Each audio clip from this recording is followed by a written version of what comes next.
Do you know what we're here for? Here we go.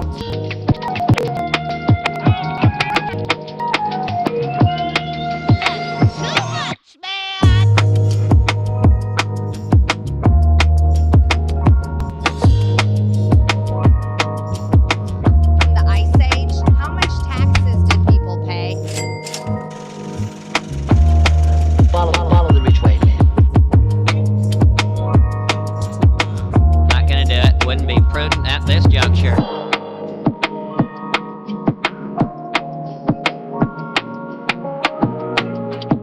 It's a bold strategy, Cotton. Let's see if it pays off for him.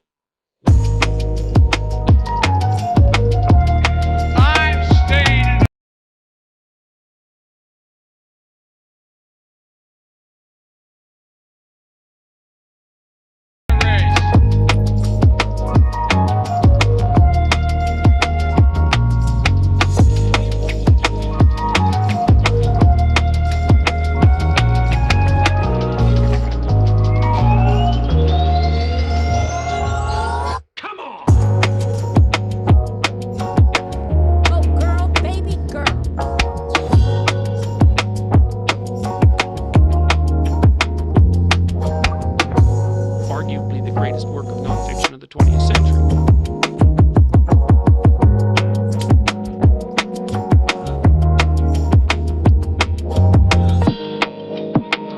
That's hot.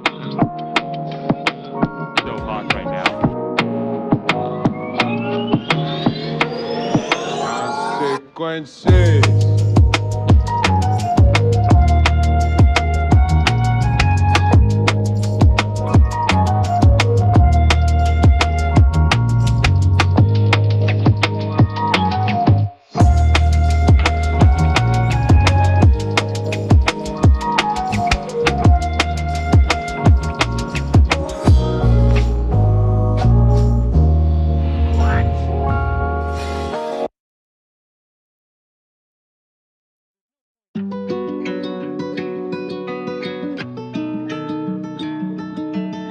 There's no point in you betraying your future self to gratify your present self. It's a stupid game.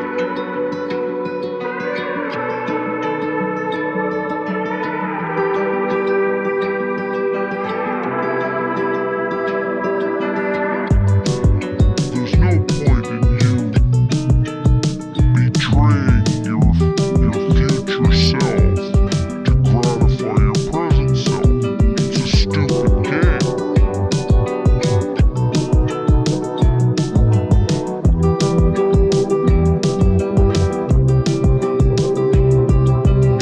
When I go into the dry cleaner, that dry cleaning place becomes holy. What now? Jesus, I say that.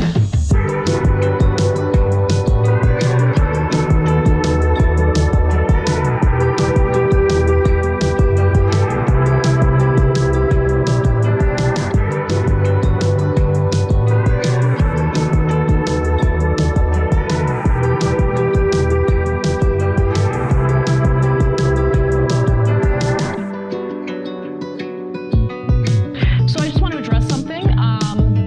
I was wrong.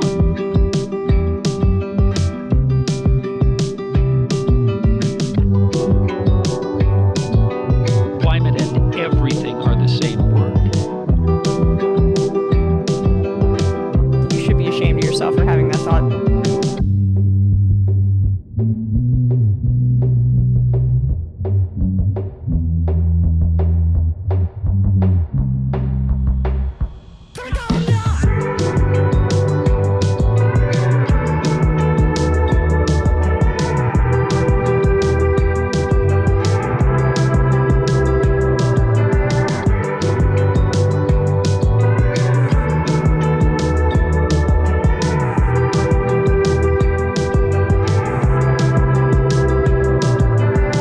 Well, first of all, some of the things that I say will be incorrect.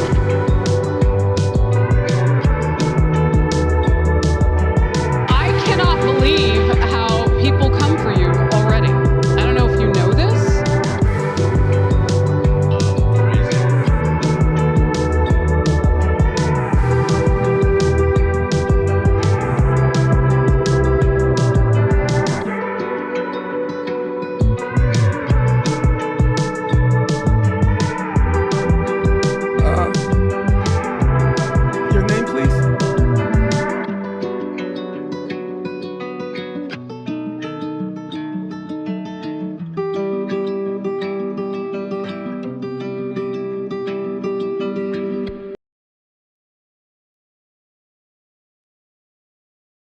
This is from 12 Rules for Life. I don't want reality.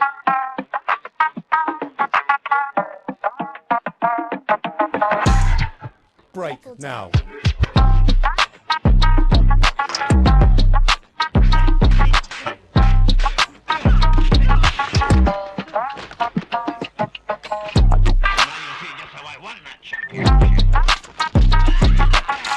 I give it to know your judo.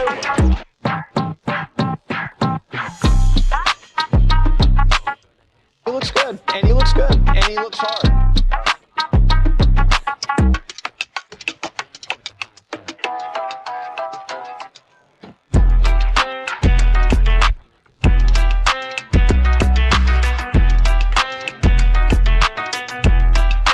Winter is coming. Cyclone cheetah.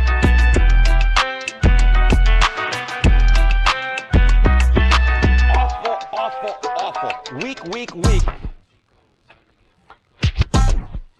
This is ridiculous!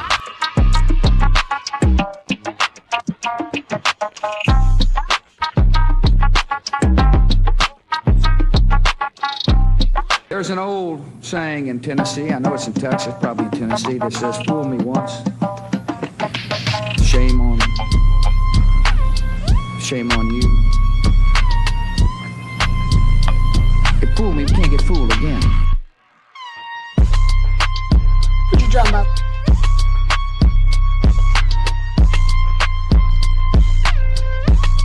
Don't even play.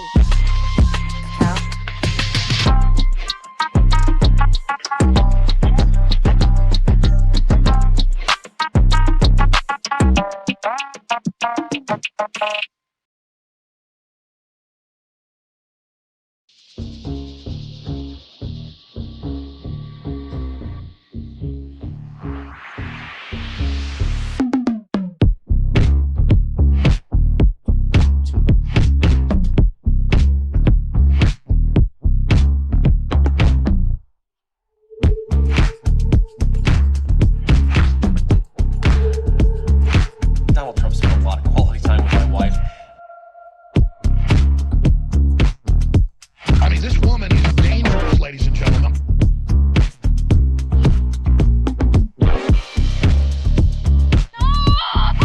Rid of the Second Amendment. Don't be creepy.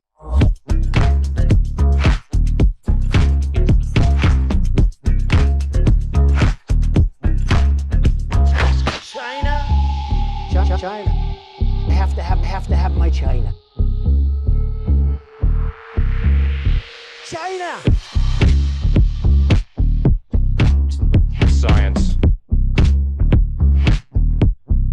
I made a huge, tiny mistake.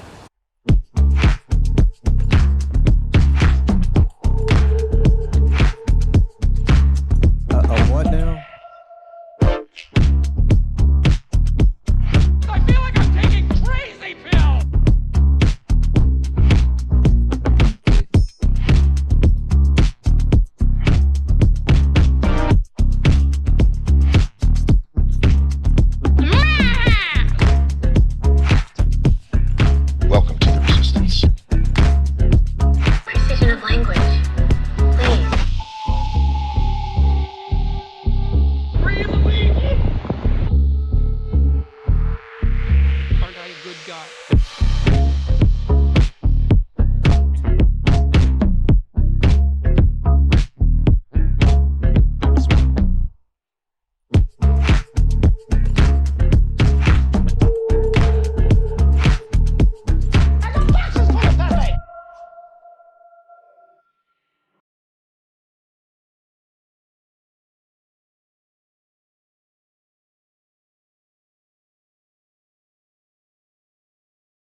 Well, here we are once again, floating somewhere between Earth and space, trying to make sense of it all. Got a lot to talk about here tonight, so I suppose we better get right to it. As always, Space Fams, don't forget to buckle up those seatbelts before we take this little road trip through the unknown.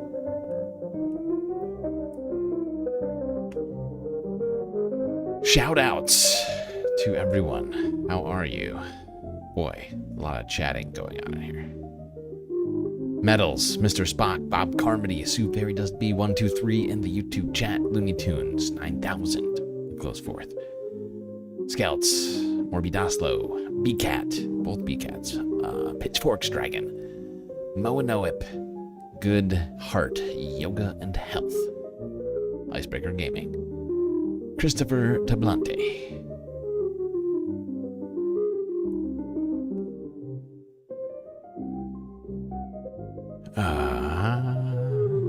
Did I say hermit horologist? I don't think I did.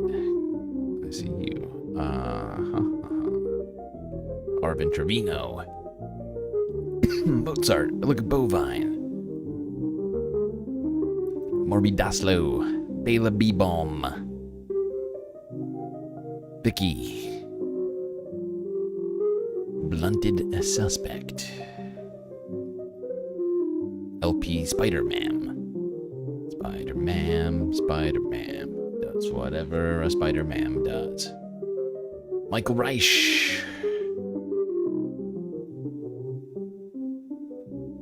John Davis. Jet. Wow, a lot of shout-outs. Here today. People got here way before I did. I was having to charge my battery. Oh, more people. Just refreshed. Series is here. Grand Theft Autobot or Rumor. Winnie Rose. And that might be it. All right, good to see everyone. Good to see you all. It is Sunday Funday, after all. A day when we try to bring even more valuetainment to this stream. Not gonna lie, I'm gonna start this off with low expectations, okay? It's, I don't know if you know. I don't know if you're keeping up with the current events. We just started a war this weekend. It's been, it's kind of a lot going on. Not gonna lie. All right. America.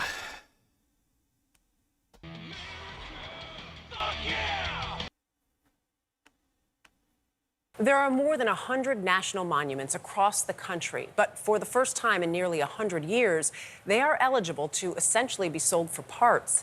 As Katie Weiss reports, some of the monuments that could be affected are ones commemorating important moments in American civil rights history.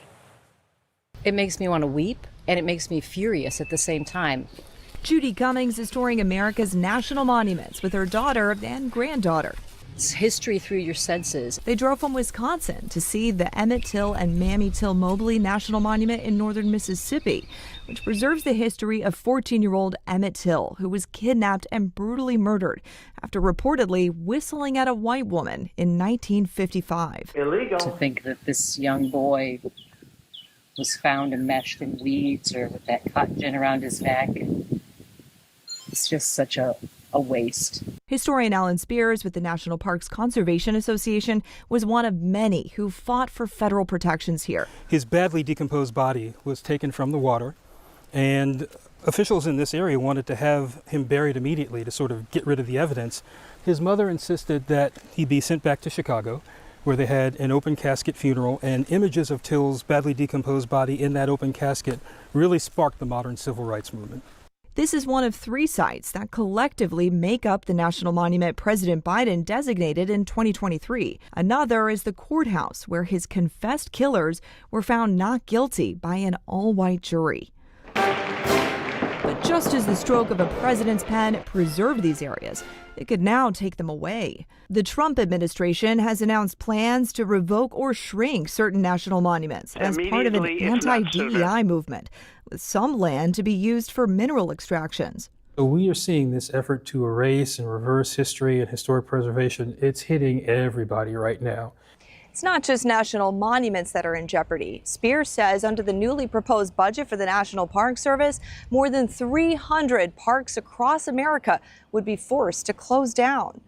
In a statement, the Department of Interior says it's making our parks more efficient, better maintained, and more enjoyable. Give me a joke. You can't just do away with more than 2/3 of the national park system because it makes sense from a government efficiency standpoint.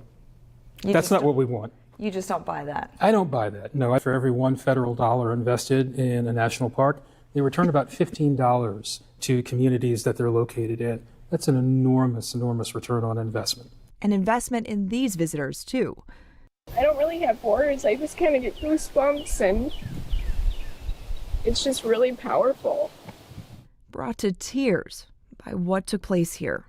For CBS Saturday Morning, Katie Weiss, Tallahatchie County, Missouri. There you go, America. Fuck yeah! Where Donald Trump is cutting funding to national monuments and parks that they arbitrarily are deeming DEI. Stuff like Black history, you know? And in some cases, they're considering selling these things. I've got some monument ideas that we could sell. I think there's a few Confederate statues sitting around. This is ridiculous. This is ridiculous. And using this waste, fraud, and abuse excuse still is, I can't believe they're still trying. It's so tired. I don't know who's still buying that. Who the fuck is still buying it? Maybe these people? We watched part of this the other day. I figured we'd see a little part that we didn't see.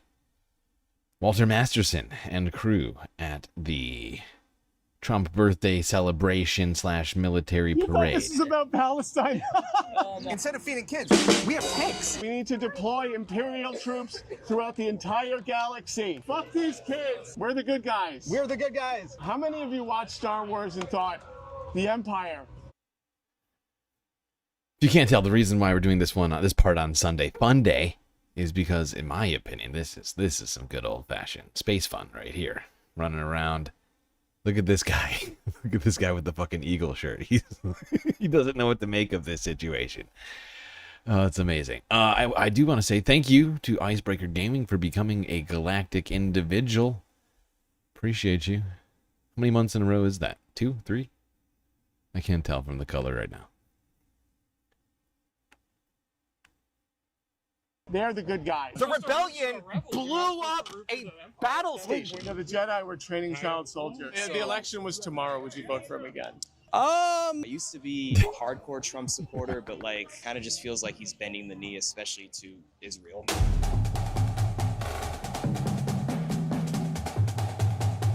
Yeah, support Palpatine. Support the Empire, everyone. They say, oh, it was Darth Vader that blew up Alderaan. No, it was Moff Tarkin. Are you supporting the rebels? No, you gotta get your history right. They have Palestine. It was all the Jews, belonged to the Jews, and the Jews were gracious to give them land to live. What does that have to do with Star Wars? They were great. This guy needs to check his history. Where did he hear this one? I gotta know. That is fantastic. Were gracious to give them. Untrue Trivia Hour, brought to you by Galactic News Network and Walter Masterson. Land and to this live. guy. What does that have to do? And this guy right here. Star Wars. Yeah, no, they. No, I'm looking. We had to blow up. By that. Oh, no, I didn't know where you stood. Yeah, no, okay. I stand with the Empire. Is that the Empire? Yeah, the Empire. That clears things up. He thought it said Palestine. It says Palpatine. He's like, oh my God, I'm sorry. You got nervous. You thought this was about Palestine. No. Can you imagine if this was a metaphor or an allegory? This guy's a real weirdo. Why does he keep touching him? I don't understand. He just keeps touching him over and over again. They don't know each other at all. This guy's weirding me out. I don't know. There's something going on here. I can't put my finger Palestine? On it. That'd be so funny. Yeah, I know.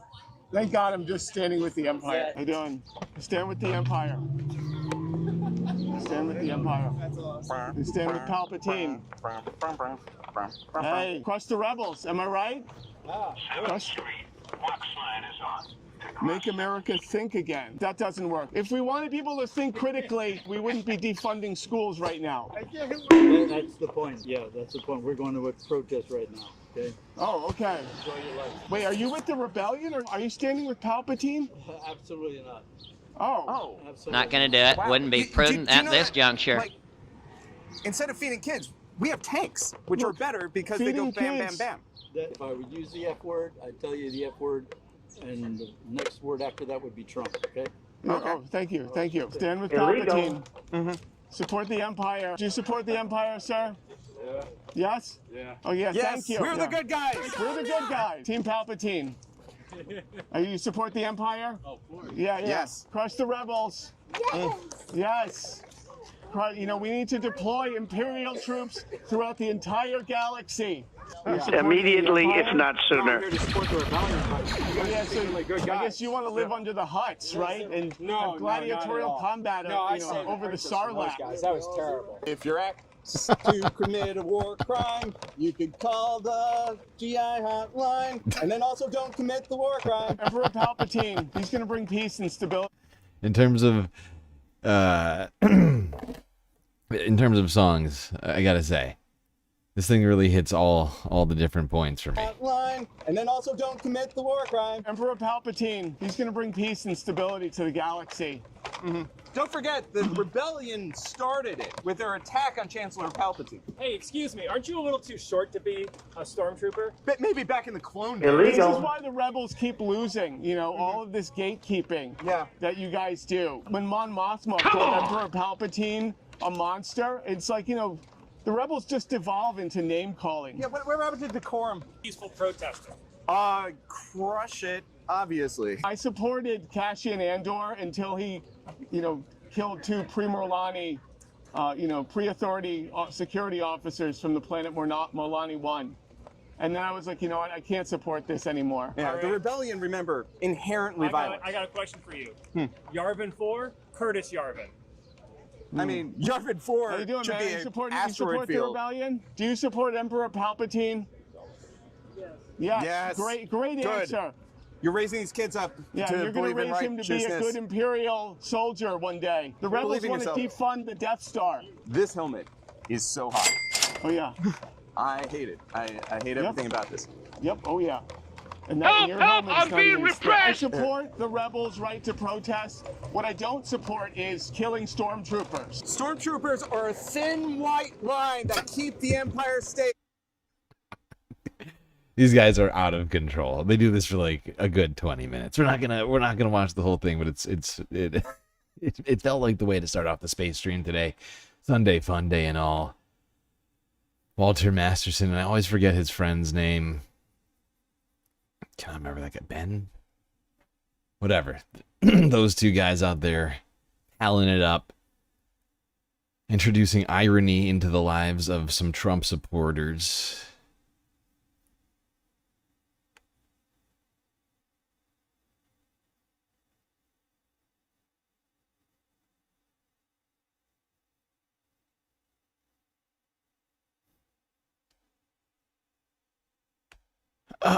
Let's talk.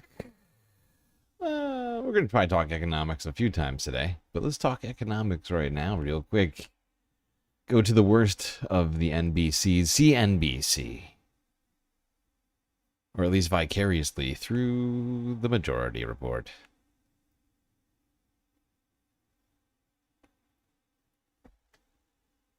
Here is Jim Cramer with some Silicon Valley let's just play this here. Jim Cramer talking about abundance and why it's going to come from Silicon Valley. Follow the rich way. If you want to get heartened, read Sam Altman's blog post from last night. It's entitled "The Gentle Singularity."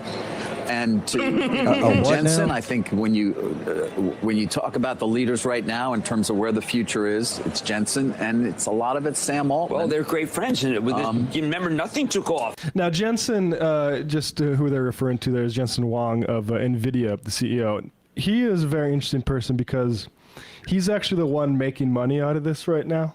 A lot of the AI stuff is struggling to, especially pay back the type of profitability that is expected by the amount of investment that's been put into it. NVIDIA is or was until recently the most valuable company on earth because it's selling graphics cards and basically that are used to do AI processors. They're the leading in it. There's AMD does some too, and maybe some other companies, but NVIDIA is the number one. And what's happening there is like what happened in the gold rush, which is the way you wanted to make money out of the gold rush was not necessarily to be in the mines looking for gold that was promised to be in the hills, but you want to be selling all the people that were going to be doing that pitchforks so they can go, give you the money straight away, and then, good luck to them. Eventually, Jensen Huang and NVIDIA sell the pitchforks. It's a bold strategy, Cotton. Let's see if it pays off for them. We can talk about AI a little bit after, but I promise you this. It is not going to repay the amount of investment that we've seen, and it won't add up, I would say this pretty confidently, to the societal impact the internet had.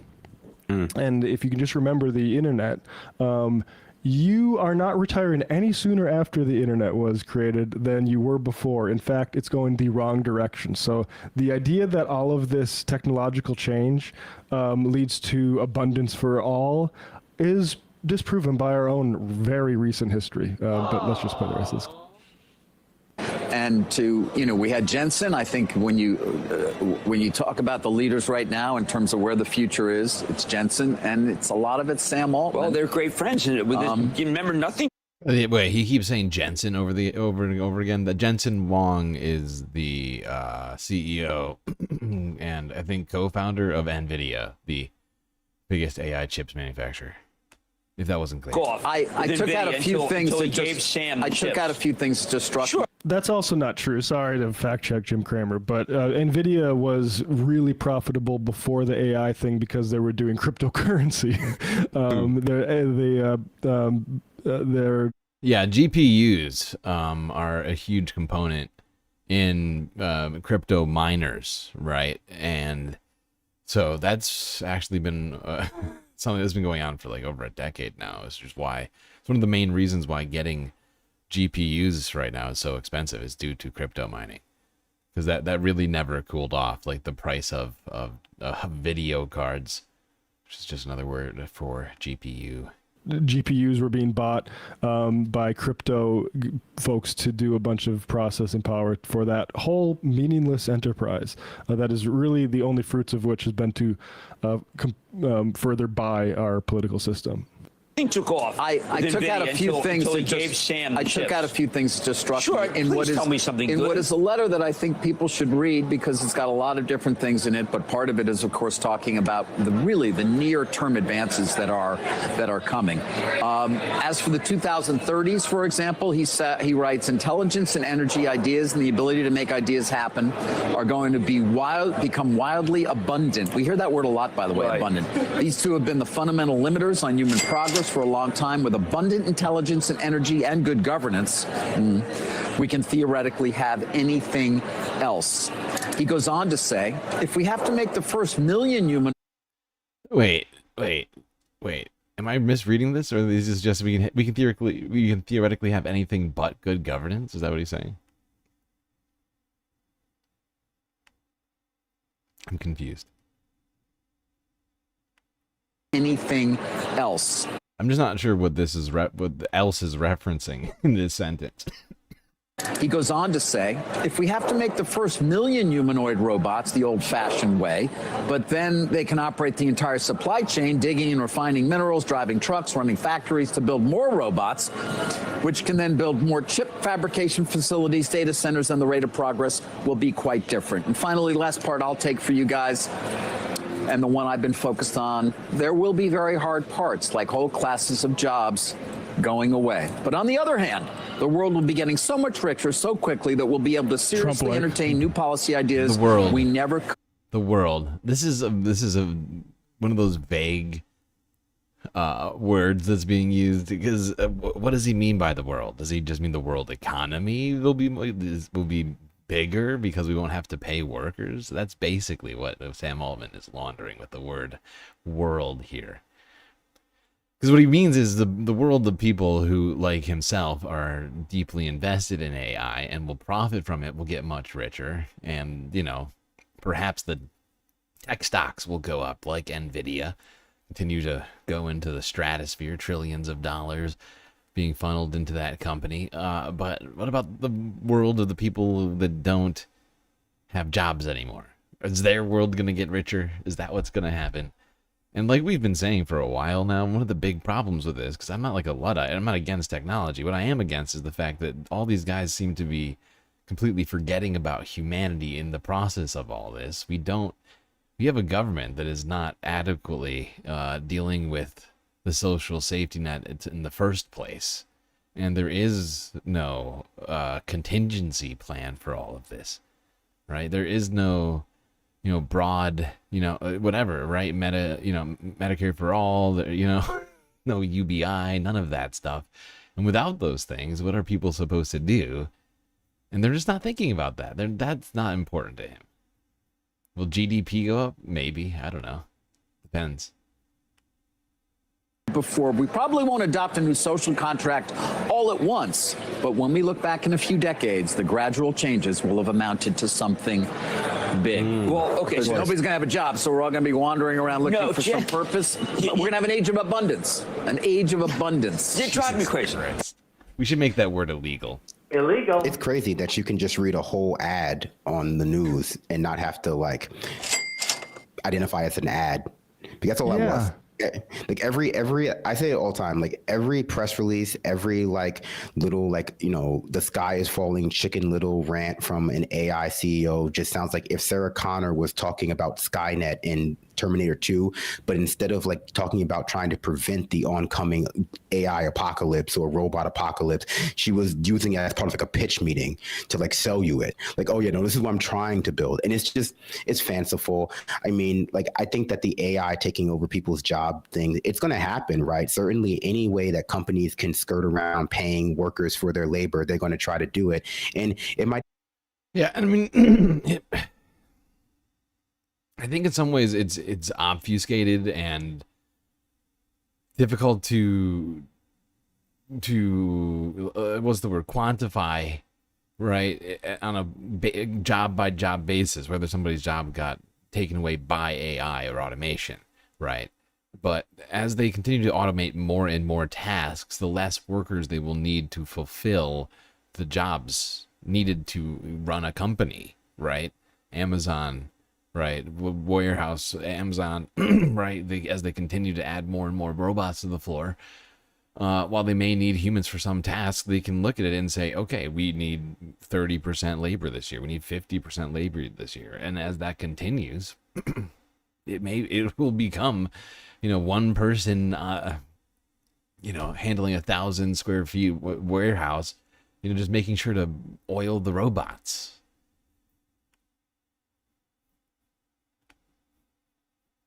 Pitchforks Dragon with the super chat. AI. They took your jobs. They took your gerbs. Become popular for a little bit, but I think the first time there's a big mistake and people realize that that AI company is not going to take responsibility for you misinforming your clients with some AI hallucination, you're going to see people scale back from it. You know, I think that a lot of these ideas surrounding AI and automation, like, they're from science fiction, and when the rubber meets the road of, for example, like, okay, your AI car is driving itself and it hits somebody. Do you want to be responsible for that?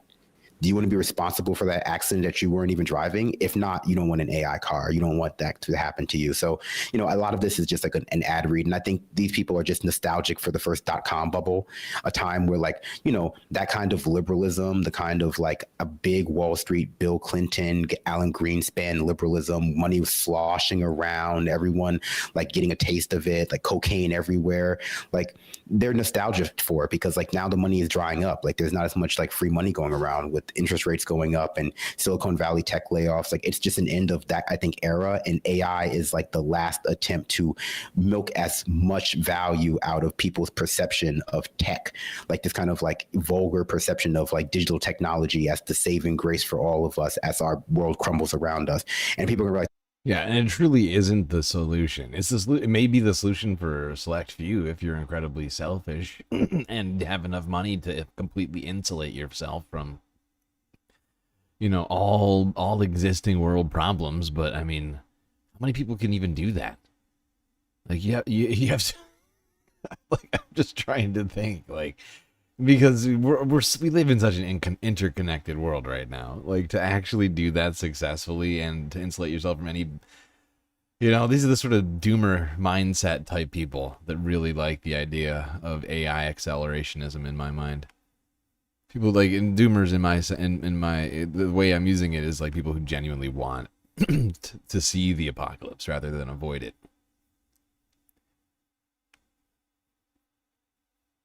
Okay, I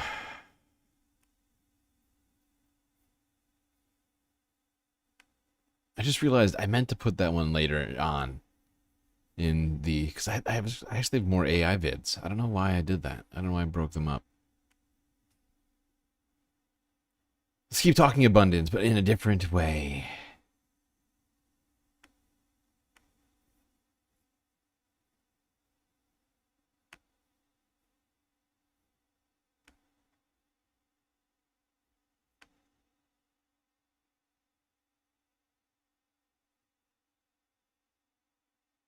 I'm Todd from Raleigh. Todd from Raleigh, what's on your mind? I found out recently I actually live kind of close to Derek Thompson of the Abundance book, and he spoke at a local bookstore. I took some notes as I was watching it. It was weird.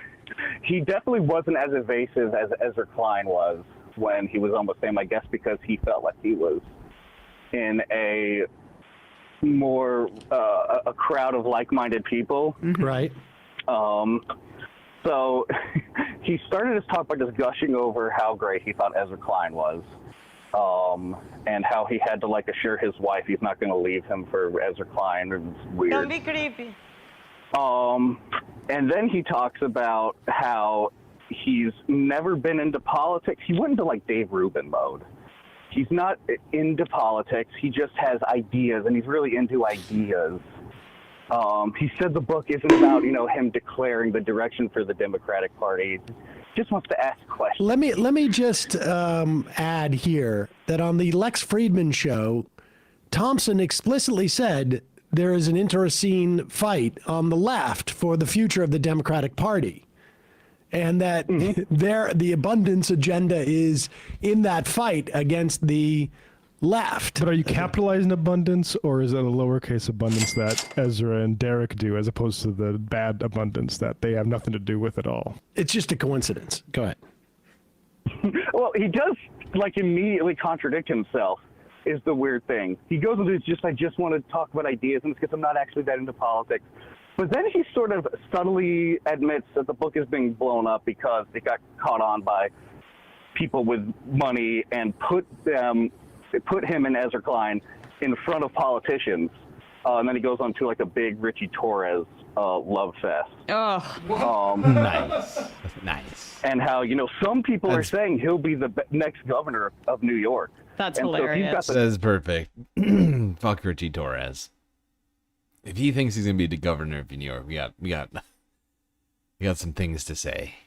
Governor of New York on your side. I mean, you know that we're making. When did he say this? When did he say this? Do you know? Remember the date of the book? This was in mid-April. I can send you all the. I'm curious. The link. I think it got recorded. I'm curious about this because, you know, there's been an announcement of Delgado is primary challenging Hochul.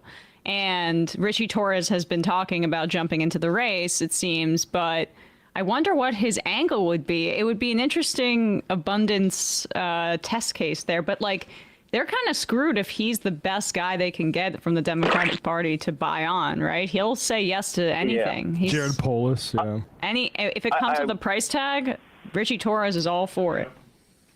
I will tell you, we need better politicians in New York right now. They're failing. The Democrats in New York are failing us. And in my estimation, most of it has to do with moneyed interests and money in politics, more broadly speaking. Kristen Gillibrand, Chuck Schumer, Eric Adams. Now you got Richie Torres saying that he wants to be governor. This is ridiculous! I saw this over the weekend. Torres was on a really small podcast, and he said, if Zoran wins the mayor race, he will not run for governor. If he loses, he will probably run. Yeah, I think I saw that. I mean, and that was like a week or two ago. I think it would be interesting if we hold him to that. But it also shows the importance of this election, the way that this election is going to signify to people, arguably just in blue states, but I mean...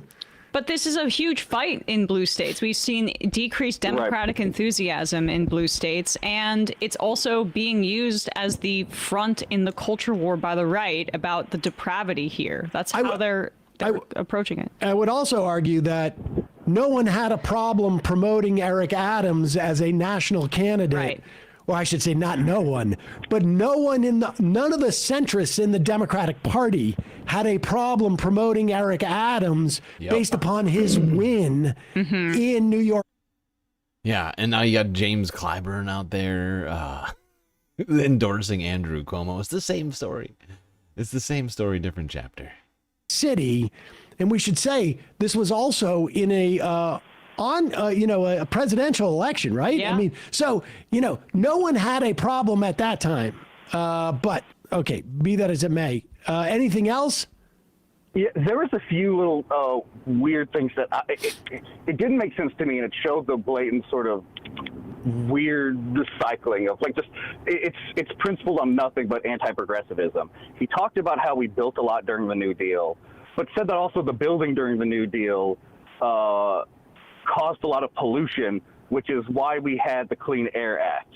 And if you were progressive who supports the New Deal and supports the Clean Air Act, you're a hypocrite and a, quote, scarcity progressive.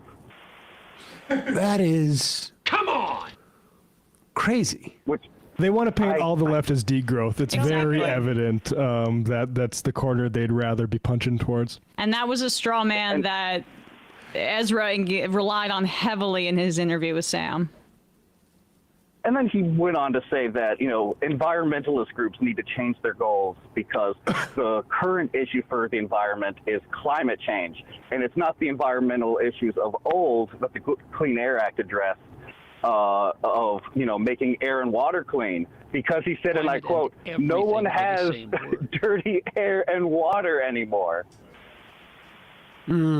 Which I think the people of Flint and local to North Carolina, I think the people of Fayetteville would have something to say about it. I mean, how about the people of Memphis who are currently being poisoned by Elon Musk? Like, all of this technology that's new is using... No one who is middle to upper class has dirty air or water anymore. Just get a Brita. Yeah. This abundance agenda really seems not very well thought through.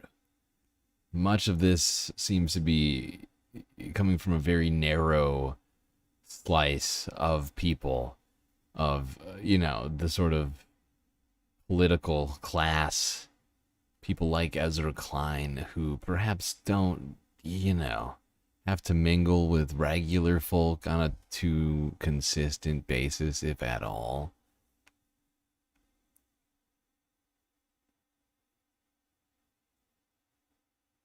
All right, we've been going for like 45 minutes. I'm going to start a goal before we get to the next video. I try and start it like an hour in so that So we get more content, I guess, is really my thinking, is like, yeah, I wish I could make them longer, honestly. It would just be so much easier, but okay.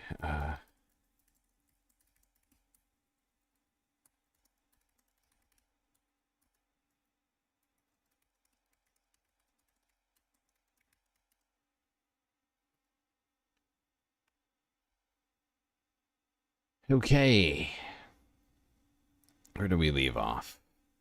Oh, right, talking abundance. Now, some people want to, like Ezra Klein, bring about abundance by slashing regulations and disregarding, you know, the need for poor people to have clean air and water or things, other things like that.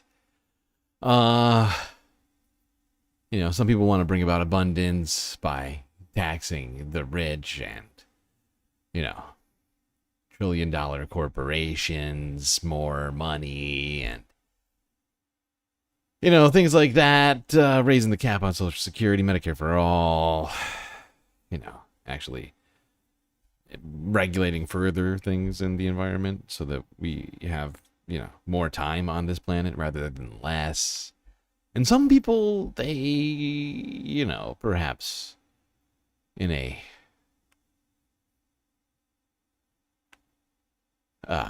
misguided way, decide to try and bring about abundance for themselves.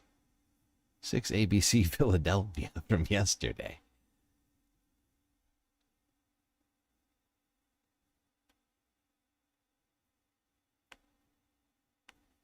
Well, now to the investigation in an armored truck heist in Philadelphia's Port Richmond section. The FBI is assisting local authorities after 2 men made off with a significant amount of money right here. Action News reporter Annie McCormick has the details on how they are able to make off with so much cash.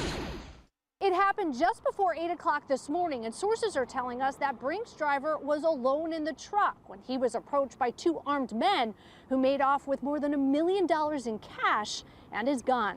Philadelphia police and the FBI responding to an armored truck heist in Port Richmond. Sources say at least $1.5 million was stolen when that Brink's truck made a stop at this Home Depot in the 3700 block of East Thompson Street. 1.5 million, you said? Yeah, that's crazy. I had pulled up, I seen the truck, but I didn't know what was going on for real. It was just a whole bunch of tape up, but that is crazy though. Shoppers at the Target behind the Home Depot watched investigators process the scene. Just before 8 a.m., 2 armed men in all black wearing ski masks ambushed the driver who was operating the truck alone. They stole the driver's gun too. Heist. Armored car heist. Nobody was hurt in this robbery, but the heisters got away with $1.5 million. That's abundant. Similarly large heist happened earlier this week. There's been a bunch of heists this week, not gonna lie. I figured there was like 3 or 4 heists. We're gonna cover 2 of them. And now at 11:30, an investigation is underway in Anaheim after thieves steal more than $2 million of artwork. The art heist involved 2 large sculptures weighing thousands of pounds. Now, police say that forklifts were used in the theft. KTLA 5's Orange County Bureau Chief Chip Yost live in Anaheim with the details. Chip. Yeah, hey there, Glenn and Lucas. This was a huge art heist in more ways than one. Take a look at these pieces of art, these sculptures that were stolen from a warehouse here in Anaheim. Those sculptures are not only very valuable, they are very heavy. We're told that the 2 sculptures together have a value of around $2 million, and one of them weighs around 2,000 pounds, according to a representative of the artist, Sir Daniel Wynn, who created them. The other weighs... statue. Can anybody explain to me how you steal a 2,000-pound statue? This story is wild.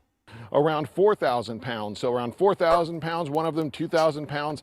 The other, according to Anaheim police, they say, according to their investigation so far, it appears the folks at the warehouse were last here around Saturday, sometime on Saturday. When they came in on Monday, those 2 sculptures were gone. The sculptures, like I said, were created by artist Sir Daniel Wynn, who's also a filmmaker. They reported them missing to police. Police now investigating to see if they can figure out where those sculptures went. Here's more from Anaheim Police. All right, there we go. 2 multi-million-dollar heists in the United States. One an art heist, the other one a armored car heist. But seriously, 4,000-pound statues. You have to have thought that one through. You can't just like, you know, you just think, oh, that looks nice. I think, you know, none of that's happening. That was, somebody thought that one through big time. Speaking of statues, one statue had its 140-year anniversary of being in the United States. Having crossed the Atlantic Ocean and getting here, a symbol of freedom. That's right, the Statue of Liberty. 140 years ago today, a telegram arrived in New York Harbor. Isère, carrying statue, waiting instructions to remove. Answer immediately. The Isère was a French frigate that had sailed 27 days to deliver 214 crates. Inside, the Statue of Liberty. In her left hand, a tablet of law inscribed with July 4th, 1776. A reminder that the statue, though arriving in 1885, was rooted in the nation's founding ideals. As America approaches the 250th anniversary of its founding, the statue represents not just a birthday commemoration, but a symbol of the endurance of the ideas that gave rise to the country. The statue was conceived in 1865 by Edouard René de la Boulaye, a French abolitionist. He saw it as a tribute to American liberty and its resilience, an idea tested by the Civil War's sectional economic. Boy, oh boy, that resilience is really in question right now. La Boulaye, a French abolitionist. He saw it as a tribute to American liberty and its resilience, an idea tested by the Civil War's sectional, economic, and tribal divisions. La Boulaye hoped the statue's grandeur would kindle liberal ideas in France, too, that the light of liberty would shine back across the Atlantic. Matt Hush, curator of collections at the Statue of Liberty National Monument, keeps those founding ideals fresh for visitors. A lot of our visitors ask me, you know, why did they give us the Statue of Liberty, though? What was the reason for the gift? And she's meant to be a birthday gift, but she's also a political message. See, she's a message about people who believed that a Republican form of government by and for the people, was the best way to be governed. And so there are Republicans in France and the United States who believed that the Statue of Liberty would send that message, that we do not want to be ruled by kings or queens. We want to be ruled by elected representatives. Over time, the statue's meaning has evolved. For many, it became a symbol of... One thing that, who was this, ABC News? I think it's ABC. CBS, sorry, CBS News here doesn't cover, while they're talking about the message of the statue. They do, I mean, there is a hidden message that's rarely talked about, but there underneath the Statue of Liberty's robes, there are shackles that can only be seen from above that are meant to symbolize the Emancipation Proclamation, the ending of slavery in the United States, that were shifted to under her robes, to making them less visible for political purposes, because at the time the U.S. was still grappling with that often undiscussed piece of history there. Speaking of art, let's do some more art-related stuff. It's Sunday Fun Day, trying to keep it lighter. It's, well, like I said, it's not going to be great today. It's going to be rough. It's rough going right now. We living in unprecedented times. But I'm going to try. Let's talk about taking care of artists. Here's PBS Wisconsin. By the way, we are getting really close to 1,000 subs on YouTube right now. I think we're only 12 away or something like that. Super close. Closer than we ever have been. The final countdown.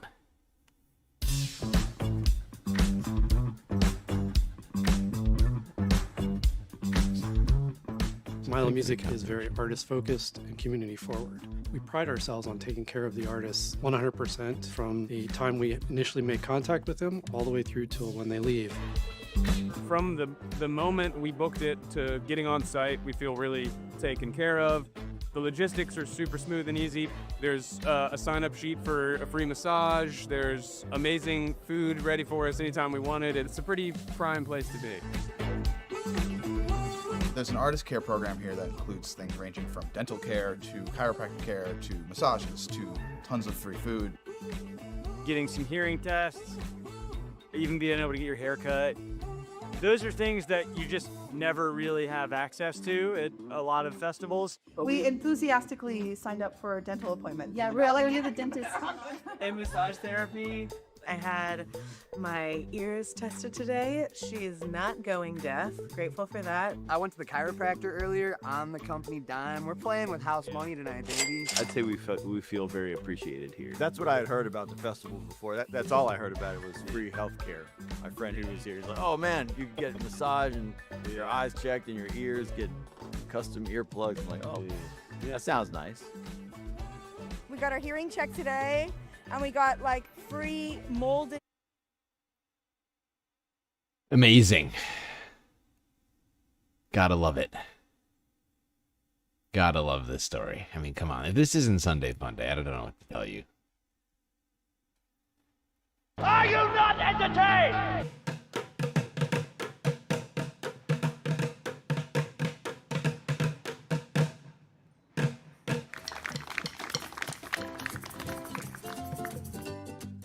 Participants that come and want to watch one of the artists at the mile also have a chance to come and get involved in 40 to 50 hands-on events that Mile of Music does every year for the education portion, creating their own pieces of music, which allow them to discover their own birthright of music making. The music education team has been amazing.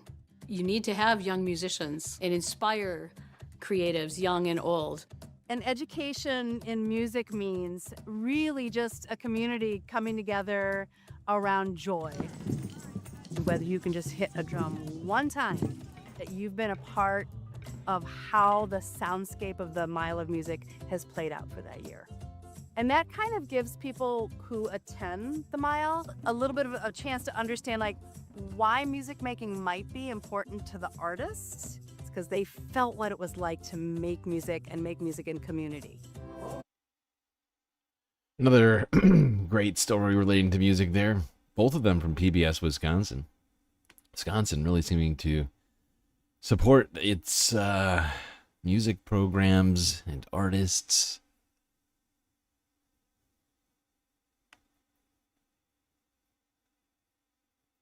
Great to get the kids out there. You got to start young if you want, a lifelong appreciation of music. Speaking of appreciation of music, let's go up to Canada. Do a little jamming. CTV News from 5 days ago.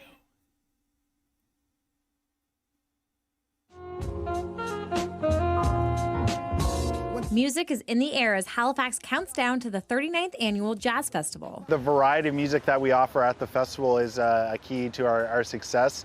We always like to bring a lot of different surprises, music that's coming out of left field. For instance, we have acts like Big Boy and St. Vincent that are going to be headlining the festival, so it's something that's always a little bit different. What many may not realize, the majority of the performances are completely free. That's always been the case with the festival, but we really wanted to emphasize that a lot of our programming is free to the public, and that's really important to us because, we want to be sharing with the community. For Nova Fiasco Trio lead guitarist Jeremy Boudreau, This marks his festival debut.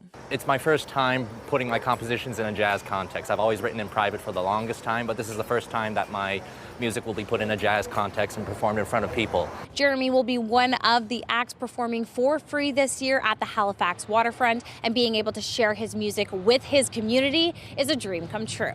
It's pretty special because I've grown up surrounded by a lot of music and a lot of people and musicians that I respect. And the fact that I'm going to be able to perform for Jazz Fest, it really means that I'm taking up the tradition of making works, new music.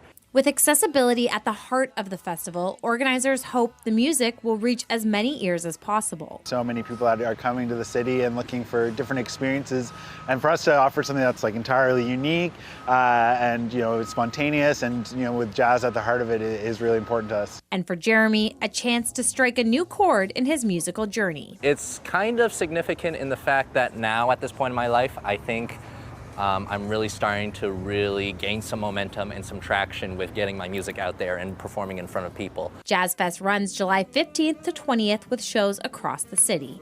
Brianne Foley. Oh no, did I do that just now? Son of a bitch. I made a huge tiny mistake. Well, there you go. A little jazz for you on this Sunday fun day. Jazz Fest Halifax coming in July. Can check out some of those acts for free. What more could you possibly want? Free live music. Come on. Come on! I screwed up though. I gotta go back. I clicked the goddamn end card. I hate when I do that. It's Friday, June 20th. This is I don't CTV want at 6. you. Here's what's making news tonight. You shut your mouth. You shut your mouth, sir.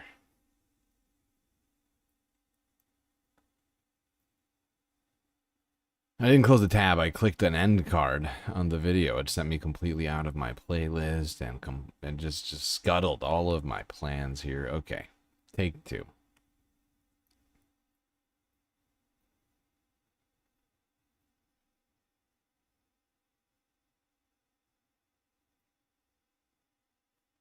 Oh, this isn't annoying at all. All right, it's okay. Everything's fine. Please hold.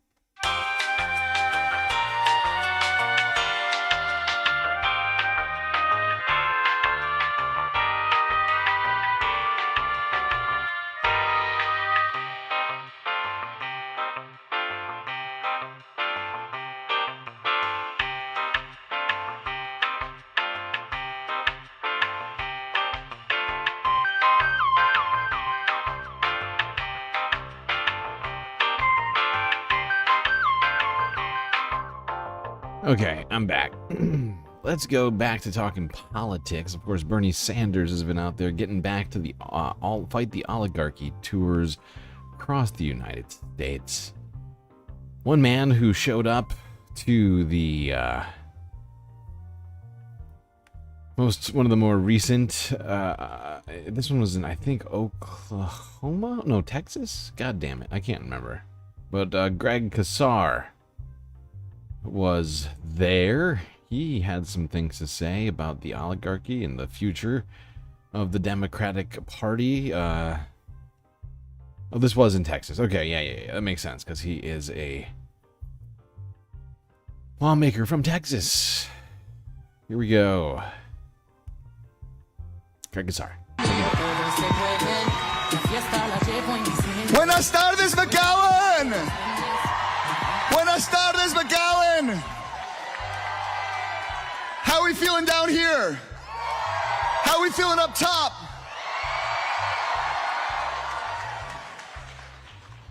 I'm Greg Casar, and I'm proud to represent the heart of Texas and the United States Congress, and to welcome Bernie Sanders back to our state.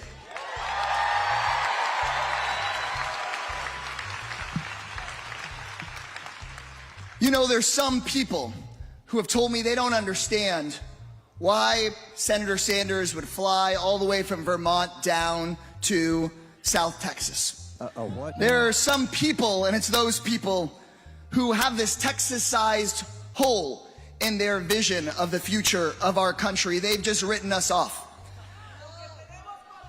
Tenemos corazón.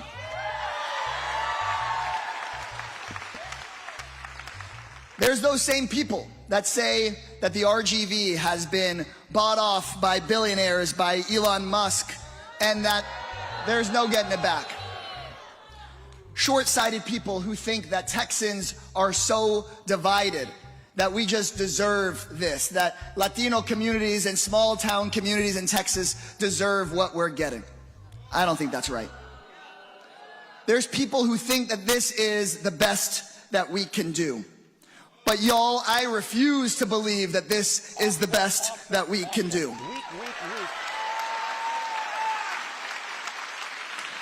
A state where our president and our governor work for the billionaires instead of the working class. Is that the best that we can do?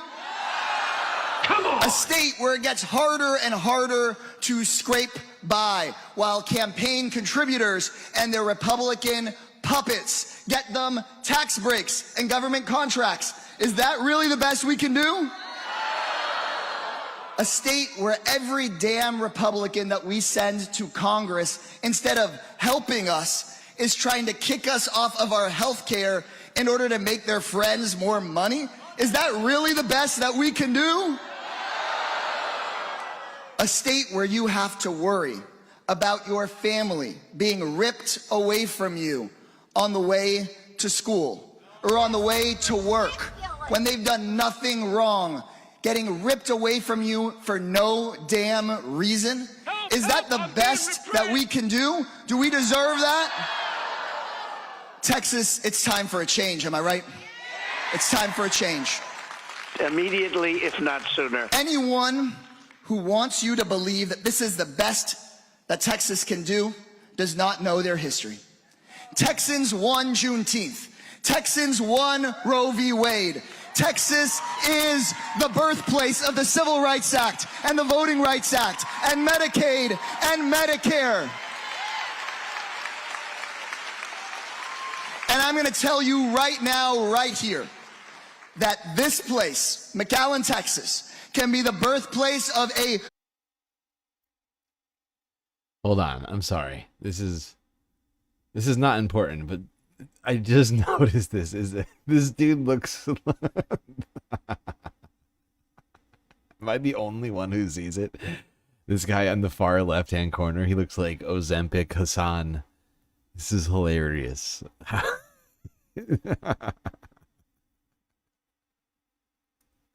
It would be even funnier if it was Hassan and he just like, I don't know, like fucked with, like just did some random shit to try and make himself look different. He's going with the porn stash. It's fucking hilarious. I'm sorry. I got distracted. I'm distracted from the actual message of that, which was fight back against the billionaires. Is it my fault that I got distracted by the Hassan doppelganger? I don't feel like it's not on me. That's not on me, okay? Anyone would be distracted by that. Come on. All right, let's go here. This was Bernie Sanders yesterday finding out while giving a speech in, I think, Oklahoma about Donald Trump's strikes on Iran.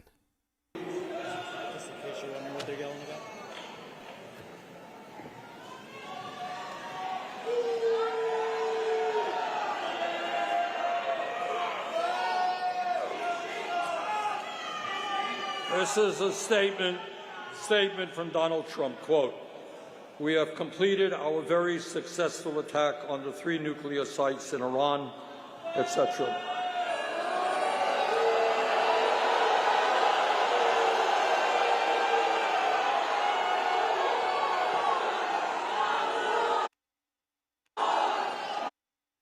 Wow. I gotta say, that reaction to me was... I think this is a lot about how most people feel. And from all the reporting, these oligarchy rallies of Bernie have been turning up a large, swath of the population, young and old, and to some degree nonpartisan. Not entirely, of course, I think it's more majority people who go to the left, but There was, you know, we've gone to, we've seen, well, not, we haven't literally gone, but we've gone and looked at a lot of the videos of people on the ground at these rallies. But that got a real resounding boo. Attack on the 3 nuclear sites in Iran, etc.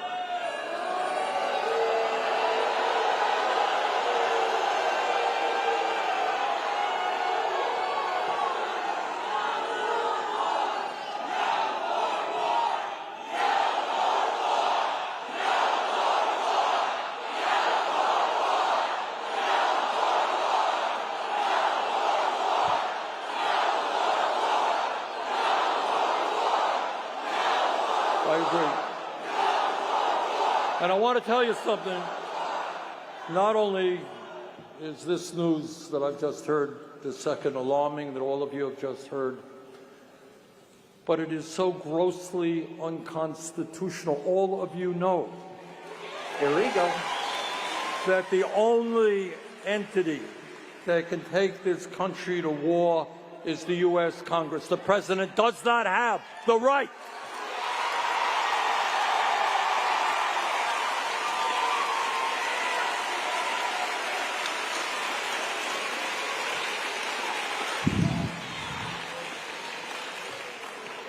You know, I was talking a moment ago about the fact that we are living in one of the most difficult moments in the modern history of this country, and Trump just made it that much more difficult. That's just another burden we're going to have to carry, and that's just another message we're going to have to get out all over this country. The American people do not want more war, more death.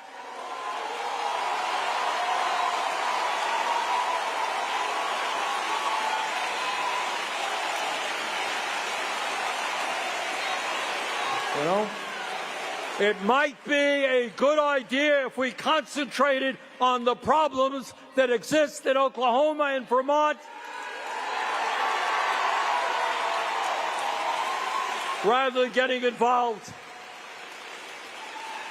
in another war that the American people do not want. Let me just say this. All right, there we go, Bernie Sanders in Oklahoma at another Fight the Oligarchy rally. And the response from the crowd on all this resoundingly anti-war right now. Bernie Sanders is the man. He should be president. He should have already been president. God. Whatever. But, you know, it's gotta keep fighting. Gotta keep fighting. And it's good to hear people getting so animated over this, because, you know, I feel like too much of this has been going by without enough pushback. And I think they're flooding the zone with executive orders, and illegal actions has been one intended to make it difficult to fight back. We have to do what we can. Gotta keep doing it.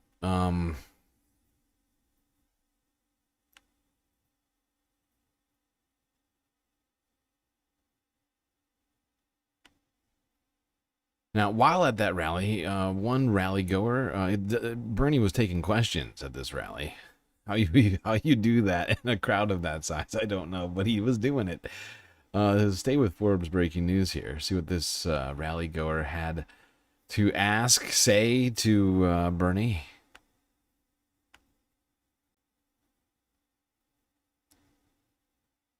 Let's stay on immigration for a moment if we can.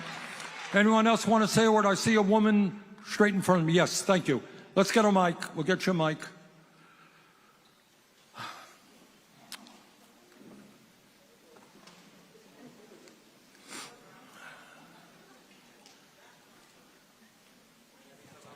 Just let her have it. Hello. Senator Sanders, thank you for coming to South Texas. My name is Gabby Zabaleta, and I would like to ask the Democratic Party to take the narrative of immigration and to stand for us, because we are workers, we're good people, And if they do not take the narrative and start writing immigration reform, the Republicans are going to continue to call us names and berate us. And that's not fair. So please tell the Democratic Party to stand up and also take some of the risk along with us. Thank you.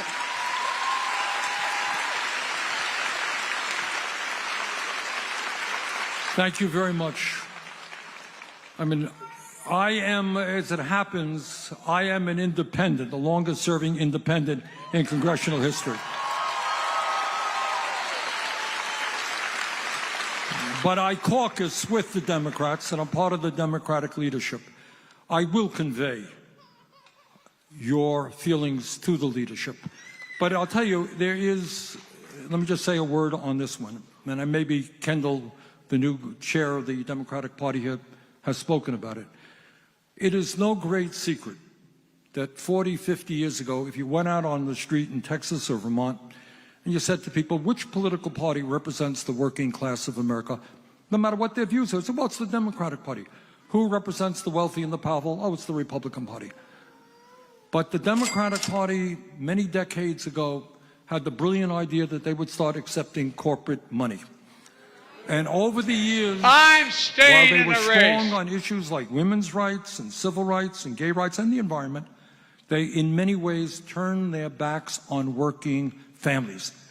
And all over this country, people are looking at the Democrats and they say, we don't believe a word you say anymore. You talk and you talk, but you don't deliver. And then they vote, maybe they'll throw the dice and say, I'm going to vote for a Trump. What I am trying to do is two things. We are trying to bring about fundamental reform of the Democratic Party.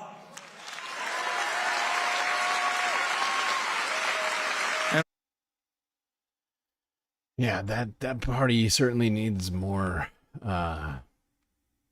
voices like Bernie. And the fact is, we got a lot of work, so much work. It's almost overwhelming. But hopefully, people like Bernie in this moment can push the Democrats further to the left. But we can't count on Bernie forever. Dude is getting old and older and older, you know. And we gotta have a burgeoning younger generation of political leaders out there contributing to this, and have a Democratic Party that's willing to listen to them and pass the torch. Meanwhile, we just gotta, you know, staying in the race over here. You know, it's Chuck Schumer, it's, you know, Joe Biden not stepping down, and it's Nancy Pelosi and all these other people who've been in office for decades and have not done enough.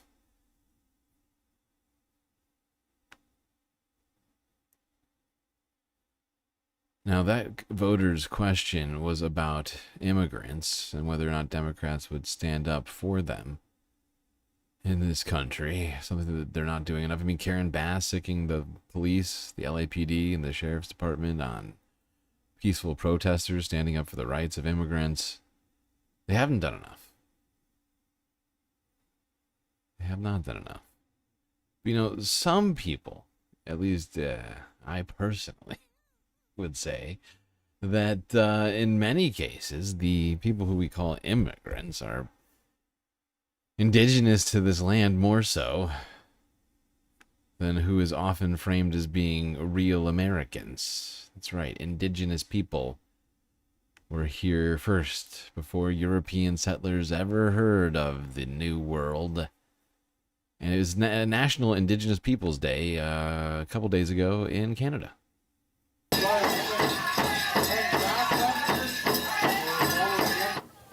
A powwow, community booths, and an arts festival showcased Indigenous cultures at the Fort York National Historic Site.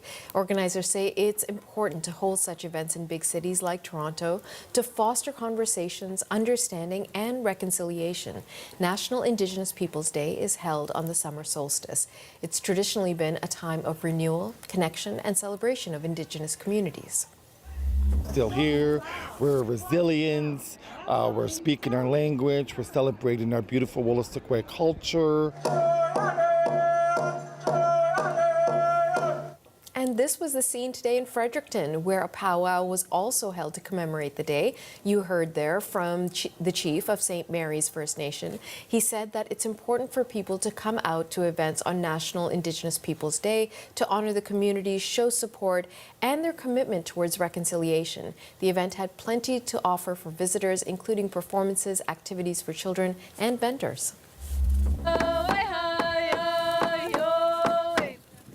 And about 40 people gathered at the break of dawn in Louisbourg, Nova Scotia for the sunrise ceremony. Organized. Yeah, there we go. I think this was held on the summer solstice, which was Friday evening. Let's go back down to the United States and talk about the state of immigration, among other things, in the United States, the use of ICE indiscriminately against people that are in the U.S. Let's talk about not political leaders standing up for immigrants, but instead talk about one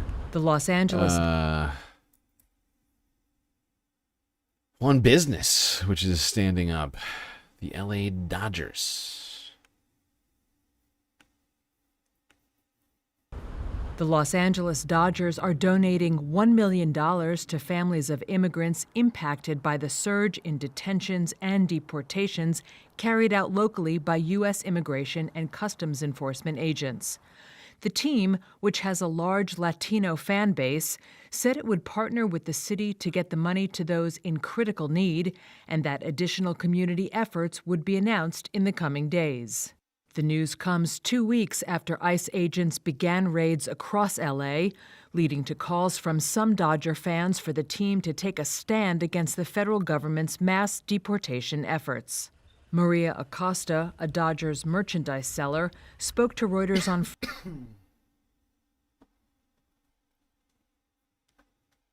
on Friday before the team's announcement. A lot of us Hispanic people support our gangs. And we're here because it's our home. It's our home, you know. It's people have lived here and grew up in, you know, LA, Echo Park, Los Angeles, and we're still here, but you know, they might have their rights or why they're not doing it. It's not right. They should be because we're supporting them. Later on Friday, Dodgers president and CEO Stan Kasten, in a statement, said the ICE raids had, quote, reverberated among thousands upon thousands of people, and we have heard the calls for us to take a leading role on behalf of those affected. The announcement came a day after the Dodgers said they had denied ICE agents access to the parking lot at Dodger Stadium. A spokesperson for the Department of Homeland Security, which includes ICE, said that Customs and Border Protection vehicles used the parking lot briefly. There we go. The LA Dodgers standing up for immigrants in the community, hearing the community and its resounding support for those immigrants. And we saw last week a story showing that they had called the police on them, had them escorted off of the property. Now, let's talk more about what Donald Trump's plans are when it comes to the use of military force against peaceful protesters. Started in L.A. Zateo, Mehdi Hassan had a conversation with, actually, I don't remember this guy's name. Some guy. Hello, about everyone. Trump's dangerous plans. Mehdi. Hello, everyone. I know you're all joining us. Welcome to another Zoom town hall from Zateo. I know you're all joining the chat. It's 2 o'clock Eastern. I am delighted to say that I'm joined for this Zoom town hall by Pulitzer Prize winner, chair of English and professor of American and English Studies at the University of Southern California, award-winning novelist and writer Viet Thanh Nguyen. But forget all those titles. He's a Zateo contributor, so it's taken too long to get him into a Zateo town hall. Viet, such a pleasure to see you. It's a delight to be here, Mehdi. Thanks for having me. And what a time to be here. And I want to tell, I think there's 100 people already in the chat. We arranged this call because we wanted to try and find a time where both of our schedules could work. And we arranged this, I think, about a week ago, 2 weeks ago. And then coincidentally, you happen to be living and teaching in LA. And there's nothing happening in LA right now, right? Yeah, nothing. It's quiet. Well, that's a weird contrast because obviously everybody here knows what's happening in LA in terms of downtown and the infringement of Los Angeles by various kinds of armored and militarized police sent by the Trump administration. But in 99.99% of LA, things are very quiet and normal, as I experienced this weekend with my children. So I regret not being at the protest when I'm solo parenting, but I've been to many protests in LA over the years. They've wholly been peaceful and loving and joyful, and these are the reports I'm getting from my friends on social media and private communications who are attending these protests. The tear gassing, the rubber bullets, the violence, any of that that's happening has been coming first from this militarized police presence in LA. Yeah, you have Stephen Miller, who is from LA, claiming that the entire city, swaths of the city are being burned to the ground. Fox have talked about the entire city being on fire. And they did this, of course, in 2020 as well, when they claimed that entire cities were burned down by Black Lives Matter, even though studies later found that I think 93 or 97% of protests in the summer of 2020 were peaceful. Obviously, there has been violence in LA. There is rioting. There is looting. I saw at Apple's. But that's what they want, right? That's what the Trump administration, they want to focus on these sporadic, isolated acts, when, as you say, the majority of the protesters are peacefully protesting against ICE rounding up immigrants at Home Depots. This all began at a Home Depot. And of course, you mentioned that you would like to have gone to the protest. You are someone who has spoken eloquently, written extensively about the immigrant experience in the United States of America. You are a refugee yourself, and you've written for us on that topic. So I urge people to go and check out on Zeteo.com Viet's writings for us. This topic itself is an interesting one because these combine the two big issues that Trumpists and MAGA care about, which is dealing with migrants and crime, this imaginary crime wave that's taking over America. And LA is now providing that. And by the way, they're in LA. They're not in Alabama. They're not in South Dakota. They're not in all these red states where migrants are working without documentation. They just happen to be in a very blue city. Let's be clear what's happening. The Trump administration has already set up a narrative that we are in a war of culture and civilization. The United States is being threatened by immigrants, documented or undocumented, especially brown immigrants. They're threatening the fabric of the American economy and American culture. They're very easy scapegoats and targets for the Trump administration. And Los Angeles is the city that much of America, or a substantial portion of America, loves to hate for fairly obvious reasons. It is a successful example of a multicultural Pacific Rim global city in which, while we do have our problems, and we have problems because we're in the state of California, which is the fourth largest economy in the world. So if we have problems, they are nation-sized problems, but they are not problems caused primarily by an invasion of outsiders. And this is the way that the Trump administration and Stephen Miller and Kristi Noem want to cast this problem. So depicting this as an invasion of this city by undocumented migrants then allows the Trump administration to invade the city on its own terms. We're in a situation in which the National Guard has been called in, not at the request of the governor, not at the request of the mayor, and now 700 Marines from Camp Pendleton. Trump wants to make Los Angeles Fallujah on the Pacific. That's the spectacle. That's the reality show he wants to create. And most people of Los Angeles are not buying this narrative. The danger, however, obviously, is that some portion of the American population will buy into this narrative. As they did with the 2020 summer protests. There are a big chunk of the United States population that believes that 2020 BLM burned down half of the eastern seaboard or whatever it is. It is very easy when you have a propaganda network like Fox, which is going to focus on the violence and ignore the fact that these were peaceful protests to begin with, and that the violence predominantly came from federal agents throwing munitions and gas at protesters. In fact, we saw, I think it was an LAPD officer who fired around at an Australian reporter, shot her in the leg on cameras, pointed and shot, aimed at her. So the violence, again, is very similar to 2020 in terms of who's actually doing the rioting. Is it the public or is it actually members of the government and police forces? It's interesting you mentioned Fallujah. I mean, these people turned up to a Home Depot. I just want to make this clear. They didn't turn up to fight with a cartel in some kind of Hollywood movie warehouse scene where, you know, there's guns drawn on all sides. They turned up in this military gear, this war on terror outfitting, and Spencer Ackerman's written a great piece for us today on the imperial boomerang of the war on terror in LA.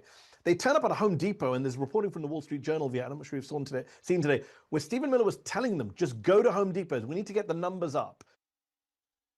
Yeah, this policy has nothing to do with criminals. It's just xenophobic nonsense, right? Targeting specific groups of people. It's a combination of xenophobia and politics, in my opinion. Because as many rightly pointed out, you're not seeing them raiding farms in the South. You're not seeing them raiding Christy Nome's property right now. It's no coincidence that they're in LA doing this. Because they can sell this. They're quelling the radical leftists of LA. But the military-industrial complex boomerangs right back to the United States and onto the people of the citizenry, especially because we've allowed military surplus to be sold back to police departments all across the United States, right? We need to demilitarize them. That's like one of the first things on my list when it comes to police. They don't need tanks. They don't need vehicles that would be rightly placed in Afghanistan, in Iraq. It's ridiculous. This is ridiculous. Right, forget violent criminals, go to Home Depot, round people up. I could stop 30 people immediately, if not sooner. Today, he claimed, in conversations that were not written down conveniently. These are the orders that are going out. Just round up day laborers, fathers with kids with no criminal records at Home Depot, and not just round them up in the most militarized, as you say, Fallujah-esque way possible. This is spectacle. Liking this video? Then don't just watch. Hit like, share, and subscribe. And tap the bell. By the way, another good example of where xenophobia and politics intersects or fails to intersect, I guess, depending on how you want to see it. But no, it's not the right way of putting it. But little Marco Rubio, right? Donald Trump's administration is trying to end birthright citizenship, and Marco Rubio is a DACA recipient, right? You don't see Republicans calling for the deportation of Marco Rubio. He sits at the same table with Stephen Miller. Very, very at narrative. Whether or not you agree with the narratives that they're putting forth, they hit the message. And there's two things that have to happen here. One, there has to be a strong counter-narrative response, and I think we are seeing that. There are a lot of social media posts. There are a lot of young activists. There are a lot of older activists trying to illuminate what's actually taking place in Los Angeles. That these have been peaceful protests. This is a city that is turned out in terms of engaging in mutual aid, trying to help fellow residents of this city who are being targeted by the Trump administration. But the other aspect of the narrative war that's taking place that gives me a little bit of hope is that I think there's also an overreach on the part of the Trump administration. It wants to put out this spectacle of crime and punishment with an authority, a president with authoritative powers and an ICE force with authoritative powers. But a large part of the American public is reacting negatively against the spectacle of families being torn apart, of legal residents coming in and doing what they're supposed to do in immigration offices and being forcibly arrested by ICE and other kinds of agencies, by masked police officers who won't reveal themselves. So there's a certain way in which this reality show aspect of authoritarian power that Trump is putting forth, while it could work for a part of the American population, is also actually, I think, turning off a large part of the American population as well. And we have to seize on that. And the polls suggest that people, even with the violent unrest, want that to be dealt with by local and state authorities, not by federal authorities or the military.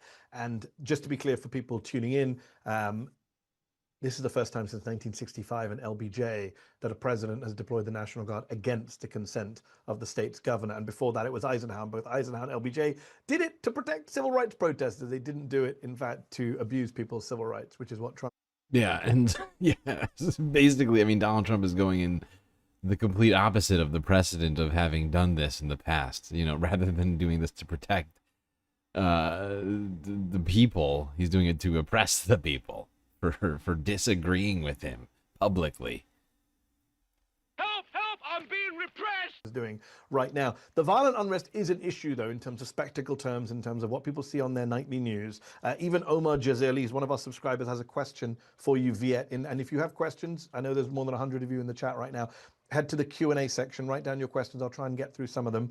Omar asks you, Viet, he asks both of us, what is stopping protesters from sitting down on the ground, binding their hands to showcase non-violence and pass the time by reading books, playing music, non-violent stuff? Why is it so difficult to organize and do that? It would weed out bad actors and infiltrators. Jesus Christ. What's your response to that? It's a common line from people. I think there's a couple of things. I think a lot of the protest is spontaneous, and a lot of the protesters are youthful, and so they're doing what feels right for them. I'm not saying that's necessarily the right thing from a strategic or a media narrative point of view. Yes, I think there would be great if there was more discipline, more organization. But I'm not out there on the street, so it's hard for me to say that. But the second thing I'll say is, even if they were peaceful, there would still be a violent response, and I can speak to. Exactly. And I think that first point that he made is incredibly important. A lot of people show up to these protests spontaneously without having any affiliation with any groups, right, who may have organized ahead of time. Democracy is imperfect. Protests are made up of all various groups, various individuals identifying in all sorts of different ways. It's one of the beauties of democracy, the tapestry, if you will. Agree with that. Because I'm a professor at USC. There was an encampment at USC, 100 students. They did everything they were supposed to do. They were peaceful. They had sit-ins, they had teach-ins, they had yoga sessions, all this kind of thing. Did not prevent the administration from bringing in as many armored police and a helicopter as there were students on the ground and forcibly breaking up that encampment. So I understand the point of the critique, but I also think that even if the protesters were doing exactly as Omar said, the LAPD still would have tear gassed them and shot rubber bullets at them. And Oz Huck has a similar line to Omar. He's saying, is this the time to confront Trump this way? Because it looks like the Democrats are once again supporting something unpopular in most of the country, anarchy. Why not wait for prices to go up? Why not wait for his whole taco performance? I think Hakeem Jeffries must be watching. It's got to be Hakeem Jeffries or like Chuck Schumer. It's like, why can't we sit back? Why can't we just sit back and do nothing? Why can't we leave it up to God and the incompetence of the Republicans and wait for everyone's living experience to suffer for us to say, look, we told you so. And look how we didn't do anything for the last, I guess theoretically we're talking about 2026 in this instance, but it's ridiculous. It's such I don't know why Democrats, liberals have such a aversion to fighting back actively rather than just sitting there and watching things unfold, almost hoping for people to lose their health care, right? Hoping for people to have their lives be impacted so that they can benefit from it. It's incredibly cynical and fucking selfish. To cause problems is Oz's point. Well, I think it's arguable about whether this is an unpopular move. We still have to wait and see how all of the polling results play out and so on. But it is a war over images. And we've had one set of images where the Trump administration has done things like arrest and attempt to deport various kinds of people for various kinds of reasons. That has helped to mobilize his base. But I do think that a forceful, assertive display of counter-protest where people are taking to the streets and demonstrating that they're not just going to accept what the Trump administration is going to do, that's also inspiring for a certain part of the population as well. And I don't think we should give up on this notion that we actually need to have some visible counter response that's not simply, Democratic politicians saying we don't agree. We need to actually see people on the streets. And of course, every protest is going to generate a negative reaction. Let's go back to the Vietnam War. The majority of the American population supported the Vietnam War. A lot of Americans did not like what student protesters were doing during that time. Did that mean that the student protests were wrong or ineffective? I think that's not true. So the visibility of counter protests at this point is going to produce obviously some negative reactions for some part of the American population, but I think it's also going to generate a lot of, it's going to give a boost of morale to people who want to see something being done to stop what the Trump administration is doing. People often say, why can't you be like MLK and be nonviolent, forgetting that MLK was super unpopular when he died, and people didn't support the Freedom Riders or the sit-ins at counters. They were unpopular at the time. It is the history of much of, movements in general, is that perhaps they are unpopular with the, majority of people. But the point of protest is not only to make your position heard within a democratic setting, but to also push the narrative, push the needle, right? Regardless of how popular it may be, advocating for that idea is the whole point. For whatever idea it may be, is basically the whole point. I'm getting real sick of people playing this popularist angle on shit rather than proactive politics. This geriancratic sort of, old guy politics, is Chuck Schumer based sort of, we will win by doing absolutely nothing. Once Republicans fail enough, Democrats will prosper. It is beyond missing the point, and it's beyond, honestly, it is one of these things that I think is driving people away from the Democratic Party, that caused Democrats to lose, is that they're unwilling to stand for anything, right? They would rather just continue to take money from lobbyists and PACs, and billionaires, rather than actually stand for something, rather than go out there and, like Bernie Sanders has been doing, reaching out to regular people for donations, right? Because it's harder. It is verifiably more difficult, right? But that is the sort of weakness of this leadership in this moment that we need to get rid of before it dooms us all.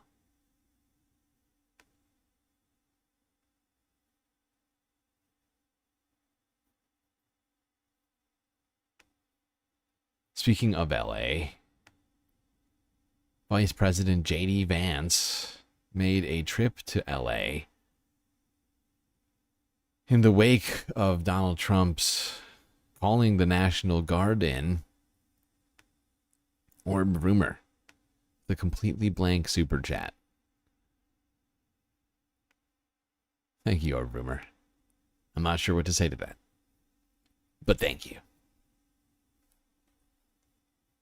Much appreciated. Let's go here. Vice President J.D. Vance just moments ago in L.A. threatening this. If you enforce your own laws and if you protect federal law enforcement, we're not going to send in the National Guard because it's unnecessary. But if you let violent rioters burn great American cities to the ground. L.A. R.I.P. L.A. It's all gone, everyone. No more L.A. This is ridiculous. This is ridiculous. J.D. Vance, vice president, came to L.A. to say a bunch of lies. Number one, local law enforcement was handling the situation perfectly well. Number two, L.A. is still there. Check it out. Nothing's burned down, actually, aside from a couple Waymos. Aw, not a Waymo. Aww. Oh, God, that's very sad. It's unnecessary. But if you let violent rioters burn great American cities to the ground, then of course we're going to send federal law enforcement in to protect the people the president was elected to protect. Give me a joke. Vance also taking aim at lawmaker Senator Alex Padilla, who of course was recently muscled to the ground after interrupting a Homeland Security press conference. Well, I was hoping Jose Padilla would be here to ask a question, but unfortunately, I guess he decided not to show up because there wasn't the theater, and that's all it is. Who is Jose Padilla? Maybe he's not there because you're thinking of someone else. Who the hell is Jose Padilla? There's Alex Padilla. Did you call the wrong guy, JD? You know, I think everybody realizes that's what this is. It's pure political theater. California's Governor Gavin Newsom immediately firing back on social media, calling him Jose Padilla is not an accident, the governor said. Vance at the federal building that ICE is right now using as a command center. His visit coming, of course, amid protests and tense standoffs over ICE's raids in the state. Stephanie Elam is in Los Angeles. So, Stephanie, Vance really not holding back at that presser. He did also, we talked about the governor's response there. He also went after Governor Newsom. Several times he went after Governor Newsom and also Los Angeles Mayor Karen Bass, calling out both of them, saying that they were encouraging violence. He said it several times. He also said that this was something that was necessary. You see behind me, the National Guard is here. It's worth mentioning that this is the same federal building where the vice president was, where Senator Alex Padilla, not Jose Padilla, where Senator Alex Padilla was wrestled to the ground just about a week ago. So this is the same building that this happened in. And he was saying, the vice president was saying, that it's necessary for the National Guard and for the Marines to stay here because they want to be able to respond if there's another flare-up of tensions like we saw far on the other side of town. Shut the fuck up. Give me a joke. CNN's coverage is so fucking garbage. They continue to launder the bullshit from this administration. Tensions flared up because of what happened. Tensions flared up because of the crackdown. There was completely peaceful protests that were going on. And then police and military started cracking down on those protests and people lashed out. You know, that's what, when people are cornered, that's what happens. Oftentimes, whether or not it's right. That's what, you know, it's, you know, if we're going to talk about tensions, maybe we should talk about how we should get police to de-escalate non-violently by, I don't know, not trying to corner protesters into standoffs. How's that sound, CNN? CNN hates protesters and political activism. I hate CNN. I think they should probably just throw in the towel. They genuinely feel like a useless organization most days. Crappy news network.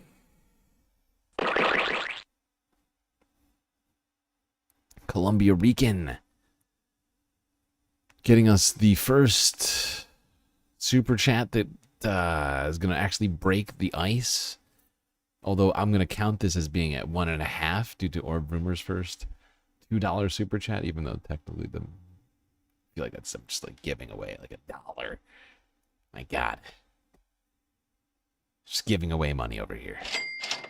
Columbia Rican, New York. We all know that Vance loves to discriminate. That's why he loves his couches and his love couch. I see what you're saying. Donald Trump spent a lot of quality time with my wife. And discriminates against the sectionals. So does he have some sort of, I haven't heard. How does he feel about ottomans?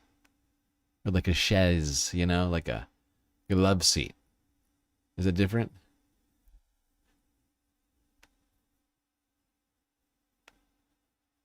Or like a fainting couch? Is that JD Vance's? Yeah, honestly, I don't know. I try not to think about what JD does in his spare time. Donald Trump spent a lot of quality time with my wife.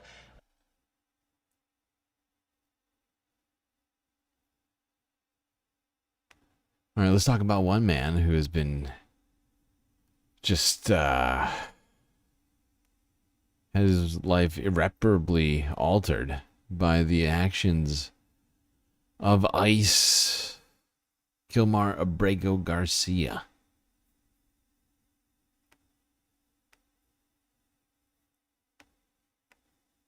Sam Cedar on the Majority Report. Emma Vigeland out today. I am actually out today, and we are pre-recording this, and I am in a virtual studio, so if it looks a little bit strange, don't get too thrown off by this. It is a pleasure to welcome back to the program senior writer from Slate, Mark Joseph Stern. Mark, you also have the co-host a podcast, and it's a legal term. I can't remember what it is. Amicus. Amicus, yes, the right, Amicus podcast with Dahlia Lithwick. I'm the co-host. I went to law school for a year, and then I did everything I could to get every legal term out of my head. 30 years later, I've finally succeeded. All right, let's go through. There's a bunch of cases that are going on these days, and then I want you, if you could, to preview what we can expect. This time of year is sort of like your Christmas or Hanukkah, I guess, where you've got this sort of bevy of cases that just keep rolling out over the next couple of weeks. But let's start with the Kilmar Abrego Garcia case briefly. He's been brought back to the United States from CCOT, which is sort of the primary demand I think that people had was due process for this guy. But they brought him back and then all of a sudden came up with a whole new raft of charges that he was supposedly, they were charging him immediately, if not sooner. Obviously, we don't know. Yeah, this tactic of theirs to bring him back and then vilify him with these trumped up charges. I haven't heard any actual evidence from them. Like you said, there's a bevy of charges that they came up with. Stuff that we'd never heard a single thing about up until they were forced to bring him back. I think we'll all be waiting on pins and needles to see if they have any evidence whatsoever. Also, while I'm paused here, I just want to say thank you to Mish for a sweet, sweet super chat, getting us to 2.5 of the goal. We're getting there, people, slowly but surely. Slowly but surely. All right, go back to this here. Sorry. The details of that case yet, but what's your sense of it? I think it's very fishy. I think there's a good reason to be skeptical that many of these allegations against Abrego Garcia are true. I think it's pretty clear that the Trump administration cooked them up in an effort to save face, to comply with the court's orders to bring back Abrego Garcia, but to do so on Trump's own terms and to ensure that he would immediately be placed in criminal custody. So federal prosecutors have alleged that Abrego Garcia was part of this human smuggling scheme, that he was bringing undocumented migrants from Texas up through Tennessee to Maryland. They have indicted him in Tennessee, where he was pulled over. I gotta say, it seems really weird to live in Maryland if you're smuggling people in across the Mexico border. In Texas, from Texas to Maryland, that's got to be like 2,000 miles. Oh, why would this man be living in Maryland? It doesn't make any sense. I don't want reality. During a traffic stop in 2022, the charges stem from that stop. They claim that he was carrying undocumented immigrants and smuggling them unlawfully. He said at the time that they were his fellow construction workers and that they were driving to a construction site. We know that he is a construction worker. It is a very plausible story. At the time, the federal government actually stepped in and worked with Tennessee authorities to decide whether or not to hold him and his passengers and let him go, and said, we don't find evidence that we need to hold him or detain him at this time. And so, 3 years ago, the federal government had no serious issue with this. But now that the Trump administration is looking for a way to save face, they have revisited that episode and claimed that it is evidence of some kind of massive human smuggling scheme. I don't want to get into the details, but the new allegations in the indictment don't match up with the report that DHS filed at the time. There are discrepancies. There are exaggerations. It really looks like the Trump administration is maybe scraping the bottom of the barrel to try to further smear Abrego Garcia's reputation, rather than fully comply with what the courts ordered, which was true due process and not just saddling him with even more legal problems than he already had. And we should also say, my understanding is that the U.S. attorney... Those MR panels haven't been that pigmented since 2015. This is because I'm fairly certain Sam is not in studio. I think it's actually a green screen. You can see it. You can see the green screen, the chroma key malfunctioning around his hair. In Nashville, when they brought these cases, resigned rather than to pursue these charges, which is not a good sign. Prosecutors don't generally behave that way if there's any semblance of a case. Right. So a top federal prosecutor in that office, according to ABC News, resigned rather than work on the case because he felt that Abrego Garcia was being politically persecuted and that the Trump administration was basically cooking up these charges just to find some reason to prosecute Abrego Garcia. I mean, this is the quintessential abuse of.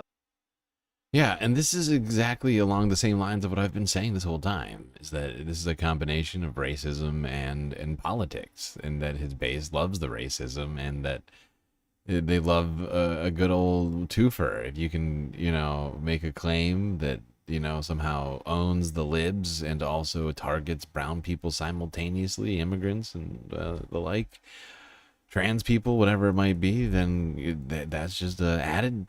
It's just, what's it called? The icing on the cake, right? It's, you know, that's the whole point, is to not only even in the sort of culture wars win, but also to target your political enemies and to instill fear, you know, in blue states specifically.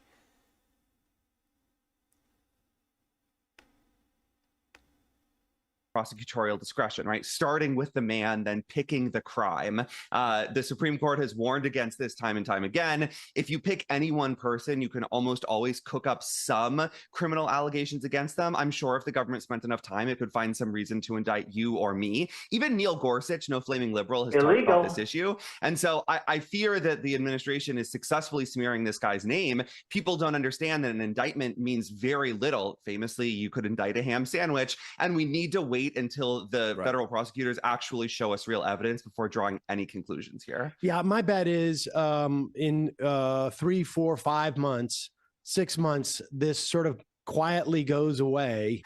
And I mean, honestly, like that, they just move on to another thing. And the nature of our news cycles is such that nobody's going to be talking about this case in 4 or 5 months. And if he is, we can't stop. Just like with Gaza, we cannot let these stories just disappear until there is a proper resolution to them. And it's going to be hard, but we do have to try and keep ourselves focused on these things.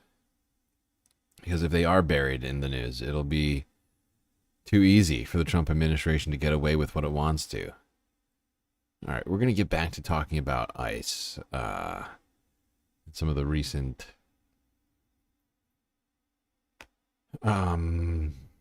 developments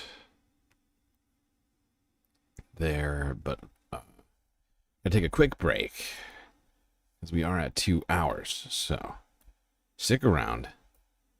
Won't be long. We'll be right back after these brief space messages.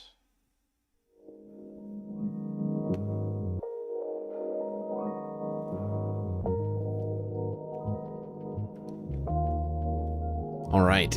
Hope everybody's been enjoying the show so far. If you haven't already, hit the like button. Don't forget to subscribe. Hit that bell icon too, so that you make sure that you don't miss a single episode of this spacecast. While you're at it, do also consider perhaps contributing to the Galactic News Network.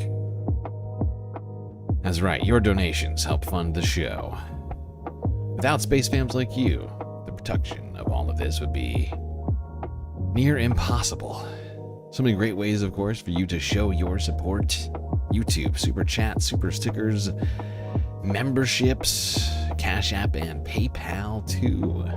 But the best way to get the most benefits for your space, for your Earth dollars, or space dollars if you got them, is to go on to Patreon and become a Galactic Patron. It's $3 a month. Get you an avatar, a shout out, and number of other space benefits. So make your decision on how you want to show your love of space journalism. Anyway, that's enough for me. Enjoy the break. Grab yourselves a drink, maybe a snack. I will be right back.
Everybody knows what that sound means around here.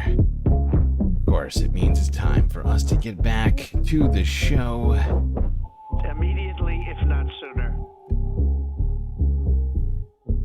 We left off talking about ICE. We're going to start up the second half talking about ICE. This time, we're going to talk about the release of one man who's been in immigration detention for over 3 months without having received any reason for his detainment. This was the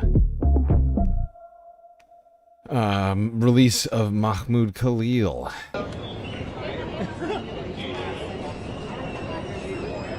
This is him actually showing up, I think.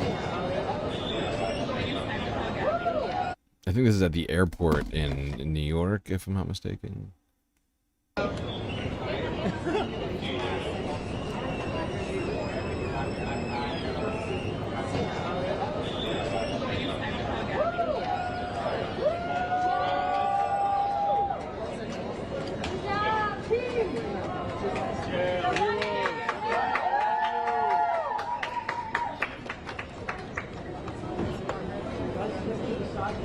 To the microphone, please. Microphone in front of you, sir. There he is.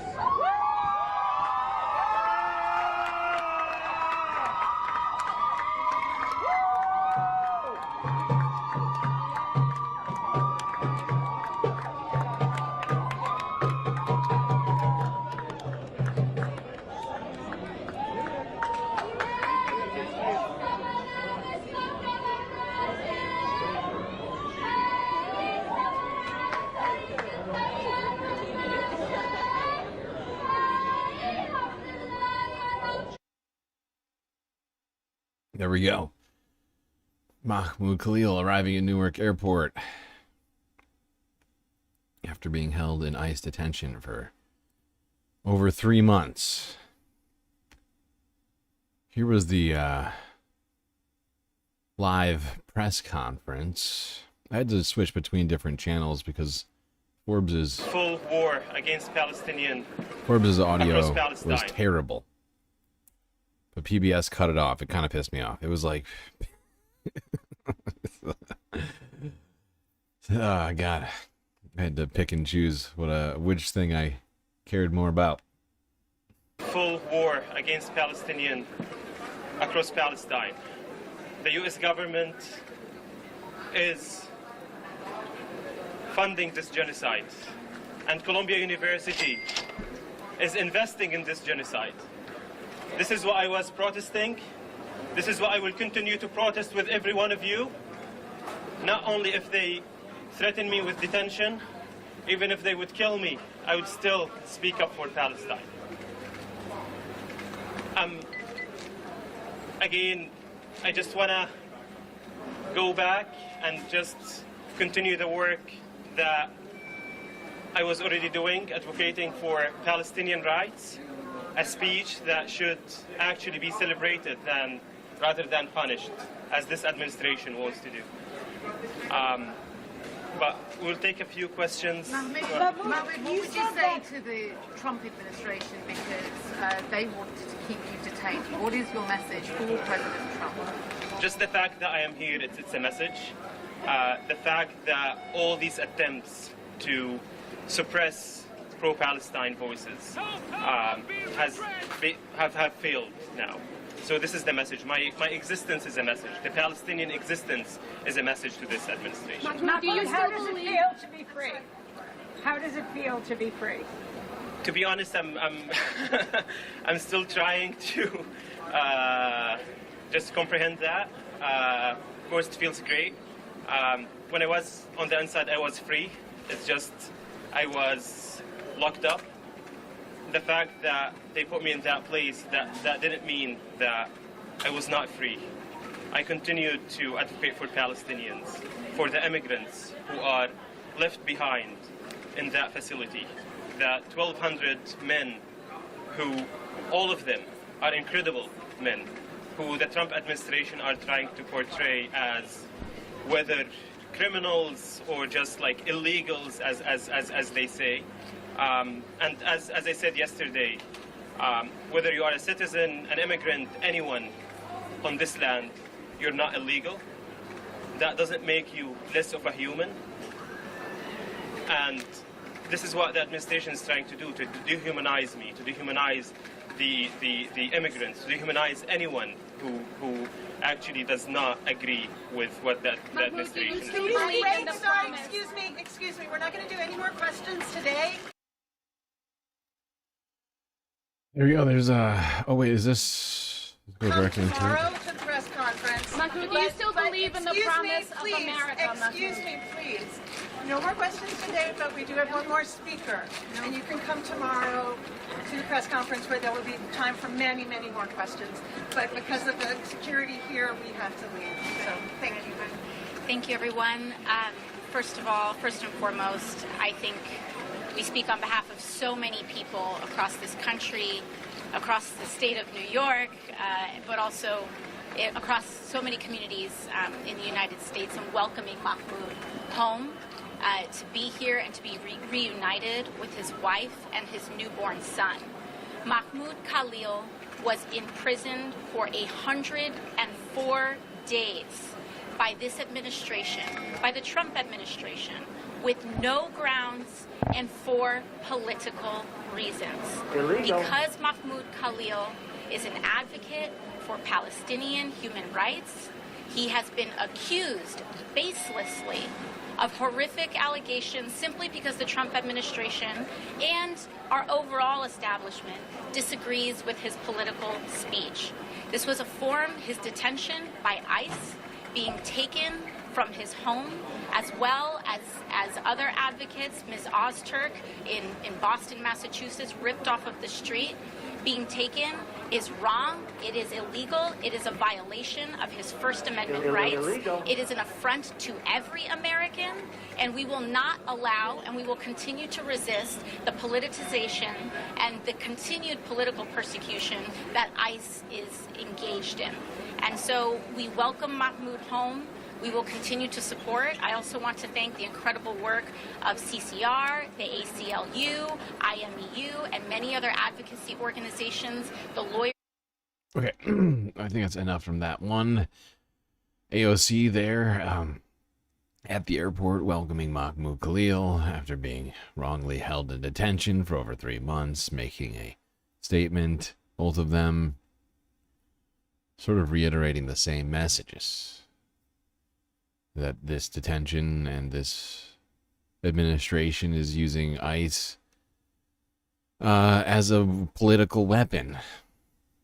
Rather than just being there to enforce immigration law, they are using them to go after their perceived political enemies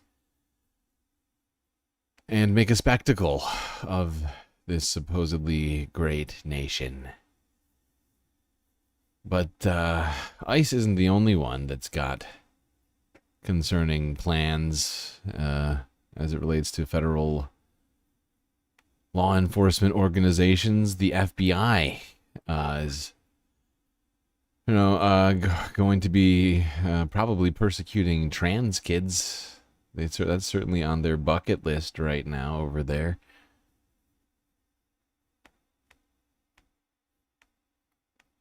What are the biggest cases that you think are the most consequential ones, or that are going to be we're going to find decisions on over the next 3 weeks? I'll just list a few. One is Skermeti versus United States, which involves the constitutionality of state bans on gender-affirming care for minors. Almost half the states have now enacted these laws prohibiting minors from accessing puberty blockers and hormones. The Supreme Court will decide whether those laws violate the Equal Protection Clause. I think it's a spoiler alert to say that the court will very likely hold that they don't violate equal protection. And it'll be another one of these cases where a lot depends on how the court says that. Will the court destroy the kind of broader edifice of protections against sex discrimination here? Or will it narrowly target trans youth and say that, oh, these are experimental medications, states have a right to protect their children, and all of that bogus that, we've seen time and time again from anti-trans advocates. There's another case. Let me just add one or two things here. One, we're going to be talking to somebody, I think, from the ACLU over the next week or two about that case. And the other thing I heard is that the FBI is now searching for data on kids who are receiving these treatments now. Yeah, and this, I think this, if I recall correctly, this interview that was done on the Majority Report here was from last week. As of this week, or well, I mean, I guess really, I mean, like almost 2 weeks ago now is when they did this, and last week that the Scarametti decision came down, upholding this state bans on trans affirming care. Talked about it on Friday, I think. Whoops. On kids who are receiving these treatments now.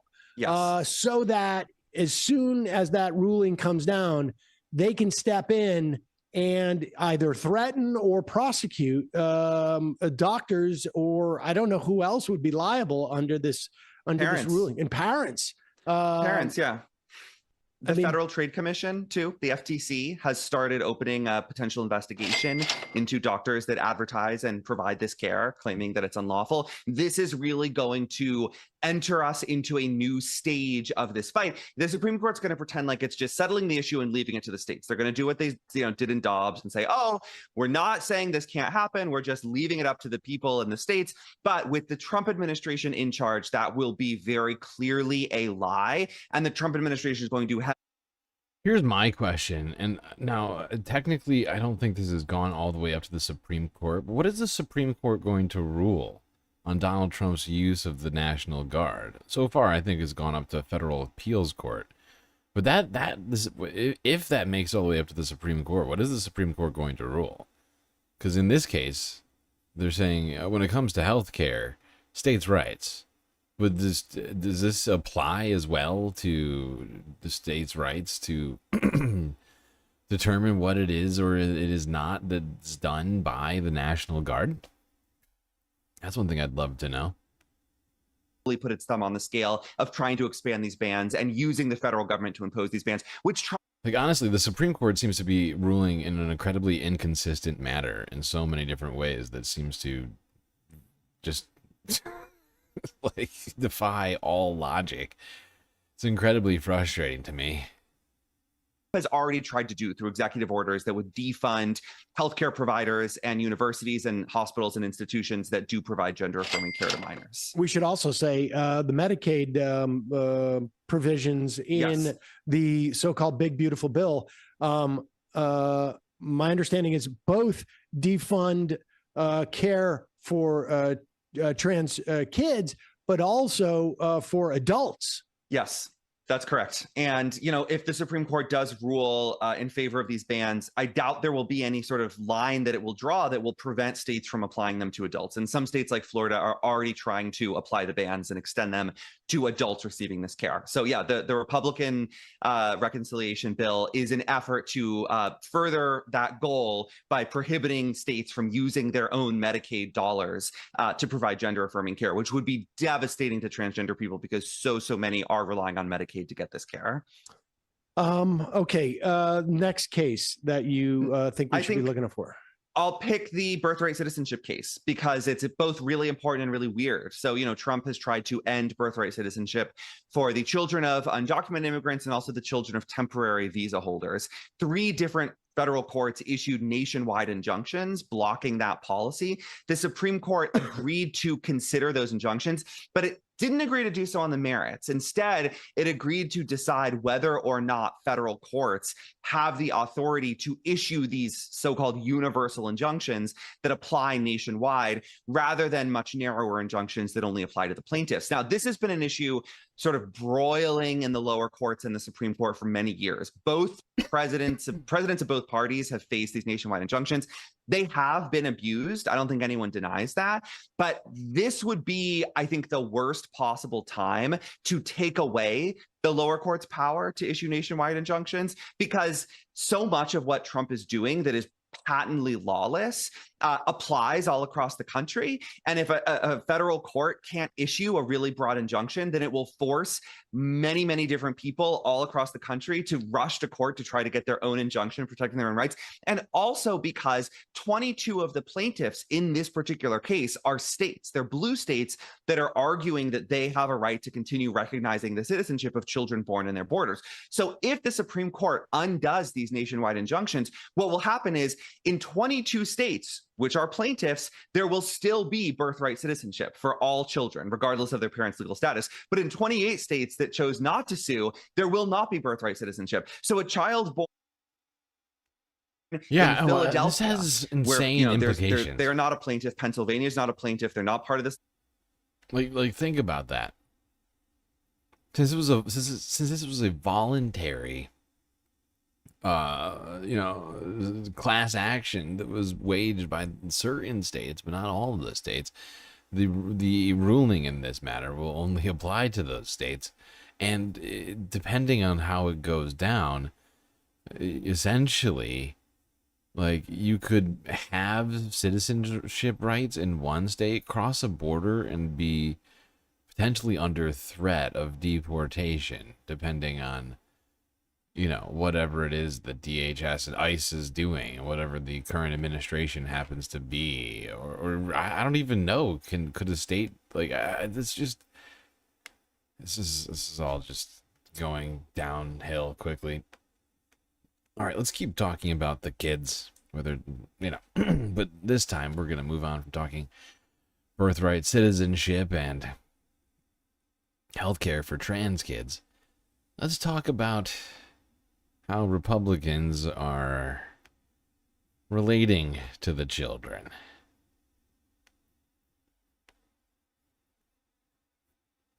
One guy by the name of Charlie Kirk has been continuing doing his little events, if you can call them that.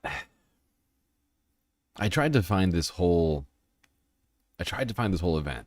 I could not find it. I think it's probably because it exists on Rumble, and I just don't use Rumble. But thankfully, the Majority Report did this this week. Let's go here. Charlie Kirk's Turning Points USA has been hosting these young women's leadership summits. Really what it's about is telling women to get back in the kitchen. And Kirk basically says it here. He says in this clip where he thinks that women or young girls, he's talking to a girl who, I don't know how old she is. She's 13, 14. No, Ew. she has braces. I'm sorry, what event is this? It's the Turning Points leadership, Young Women's Leadership Summit. I thought that was for like college ladies, but they seem to be getting younger each year. Maybe she's not. Maybe she's in college. And maybe I'm just getting older and everyone looks younger to me. That happens. Maybe. I don't know though. Okay, we'll just play it. People can decide. Either way, just listen to this advice that he gives her. Hi, Charlie. I'm Addie, and I'm 14. I'm a freshman. Okay. I wasn't making it up. She says she's a freshman in high school. High school. Where are the parents at? I mean, come on. I'm not okay with this. To be fair, from what we understand, she is unlike maybe young white men. She would be an outlier here because we know that young women, even that as young, the upcoming generations of young women are not all Charlie Kirk fans. No, but she's a minor that's at the Turning Points USA Young Women's Leadership Conference. My guess is she's got some parents that have some right-wing beliefs. Who knows? Either way, this is not about her. It's about his response. Hi, Charlie. I'm Addie, and I'm 14. I'm a freshman in high school, and I was wondering, as someone who has like a different opinion on college, what would you say the pros and cons are? Because I'm interested in political journalism, and what would your advice be? Yes. Can you pause it right let me there? also speak to some of the young ladies here in high. Just for a sec. Okay, so this Please is don't, Charlie. when you're going to a leadership conference, this is a normal question to ask. This is a subject I'm interested in. This is presenting itself as something to empower women. What? How you say that college is a scam? He will repeat that in just a second.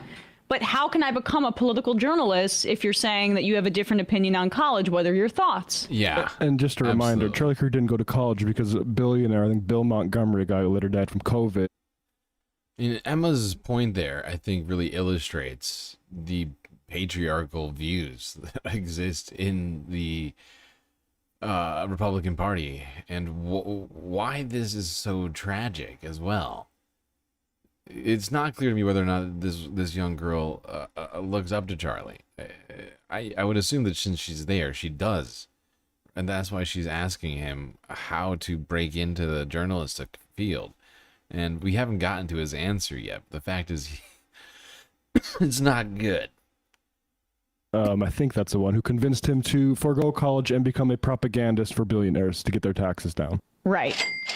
This is his reaction to that question. What would you say the pros and cons are? Because I'm interested in political journalism. And what would your advice be? Yes, so let me also speak to some of the young ladies here in high school where your top, if you are, who's here with your top priority? Your top priority is get married and have kids. Don't be creepy. Okay. Ew. Interestingly, I think there is an argument to bring back the MRS degree. And no, seriously. And just be clear, that's why you're going to college, right? One thing I want to point out that I don't think the MR crew points out, but you know what this is? And we've heard this word so many times from Republicans over and over to the point it makes me queasy. This is grooming. This is textbook grooming, essentially. He's doing publicly right now with this young girl. A young girl who he's failing right now. A young girl who should be bolstering her interest in journalism, since that's what, ostensibly that's what Charlie Kirk claims to do. Instead, he is grooming her and saying, actually, you should probably focus on your sexual value, and rather than thinking about a job, you should think about how you can make a man feel good. You should think about how you can uphold the particular set of values. It's really creepy. Don't lie to yourself. I'm studying sociology. So in case people are a bit confused, an MRS degree, I thought maybe he meant like major in religious studies. I looked it up. He means become a wife. Mrs. Studying sociology. No, you're not. We know why you're here. And that's okay, actually. And that's a really good reason to go to college, actually, especially an SEC school. Like, you will find a husband if you have the intent to find a husband at Ole Miss. Like, it's just going to happen, okay? Or wherever. Yeah, there you go, see? Or at University of Alabama. But there you go. But I always laugh because, and by the way, we should bring back the celebration of the MRS degree. Which is, no, serious. I mean, if you think about it, like I say college is a scam, but if you're going to find your life partner, like that's actually a really good reason to go to college. You have a bunch of people that are single. As opposed to the... How is that a good... Like, there's just something about... How is it good to spend $250,000 on getting yourself married? I mean, if this is how Charlie Kirk sees it, I mean, what's the point of college? I mean, if anything, we should just go back to, I don't know, 100 years ago, start having dowries for young girls. Just, you can have fathers sell off their their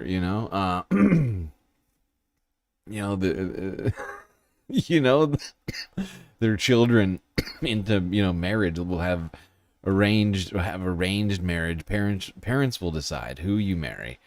Because why spend the money on college if the only reason is to get married? Like, that's basically the world that he's talking about. He's just sort of complicating it with this college idea. What's the point of that? There is no point in that. It just perpetuates colleges taking in vast swaths of money. And in fact, in this the world that Charlie Kirk is painting, for nothing else than social gathering and the no learning. What's the point? This doesn't make any sense. Unless you're really creepy and you feel like we need more, like, the way that he talks about these young girls in this way, in this thing, it's problematic on so many levels. Whether it's just feminism or just this borderline like creepy obsession he has with young women. Or like, not even, I don't know if obsession is the right word, but his view of what their value is stems as opposed to the, like, there's just something about that girl smiling and hearing that she's interested in political journalism and then being told you got to get married that like breaks my heart just slightly. Yeah, no. This whole thing is gross. This whole thing is incredible. Absolutely. I mean, it is gross, but I think, honestly, I think what Emma's trying to bring it to here is really the point of this, is that this is a failure, right? Like, I mean, I know Charlie Kirk doesn't see it that way, but like, he's failing, like, in this instance, basically society by carrying, through Charlie's disgusting suggestions here. It's like failing this young girl who has dreams, and Charlie's like, fuck your dreams, okay? Like, rather than supporting those dreams, he's actively, suggesting that those dreams are stupid because they don't align up with an ideological belief that he and Republicans happen to hold. Gross. Right. Why are you telling this girl is too young to be being told about getting married and having children? She's a child, you freak. And the MRS degree thing, like, okay, so if college is a scam, Charlie, right? But you're saying there's an exception to the scam and that there's a good reason to consent to being scammed if you are a woman, for you to go and pay hundreds of thousands of dollars potentially to find a husband, or your parents to do that, or you to take out loans to do that. That's a good reason. What are the young men there for? Who are you meeting? Because are they getting scammed as well? You're basically telling her that the only good reason to go to college is to find. Yeah, and I think what he is saying, I mean, this is just more the patriarchal view that he holds, right? It's like men should work. Right, so going to college for them isn't a scam because you're fulfilling your God-given or mandated role in society. But women are going against that hierarchy by going and trying to better themselves with education when they should just be barefoot in the kitchen and popping babies out left and right. That's basically the argument that's being made by him. Hold on, I'm going to go to the end. It's also good to know that he studies up on the issues he talks about daily, because he has that, what did he say, 15-minute window when he's getting them ready to peruse the news really quickly? Yeah, that's... Yeah. Probably should do a little more reading. Good prep work. Yeah. That's all it takes when you have a conservative audience. That's too much work if you have a conservative audience. Right. Yeah, exactly. Do we have more of the Charlie thing? Maybe just... There's an even younger girl next, 11. Okay. A little bit more of this one. Jesus. We got it, yeah. The celebration of the MRS degree, which is, no, serious, I mean, if you think about it, like, I say college is a scam, but if you're going to find your life partner, like, that's actually a really good reason to go to college. Why I have a bunch of people that are single, they're at the prime of their, let's just say attractiveness. Oh, the dating pool is as robust as you'll ever find. He's saying this to a 14-year-old girl. Yikes. Okay. What? Charlie? At the prime of their attractiveness. Like, don't be the amount... Pedocon theory undefeated in the streets. Yeah. Oh my God. Honestly. And... Oh, God. I am grossed out. All right, we're going to move on from that. Charlie Kirk publicly grooming some young girl at in his mind, the height of her attractiveness at, what was it, age 14? Weird. It's a weird claim to make. Very weird.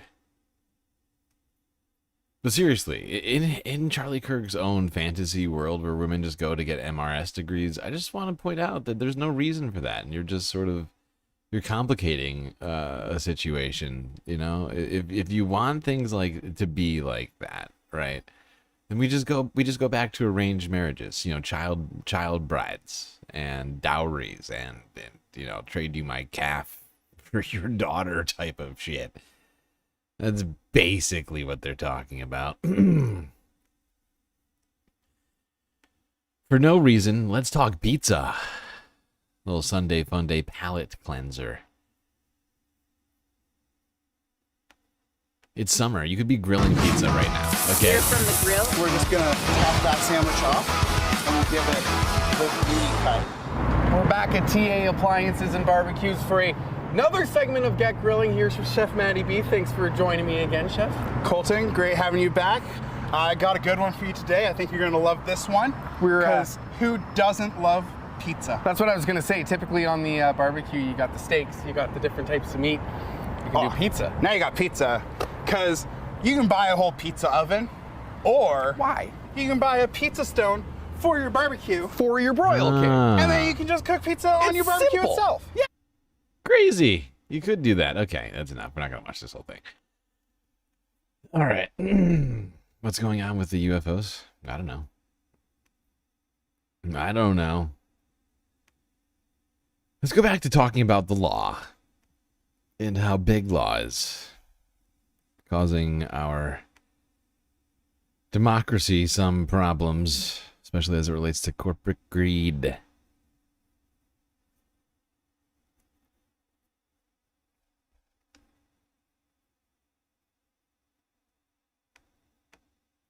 At More Perfect Union, we've covered how our economy has been rigged by large and powerful industry groups, big tech, big oil, big pharma.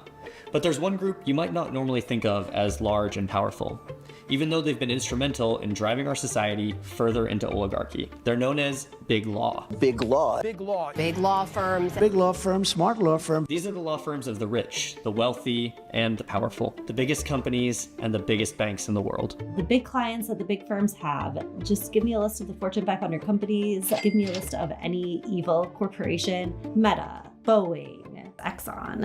I sat down with former big law insiders and legal advocates to answer a few questions. What exactly is big law?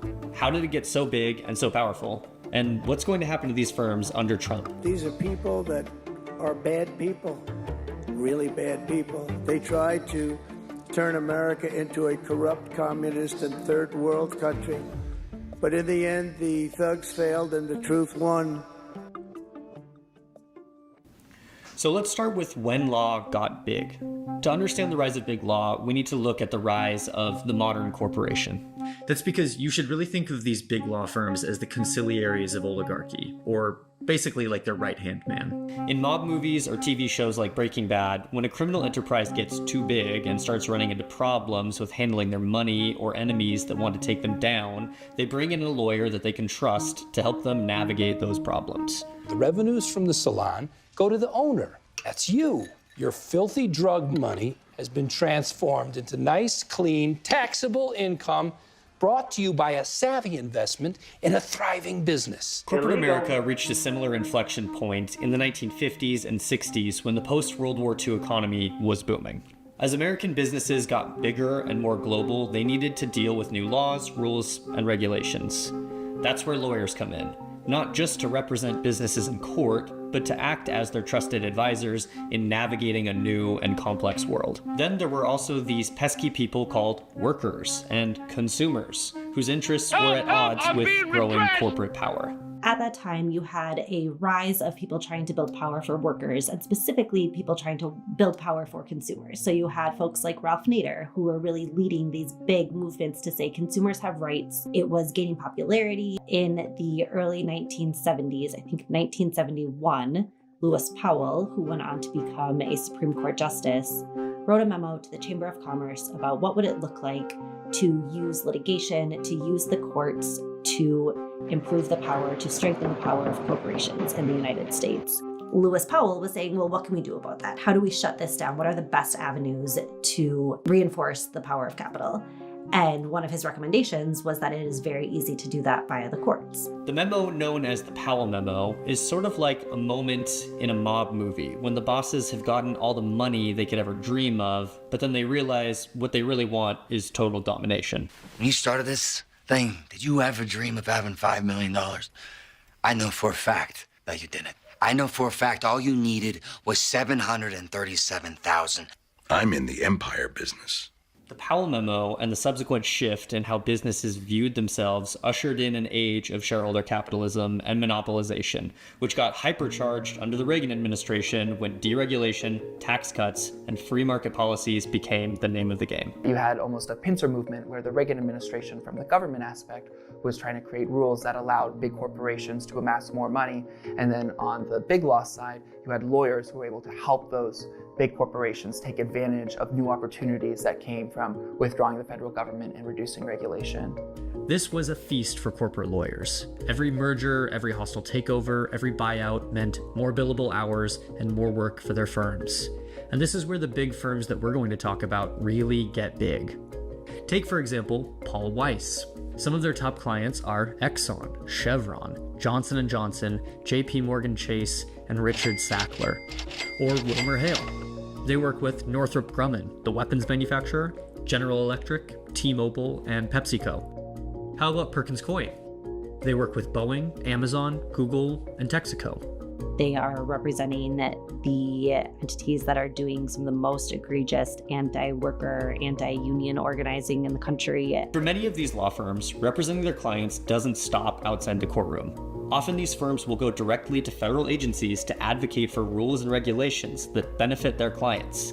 This is just a different kind of lobbying, but it doesn't require lawyers to register as lobbyists, so it flies under the radar, helping firms like Sullivan and Cromwell rake in massive profits while staying in the shadows. But there's yet another level to this relationship too. Another layer to how big law firms maintain their power and influence over the legal system.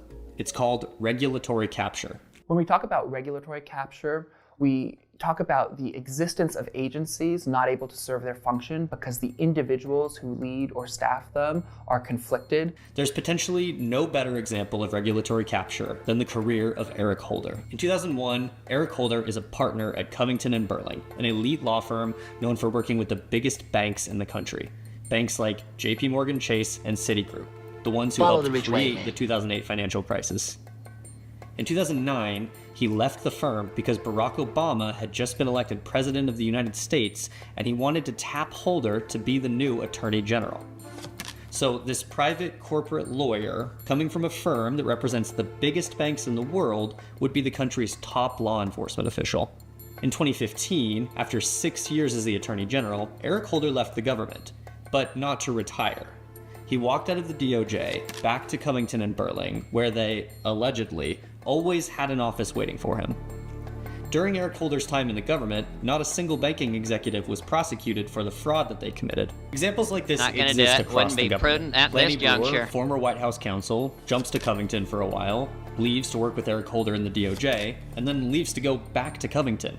Loretta Lynch, Attorney General after Holder, leaves and is now a partner at Paul Weiss.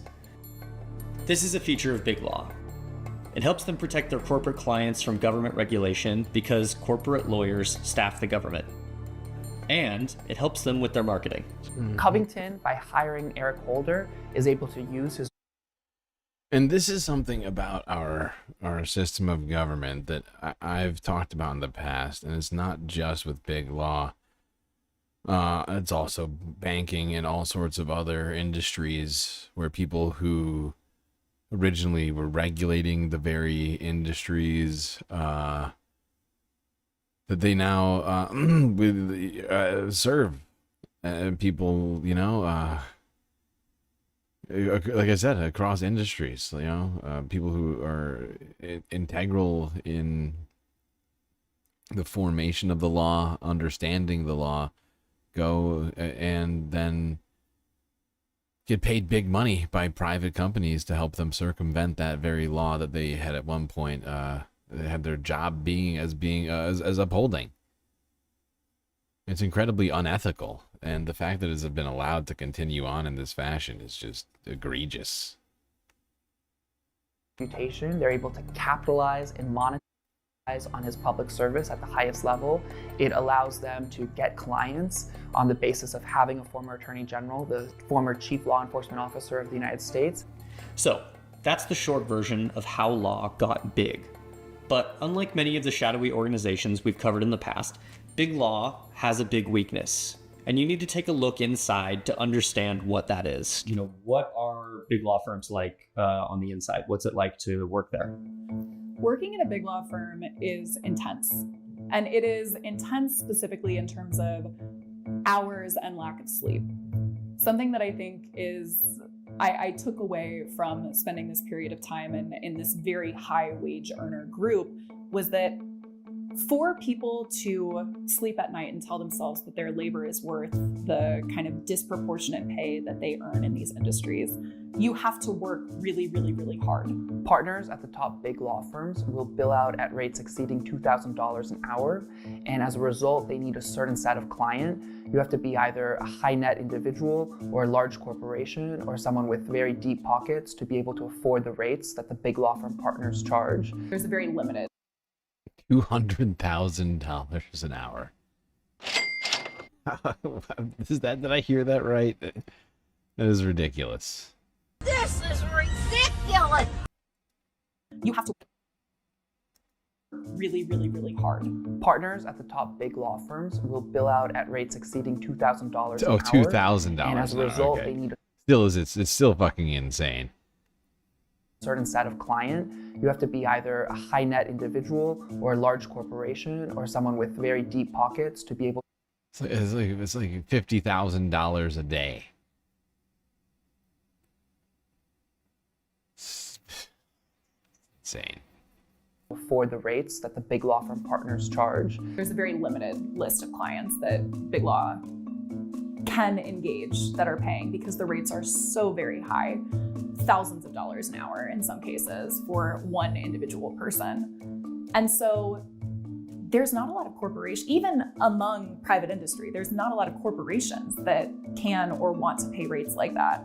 So what you see is a lot of kind of huge legacy corporations, but also a lot of kind of private equity firm smash and break things, move as fast as possible clients. It's this Right, so it's either the biggest clients or the ones who are probably committing the most crimes actively, or at least questionably legal decisions. Those are the ones who are most often engaging these law firms for their services. Incredibly powerful area of the industry that also has not an Achilles heel, but like literally an entire Achilles body of needing to have clients that can pay $3,000 an hour. The fact that big law firms are competing over a small sliver of the business of Fortune 500 companies and a few other large entities and high net individuals is a weakness that can be exploited. America has a legal system dominated by a handful of top law firms who value profit above all else, are motivated by fear, and represent only the elite, moneyed interests in the United States. So maybe this is a weakness that could be exploited for reform.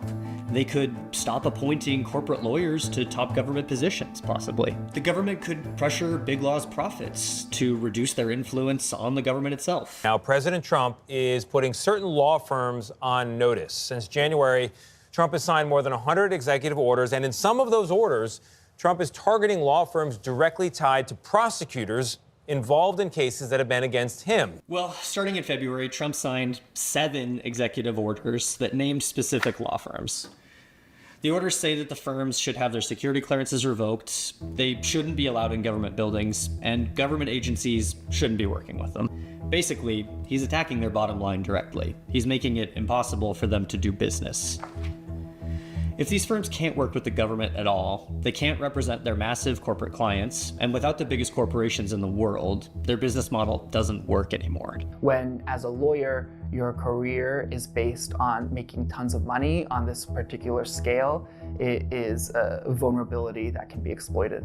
If you were a Kirkland partner and you're used to making $9 to $15 million per year, it's very undesirable to suddenly be in a position where you're making $6 to $9 million per year, particularly if you're used to flying on private planes, you have 3 homes, one of which has a mortgage, your kids go to private school, you have all these expenses that you've adjusted to a certain quality of life. So why is he doing this? Is Trump putting a leash on big law and limiting their influence on our system? Most of their work is reinforcing the power of corporations. Some modicum of their work, some piece of their pro bono practice, is often suing the administration and is doing work on behalf of the communities who are under attack by Donald Trump. After all, that's what happened in the first Trump administration. Core Trump agenda items, like his Muslim ban, were challenged through pro bono work from fellows at big law firms. And so even though it's only a small fraction of what they do and doesn't make up for all of the harm that they cause, it is still real litigation. It's still real lawyering. It does matter. And Trump knows that it matters, and he wants to eliminate it as a threat to his consolidation of power. So this time around, after using their 4 years of power to plan, the second Trump administration fired the first shot against big law. And all those same elements we went over that made law big also made them weak to his attacks. Paul Weiss and 8 other firms approached the Trump administration to make a deal so they wouldn't be targeted. Skadden Arps is going to provide $100 million in pro bono legal services during the Trump administration to causes that the president and Skadden Arps both agree with. The president says that includes veterans issues and law enforcement issues, among others. With each of them offering millions of dollars of free legal services.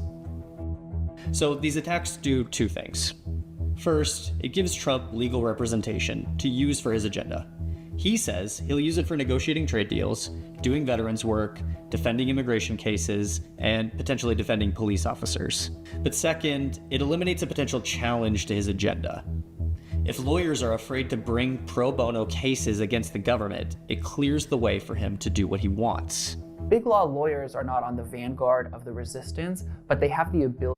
God, it is hard to defend these guys. This is a real, conundrum, because I think that most of what they do seems to be incredibly problematic and uphold the very things that are causing problems in our society.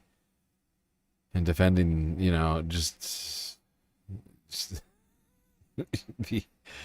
the very people that are set out to oppress the vast majority of society. And then, there's like this tiny caveat to that. It's like, oh, and also on their free time, they're maybe doing some good stuff. It's rough. It's a rough justification, not gonna lie. The fact that they're lawyers and that these law firms have money to offer a potential roadblock to the administration. We've seen how important it is to have law firms take on these pro bono clients. We've seen how much that has been a check on even Trump the first time around. So without that happening this time, I think that there are big concerns about how the legal system will hold up and will continue to, if the legal system will continue to serve as a check on the president at all. As we've talked about throughout this piece, big law is a key factor of our oligarchy that we need to reform. So Trump is sort of right to take them on, but his attacks, driven by personal grievances, aren't going to structurally reform the legal system. He's sort of like a mob. Yeah, I mean, first off, the reasons why he's doing these things are all completely wrong. They have nothing to do with the basis of how these law firms operate, and are solely based upon his belief that they are somehow oppositional to him and are some sort of impediment to his desire to seize power. And secondly, like, he's basically already called off that fight, right, in many ways, because they've already capitulated to him, which is, just basically means, rather than having those law firms doing the things that they're supposed to do on their free time, like we're talking about, pro bono, suing the administration, instead they're going to be working for the administration, right? Basically negating all of the good stuff, the tiny fraction of good stuff they were doing. Yeah. Living a shitty time, don't we? All right. Let's talk about a time long, long ago.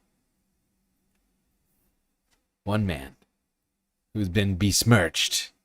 One individual decided to call in to talk about that besmirchment on the Majority Report earlier this week. Let's talk about the dude who was, according to this one caller, the Marx before Marx. Pre-Marx Marx.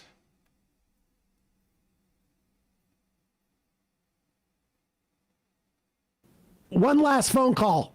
Calling from a 424 area code. Who's this? Where are you calling from? Yo, is this Sam? Yeah. Who's this? Where are you calling from? This fucking guy. Oh, no way! Yo, can I get the horn? It's the first time caller over here. What's your name? Yo! Where are you coming from? Hey, yo, okay, so, ready? This guy, he's got to settle it down. He's got to take it down a notch. I'm worried about you. Are you driving right now? I'm sorry that I cannot provide you guys Stavros laughter. Yo, is it Stavros or Stavros? Fuck, his laughter is so funny. Dude, are you driving? Okay, yo. Dude, are you driving? Sorry if it's I love how Sam is like mostly concerned about public safety in this moment. He's like, this guy sounds incredibly intoxicated right now. Are you? And then they can hear the traffic going by. It's like, sir, are you in a safe place right now? It's loud outside. My bad. I'm gonna go to a quiet place. But I have a question. Yeah. Yo, what is the worst thing? What is the worst thing that Karl Marx ever wrote? And he wrote a lot of bad things. Wow. All right. Yeah. But what is like the worst thing that he ever wrote? Probably the anti-Semitic letters about LaSalle. I think it is. Okay, that's pretty close. That's pretty close. Pretty close. All right. But worse than anti-Semitism. Because there isn't a lot of time, I'm gonna give this one away. And hopefully you guys have an idea of where the fuck I stand. Okay. The amount of lead up this caller gives to this is out of control. If you call into the Majority Report, get to the point, please. I don't know if anybody here has ever called in, but let's speed it up. We don't need all of this run up. So one of the worst things that Karl Marx ever wrote, and I beg you guys to look this up. Say it. Hold on. I was just jogging, so let me catch my breath. Hold on, Emma. I love how Emma's like lost all patience for this already. She's say it. Get to it. Hold on. I was just jogging, so let me catch my breath. Fuck. Jesus Christ. Okay. The worst thing he ever wrote was he defamed and he also smeared the name of Simon Bolivar. Okay? And he did this. How dare he? Calling him a blackface tyrant when in fact Simon Bolivar is a pre-Marxist. Okay? There was no Marxism before Marx. Do There not is an forget the argument, great Simon Bolivar. Okay? There is an argument that Simon Bolivar invented Marxism. All right. Well, now. listen, dude, I appreciate you weighing in on this, and I think people will take some time to, think about it and work it out. But there it is. Simon Bolivar did not deserve the besmirching by Marx that he got. Anti-Bolivarist revisionism. Yes. The terrible anti-Bolivarist revisionism of Karl Marx. I don't know if you know just how bad Marx was on the anti-Bolivarist revisionary bullshit, but it is the worst thing that he ever did. Write that down. I don't know if you heard about the late great Simon Bolivar. Some say the George Washington of South America did. Hold on. Hold on. Let me get to this, all right? Let's talk about Simon Bolivar did. Bolivar was born rich, a playboy that gave up his life full of privilege to fight the Spanish Empire. To see why and how that happened, join me for this brief look at the life and times of Simón Bolívar. Simón Antonio de la Santísima Trinidad Bolívar y Palacios was born July 24, 1783, just 4 years before the first aborted rebellion in Caracas. The revolt was in reaction to the monarchist struggles in Europe, to oppressive policies that kept Spanish-born in the Americas, that is criollos, from managing their own affairs, to the frustration of having to read Enlightenment ideas in banned books. Bolívar, the youngest of 4 children born to one of the most aristocratic families of the New World, was of that generation that finally tired of the oppressive practices of the Spanish crown. His ancestors through 2 centuries had been richly rewarded for service and loyalty in administering the orders of the monarch, helping build the port of La Guaira, laying roads, digging mines, and creating plantations. But rather than profit from this system, Bolívar followed a more tortuous path. He was orphaned early in life. Although precise dates vary, it seems certain his father died when Bolívar was very young, and his mother before he had reached his middle teens. Nevertheless, Bolívar led what one biographer called a spoiled and precocious boyhood, as a result of his family's wealth and the devoted attentions of enslaved women. Equally attentive were his tutors, including Andrés Bello, who would become a noted diplomat, scientist, and humanist, as well as Simón Rodríguez, a young devotee of Jean-Jacques Rousseau. Rodríguez began his lessons about the time Bolívar's mother died, and Bolívar later recognized how much this influenced his life. The relationship had its fullest effect for 5 years, and after Rodríguez returned to Europe, Bolívar sought him out. Thus, Bolívar was both protected by great wealth and schooled from childhood in revolutionary notions. Bolívar's training also included athletics, and in about 1797, when he was 14, he was given military training for 2 years. He rose to the rank of lieutenant. When he was 16, he was sent to Madrid to live with relatives and get further schooling. As a wealthy Creole, he was introduced to people in the most privileged positions of the system he would later help destroy. In 1800, at the age of 17, Bolívar met María Teresa Rodríguez del Toro, a few... All right, we're not going to go through this whole thing, but I'm going to wrap it up as succinctly as I can. Simón Bolívar eventually led mass revolution and fight war essentially against the Spanish crown, and is seen as being intrinsic to the creation of like a half a dozen countries in South America. I think it's like Colombia, Venezuela, Peru, Bolivia, Ecuador. Oh, my brain just broke. I lost number 6. Someone help me. But started off with a very privileged upbringing and cast that aside in the name of this different vision that he saw for society. Now, some of his goals were not met in his lifetime, and yet he is celebrated across South America and all the countries I just listed. What else?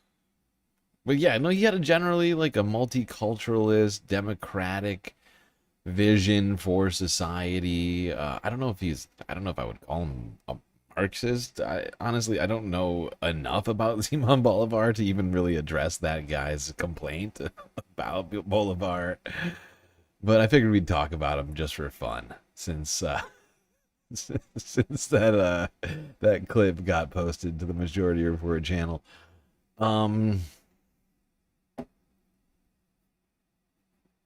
That is,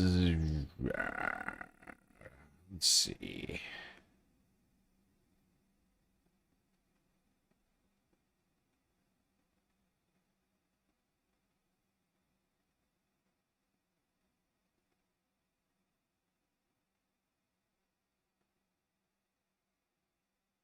Where are we? Okay, yeah.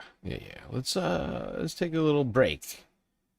Take a little break. Not an actual break, but just a break from the news, you know? Let's find our inner peace momentarily.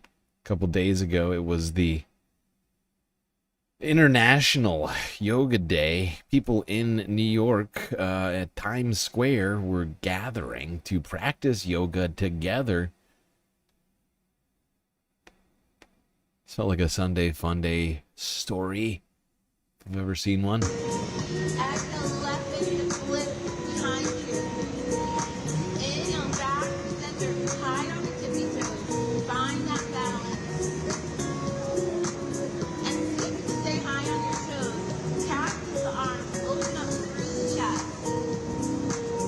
You know, I can't forget that taking care of your body can come in different forms. Self-acceptance is important. Yoga is a great way to practice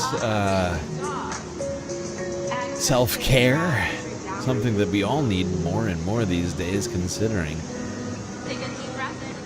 all of the stresses of modern life and the current state of geopolitics and the planet and everything else.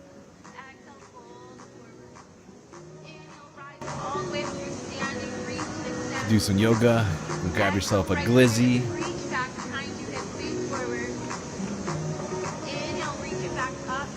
Did anybody see the hot dog cart directly behind it? Fucking love it. That's the most New York picture I've ever seen in my life. Okay, all right, that's enough yoga. A full minute of yoga for you. There you go. Enjoy it. It is Sunday Funday after all. We're here to bring the valuetainment. All right, let's get back to talking about AI.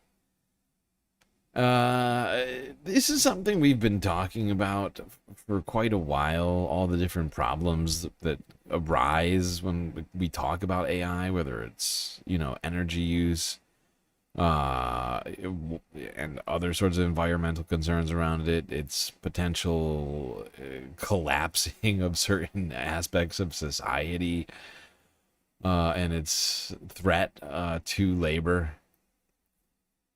But one thing we haven't talked a lot about, and honestly, I hadn't really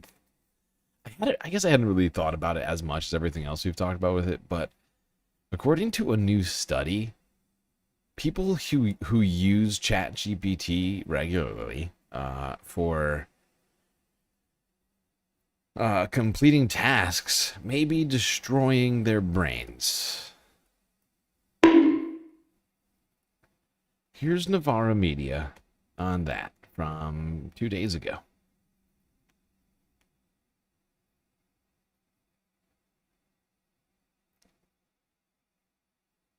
Could AI be destroying our brain? A new study from MIT's Media Lab suggests it may well be. The study tried to find out how repeated use of ChatGPT impacted cognitive ability. The study divided its subjects into 3 groups and asked them to write a series of SAT essays. One group was allowed to use ChatGPT, one could use Google's search engine, and one was, quote, brain only, meaning they could use no tools at all. Now, the researchers didn't just examine the quality of the essays, they also used an EEG, which measures and records electrical activities in the brain to monitor the neural and behavioral consequences of each approach. And it found that the ChatGPT users, quote, consistently underperformed at neural, linguistic, and behavioral levels. They found that compared to the brain-only group, ChatGPT users had reduced neural connectivity, impaired memory and quote recall, and a reduced sense of ownership, with many resorting by the end of the study to simply copying and pasting their essays from the AI. Come on! What's more, because of that sense of ownership, those who wrote the Google search-assisted or brain-only essays experienced higher levels of satisfaction with their work. But what is most concerning is that the study showed that the repeated use of the AI tool could have longer-lasting impacts. When the ChatGPT group were asked to produce brain-only written work, they did not return to the cognitive levels of the group that had been writing without the tool from the beginning. And the researchers Yeah. Now, this study is somewhat narrow, not a huge group, but this makes perfect sense, but it is somewhat alarming that this could be seen in such a short period of time that this was the study was conducted over. And if you apply this across the board and you talk about, introducing AI into classrooms with young children whose minds should be learning how to learn rather than how to use AI, I think the implications for society are pretty obvious. Bunch of children without the ability to, engage in critical thinking, essentially, and just sort of defer to. Oh God, it's just horrifying. Had been writing without the tool from the beginning. And the researchers call this an accumulation of cognitive debt, whereby, quote, repeated reliance on external systems like LLMs replaces effortful cognitive processes required for independent thinking, resulting in diminished performance when those external systems are removed.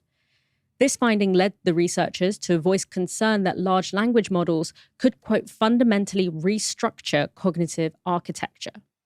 Now, we have to mention that this study was small. It was made up of just 54 subjects from the Boston area. However, this is the latest in a number of studies the MIT lab have conducted to find out the social impact of widespread AI use. A study from earlier this year analyzed millions of interactions and found that daily usage of ChatGPT correlated with higher loneliness, dependence, problematic use, and lower socialization. It also found that the heaviest users were more likely to use the LLM for emotional support, although the study did note that it found correlation, not causation. So it could be that, in fact, people who are already lonely might be more likely to use AI to seek emotional bonds. Now, some of you guys might know this, some of you might not, but when I'm not chewing your ear off on Navarra Live, I am an academic. I work and I teach at a university, and it's obviously no secret that students have been using ChatGPT to write essays. I certainly feel like when I'm marking, and I feel like I've read like 6 or 7 ChatGPT generated essays in a row, I feel like my brain is just like sludge. It's like atrophied by the end of it. But the two things that I found quite interesting with this study was not the headlines, but the fact that, first of all, the ones that were generated by brain-only or Google search-assisted essays were generally a lot more diverse in their quality, but also in their approach, in the creative thinking that went behind the essays.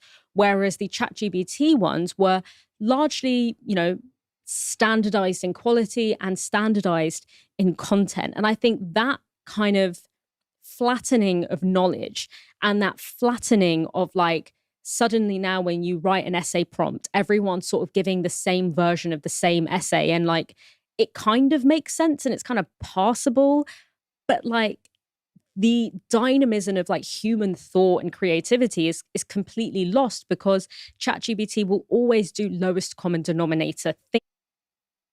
Yeah, that's the thing about this, right? I think this really is a disservice to humanity, critical thinking, and creativity, right? For all of us to be relying on this, this black box technology, which is gonna spit out this vague and generalized sort of slop over and over and over again for us, rather than going through the processes to be able to generate this stuff yourself, ingraining information, whether it's about history or science or whatever it might be, literature or whatever, and then coming to conclusions on your own and being able to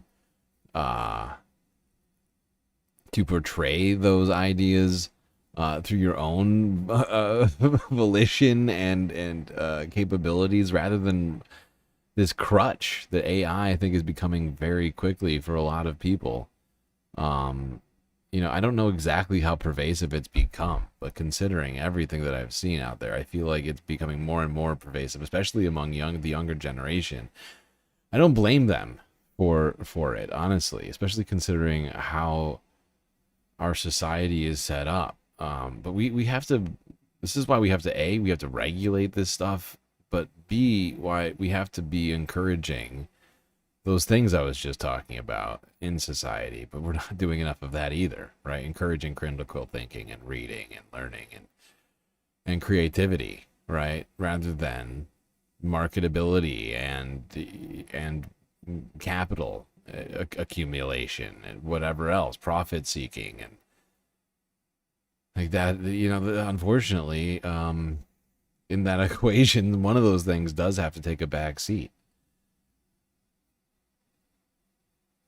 But I think it's a bleak outlook, in my opinion, if we all just wind up depending on AI broadly for everything.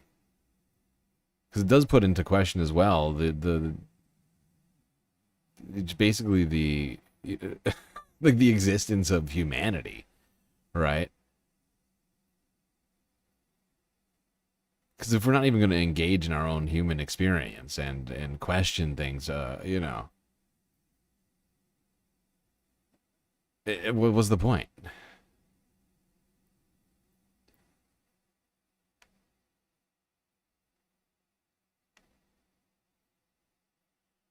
But people are still rushing to replace jobs with automation, including jobs. You know, there was a lot of talk about white-collar jobs being taken away, but regular blue-collar jobs, you know, lower wage-earning jobs are also being impacted.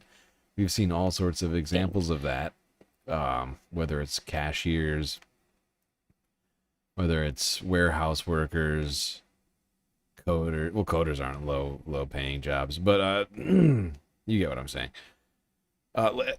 Let's go to this. I should have expected this one, I suppose. It is a beautiful summer But day even, here at Sterling Hills. I'll just let them take this, whatever. It is a beautiful summer day here at Sterling Hills West Metro District, and I have Brian Peck, a member of the Associated Landscape Contractors of Colorado, That is also a terrifying. branch manager with The thing is Environmental fucking Designs here. terrifying, And dude. how cool is this, Not you guys? cool. We have a Not cool at all. Not even kind of cool. Watching that let's everybody watch the top of the I screen. have Brian Peck, a member of the Associated Landscape Contractors. You see that thing right there? She just popped out from behind her head. That is a goddamn autonomous lawnmower. And by the way, you know what's at the bottom of lawnmowers? Blades spinning at thousands of RPMs. Thousands of RPMs. Just driving around 20 miles an hour. I wonder what happens if that AI messes up. of Colorado. Goddamn autonomous land blender. Metro District, and I have Brian Peck, a member of the Associated Landscape Contractors of Colorado, also a branch manager with Environmental Designs here. And how cool is this, you guys? It's not we have cool. a robotic lawnmower behind us. You guys just started implementing this kind of technology into your work. Talk to me about what this is doing for your landscaping crews that are out and about. I'll tell you what it's doing for them. They're getting cut. They're getting fucking cut. If you don't need them to mow the lawn for a landscaping crew, you don't need as many people to work for you. That's how that works. Stupid. Oh my god. Simple blue-collar jobs like cutting the lawn now under threat from automation and AI.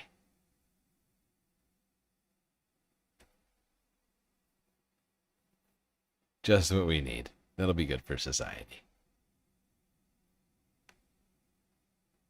I'm sure all those landscapers who are going to lose their jobs probably have good, retirement accounts. They'll probably be able to, I'm sure they'll have time to find a new job. Columbia Regan with a sweet, sweet super chat. You see GSL because of the robot. Beware the robots. That's why we have to keep an eye on the cleaning bots. I guess we should stop purchasing our robots from Skynet. Yep, we probably should. Probably should. I just don't like the idea of autonomous land blenders. You know, what about children? What if that lawnmower fails to recognize a child fails to recognize a child in front of it? Huh? Fucking tragedy is what happens. By the way, how much time do we have left on the goal? 24 minutes left on the goal. How long have we been going here? Jesus Christ. Come on!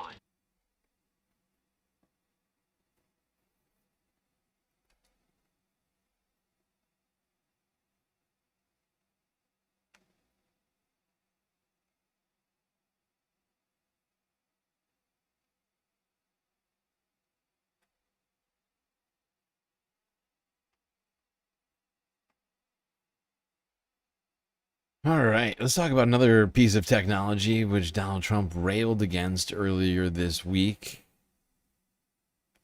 After finding out there are still provisions for green technology in the big, beautiful bill. Donald Trump coming after windmills.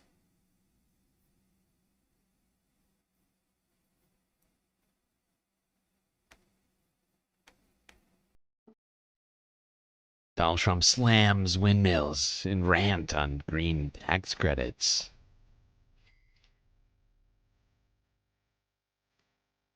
His latest attack against turbines. This is ridiculous.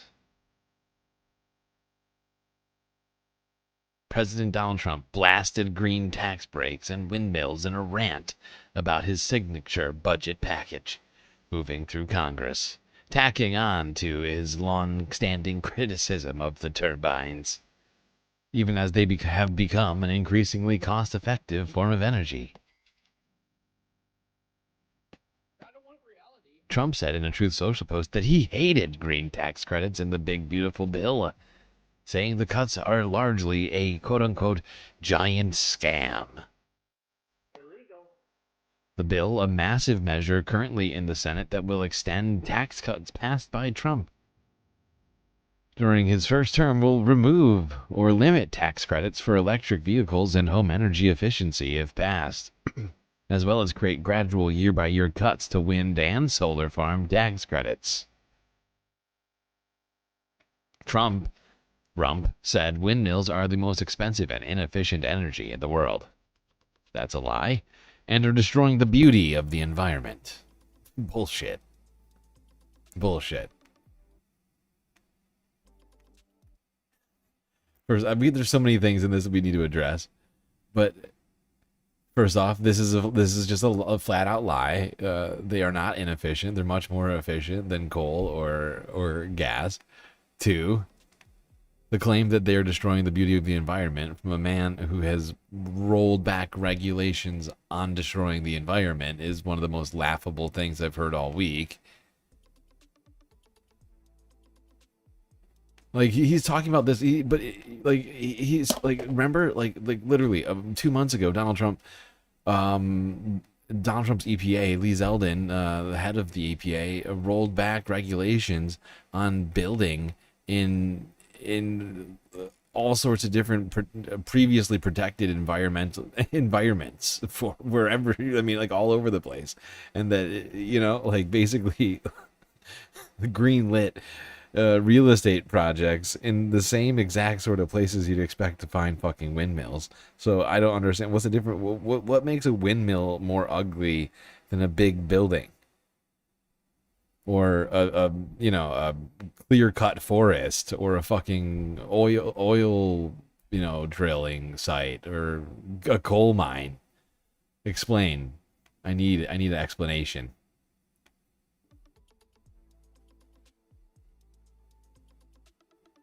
The president also claimed without evidence that windmills are 10 times more costly than any energy, taking issue with government subsidies linked to turbines. Shortly after taking office, the president said the government would no longer subsidize new windmill farms and added that he doesn't want even one built during his second term. Trump called wind turbines the most expensive energy that only works with massive government subsidies. That's not true at all. Subsidies were there just to incentivize people getting onto them and to increase the amount of energy we were producing in a sustainable way.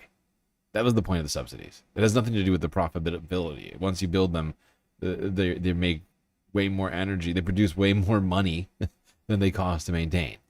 But the reason for the subsidies was based upon the government's attempts, even as feeble as they were, to increase green energy production in the United States, and no other reason than that.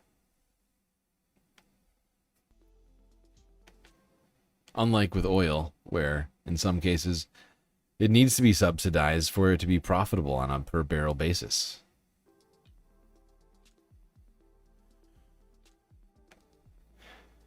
Okay, we're done. I'm done with this guy. Speaking of regulations that have been getting rolled back by the Trump administration, one group of native Hawaiian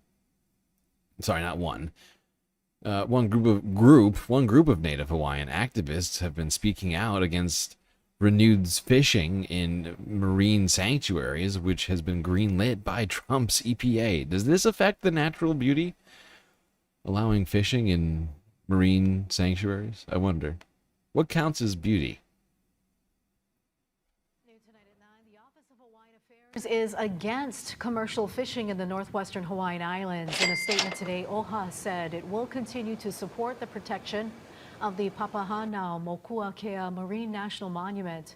OHA is speaking out as a Fishery Management Council plans to ask the Trump administration to lift the 19-year-old fishing ban. In April, President Trump... He's already done it. He already raised it. What are you talking about? In these exclusive economics, Donald Trump literally already lifted the ban. He's already done it. So I don't know if these guys are paying attention or not. We covered the story weeks ago. He lifted the ban on commercial fishing in multiple protected marine sanctuary areas in the United States and in U.S. territorial waters.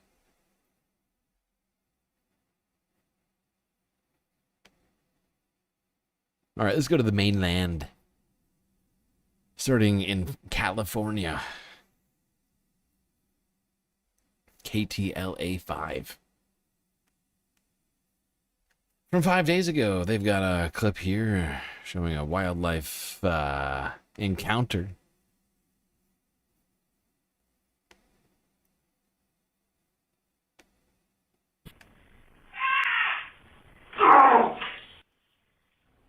Oh my goodness, yeah, you'd scream too if a giant bear broke into your home and faced off with your small dog. Security cameras caught this scary scene in Monrovia over the weekend. Wow, that's a big bear.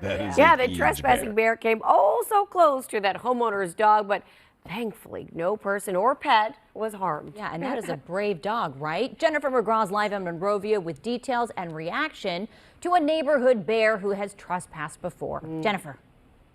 Illegal. Lauren and MB, absolutely a terrifying situation. You know, neighbors around here, they're used to seeing the bears, especially since the fires. But typically, the bears keep to themselves, but there are plenty of them that are bad news. Imagine waking up to this, a monster-sized black bear in the kitchen. Zoe roared from her bedroom trying to scare him off, while her brave 17-year-old dog Doodle jumped into attack mode, going nose to nose. I love how that dog, like, for a second was like, all right, I got this. You fuck off. And then was like, you know what? Actually, I'll fuck off. I'm sorry. I didn't mean to bother you. I didn't realize that you were a giant. I'm gonna...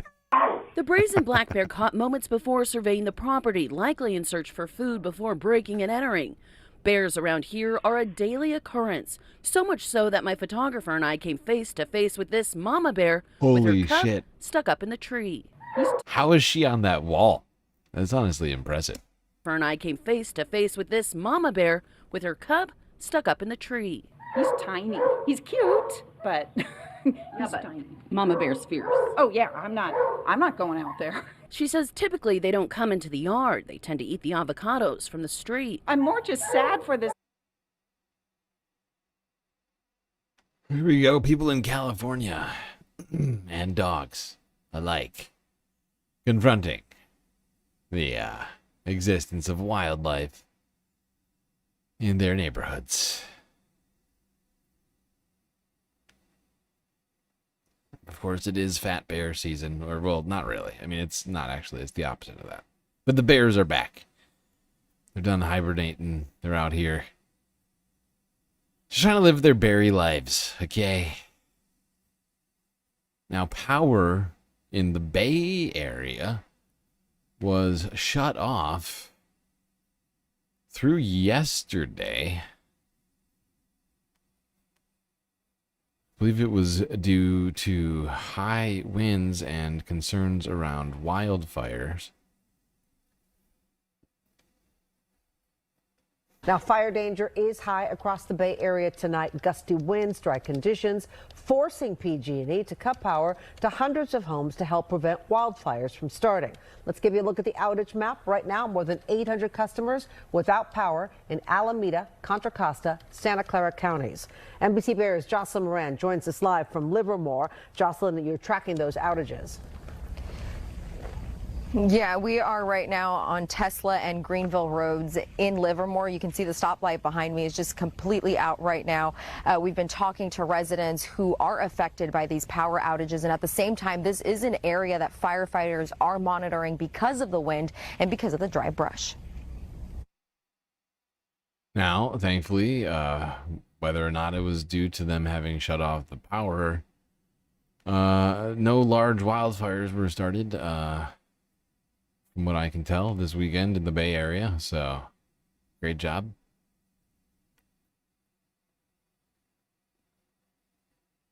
All right, here's a Sunday Fun Day story for you. Let's talk about fossils and how fossils are under threat from climate change and extreme weather. All right, it's not super fun. 66 million years ago, the ferocity of Mother Nature brought an end to the reign of dinosaurs. But these days, it's helping to reveal them. Today, paleontologists Henry Sharp and Mark Powers are on the hunt for the largest group of tyrannosaurs ever discovered, Albertosaurus. We are boots on the ground looking for possible finds, and usually what we're finding is just something slightly poking out of the hill. Everything can be found here. You just got to spend enough time looking. The art of dino prospecting has changed little in more than a century. Time, patience, determination, and some luck. Over time, nature's elements have combined to help erode the rock and expose these buried dinosaurs once more. And it was while simply patrolling these hills that Mark and Henry made a spectacular discovery. It was at the end of the day, we were tired, we hadn't found anything. But to motivate ourselves, we kind of just kept saying, one more sandstone, one more sandstone. Eventually we got to one layer where we spotted some bones kind of eroding out of the hillside. And as Mark was kind of standing up to look and see how far it went in either direction, I happened to look down at his boots, and he's standing on what ended up being Rose's femur. They had stumbled upon the leg bone of an Albertosaurus, but they'd soon realize there was much more here.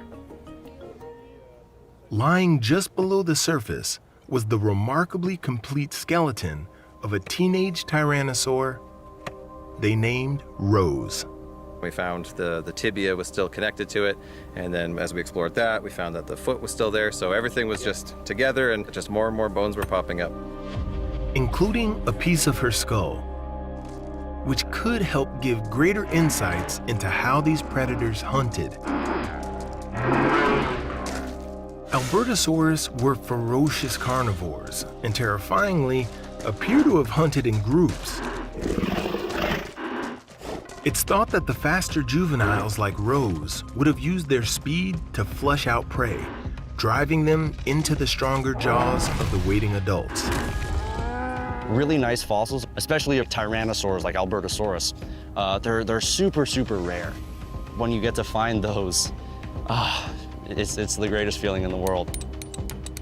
But that feeling can be fleeting, because the weather that helped reveal Rose is now her biggest threat.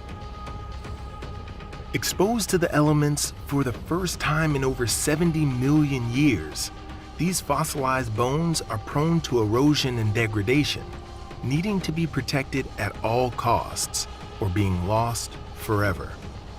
But before the team can safely remove Rose's skeleton, the weather takes an alarming turn.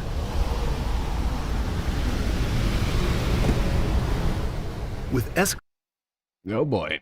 We only have 9 minutes left to finish the goal, and we are way behind. I don't know how we're going to do this. Only a 3.5.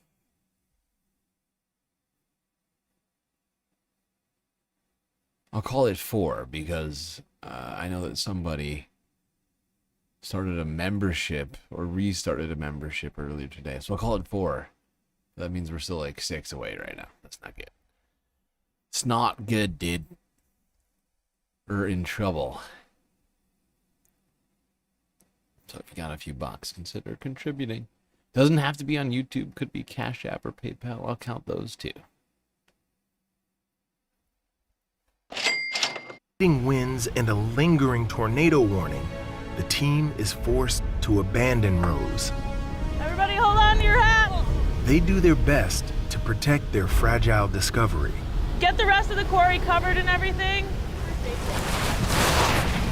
I don't think we'll get all of it. Put a rock on top and rocks around. Yeah. Okay. All right, let's get the Hiffle out of here. If we found a bit of the skull, that means Rose's ghost is Screaming at us. They retreat down to base camp.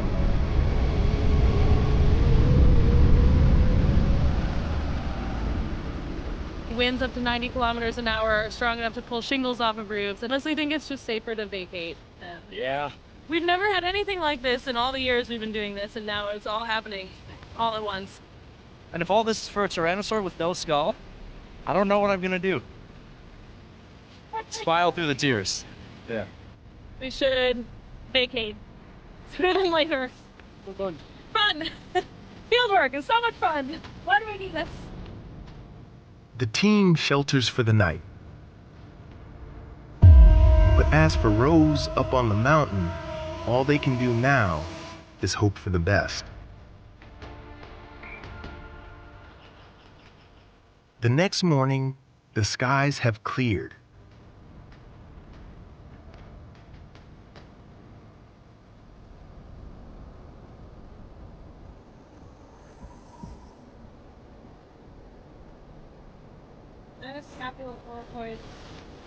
But has the vital fossil evidence survived the night? All right, let's see if it lived. This looked like it could have filled with water. Okay. Yeah. The team can now set to work trying to extract this precious skull fragment. But with last night's chaos fresh in their mind, they know they have to act fast.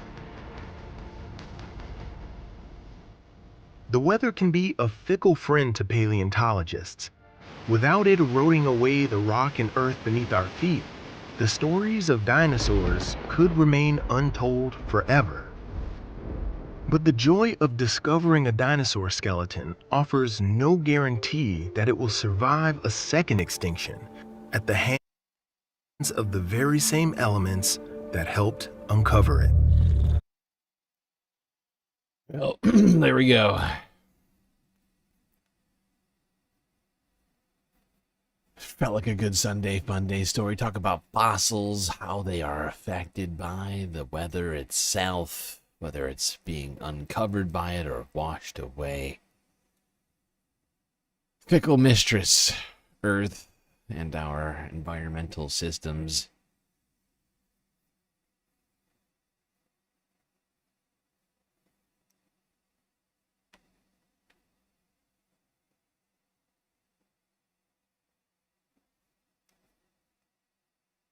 All right, speaking of inclement weather, North Dakota was experiencing a lot of inclement weather over the last couple of days. Let's take a look at some of that.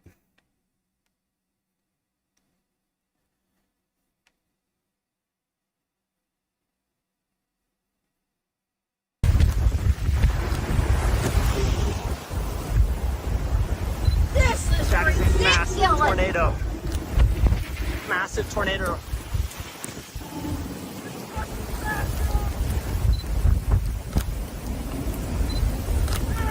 Look at that thing.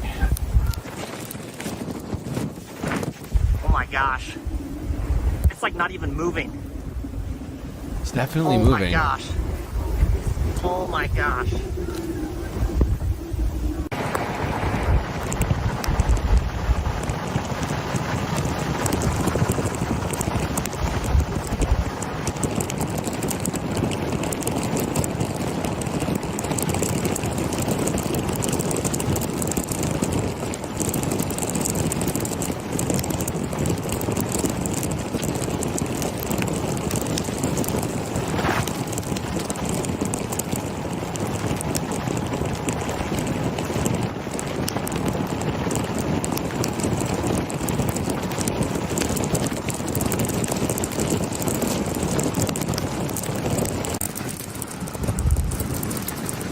Damn, look at that. Honestly, the ones in the dark where they get lit up by the lightning are the scariest, because it's like you can't tell how big it is. You can't see shit. And then the lightning just illuminates it this incredibly ominous sort of way. Jesus, look at that thing. Oh my god. That is terrifying.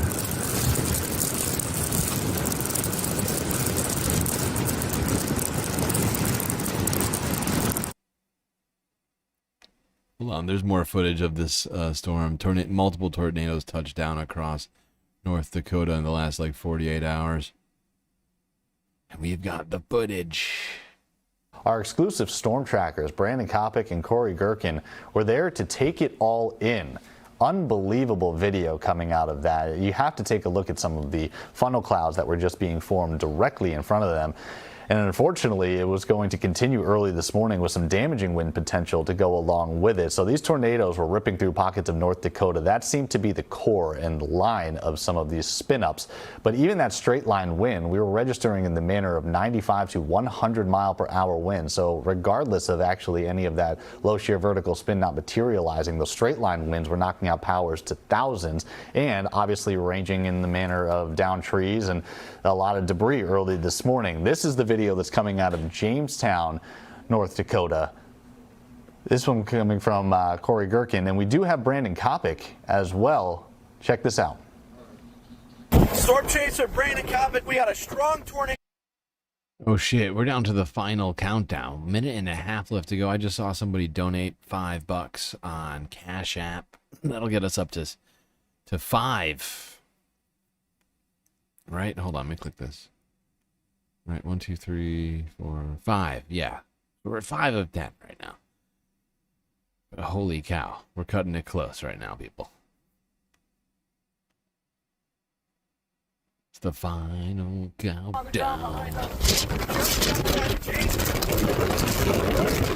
Strong inflow, strong inflow. Strong pipe on the ground. We got a strong tornado on the ground behind us, just outside of Jamestown. Oh! Woo! Strong inflow, strong inflow. Oh my gosh, this structure. Wow. Yeah, big code. Storm chaser Brandon Kopic, we got a big time tornado back here. Big time tornado. Look at that thing, he's about to put in a big one. Big tour coming. Big tour, guys, big tour. Big tour, dude. This is the kind of tour you don't even know. You don't even know about that kind of tour, dude.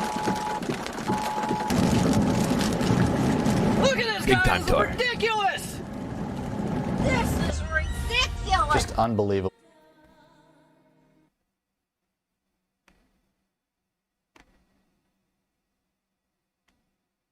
Okay. Oh, I have one more. I forgot. I have one more video of these tornadoes in the Dakotas. Soul Life gifting a single galactic membership.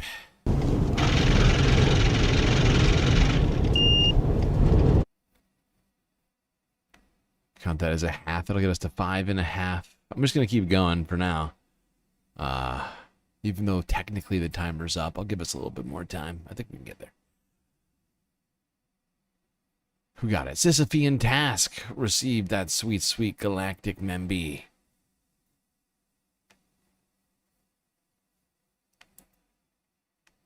Oh, my word.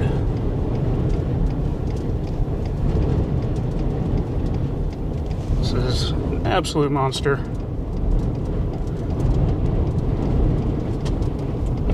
Phrasing.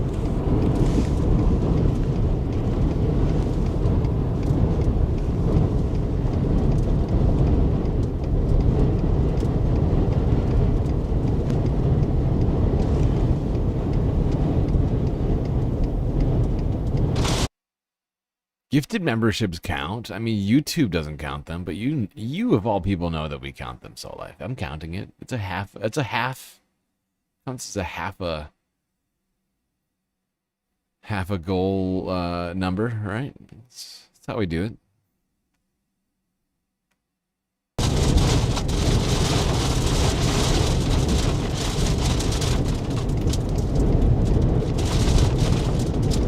Yeah, you guys.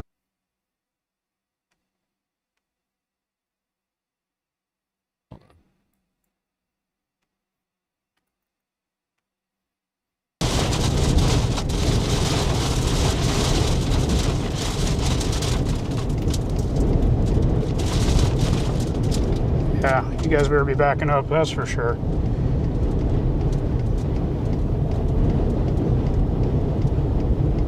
This is one hell of a ride, folks. How fast the grass is moving in front of the car. It's kind of insane that anybody is just driving in this right now.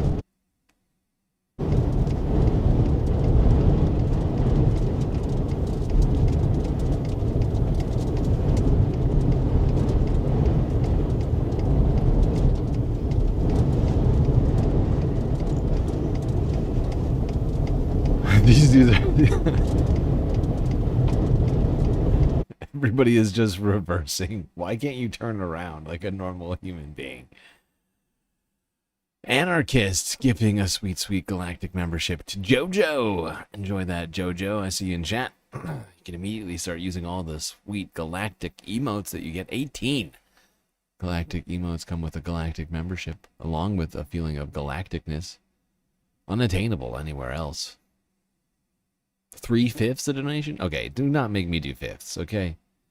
Don't make me do that. That's not fair. That's too much, man! I can't. That's... There's no way that I'll keep track of that in my head properly. Alright, speaking of places that have been hit by strong winds, in recent past, Philadelphia, or at least regions around Philadelphia, were hit. And storms on Thursday, causing tens of thousands of people in the area to lose power. Wait, how many do we have now? Wait. 3, 4, 5, 6? Are we at 6? I think we're at 6 now, right? See, even just keeping track of halves is difficult. I think we're at 6. There's no way to know.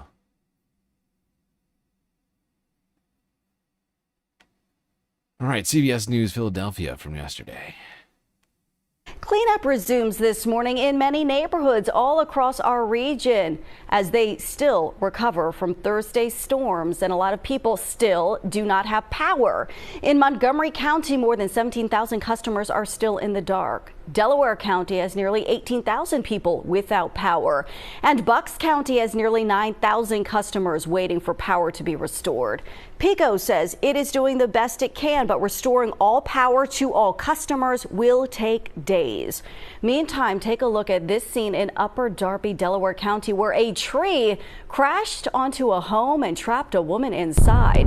Firefighters say the tree slammed into this home and pinned a woman who was inside at the time. A neighbor says he ran in to help and lifted a section of the roof off that woman. We're told she is expected to be okay.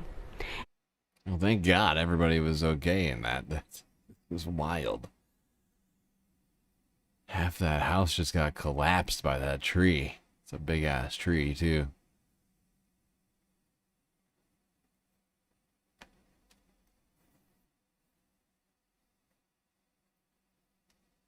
Next time you'll super chat instead. Look, it's entirely up to you whether or not you want to super chat or gift memberships.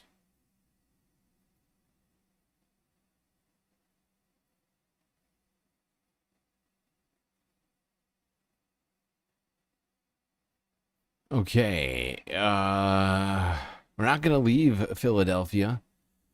Here's a Sunday Fun Day story. It's got nothing to do with the environment, but it felt like a fun sort of tangent to take while we were in Philadelphia. Guess what? If you're in Philly or nearby, you're about to get some new local entertainment at the King of Prussia Mall. Immediately, if not sooner. Did you ever want to experience your favorite Netflix show in real life? Well, soon you will have that chance. The company says it is opening what it calls a Netflix house at the King of Prussia Mall later this year. They say you'll be able to explore immersive experiences that, quote, let you step inside your favorite shows. There will also be virtual reality games, a restaurant, and a 9-hole miniature golf course. All right now, see you there. There you go. The Netflix house. Hold on, I want to go back. I want to go back and look at this thing. God damn you. You ruined it. I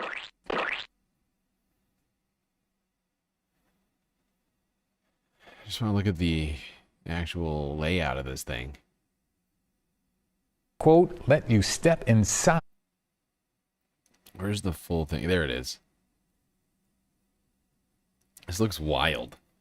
It's like Netflix is like Disneyland for Netflix, basically, is what it seems like. A mini Netflix Disneyland. I think I can see a multiple One Piece attractions, or at least multiple rooms. Like you can clearly see this is One Piece over here. You can see the One Piece hat there. I think this is from, what's it called? Oh, God. The new Addams Family reboot. I'm assuming. At least I think so. I could be wrong about that. But hey, you can have yourself a fun time. Netflix and chilling outside of your home. Transformational. Innovation. At its best in the world of entertainment. Are you not entertained? All right. Let's do some wildlife stories. Starting with CTV News. Let's talk butterflies. Seems like a decent Sunday Fun Day topic if you ask me. Who doesn't like butterflies? Come on! Let's go back now to Ainsley McPhail, who is live this morning at the Living Prairie Museum and hanging out outside. It's a good place to be right now. Good morning.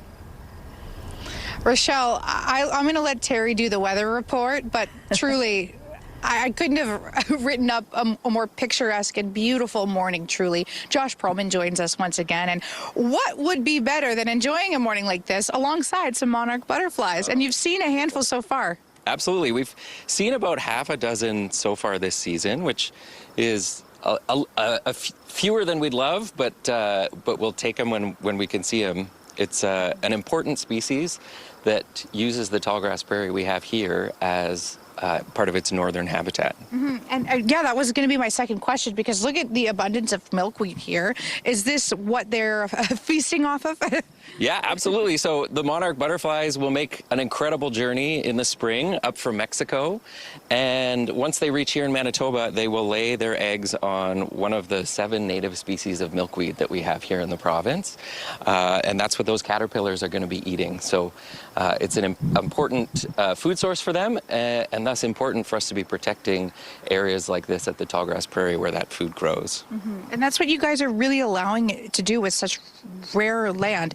Let's talk about the other butterflies that people might be able to feast their eyes on when they come. Yeah, absolutely. So there's a few dozen at least species of butterflies that you have the chance to see if you come and visit the tallgrass prairie here at Living Prairie Museum. They'll fly at different times of year. Early spring, we've had a flush of things like our blue azures and our yellow sulfur butterflies, and that is just going to continue throughout the season with different species. Well, there we go. Monarch butterflies. Who knew they depended entirely on a handful of plant species? The milkweed. Which is why protecting the Canadian prairies is so important to their continuation as a species. I've always loved the monarch butterflies. Ew? Are you ew to butterflies? What is wrong with you, Soleil? How could you? Let's talk about a different aspect of the wildlife. This one also is into flying, but much more deadly than the butterfly. And a unique solution is soaring to new heights in Muskoka, where trained raptors are taking on the role of waste management professionals. CTV's Rob Cooper has our final story tonight on how the region is using this innovation of the bird deterrent method to help reduce health risks and safety risks. Using birds of prey to manage bird mitigation isn't a new thing, but it's new to the District of Muskoka and some of its landfills.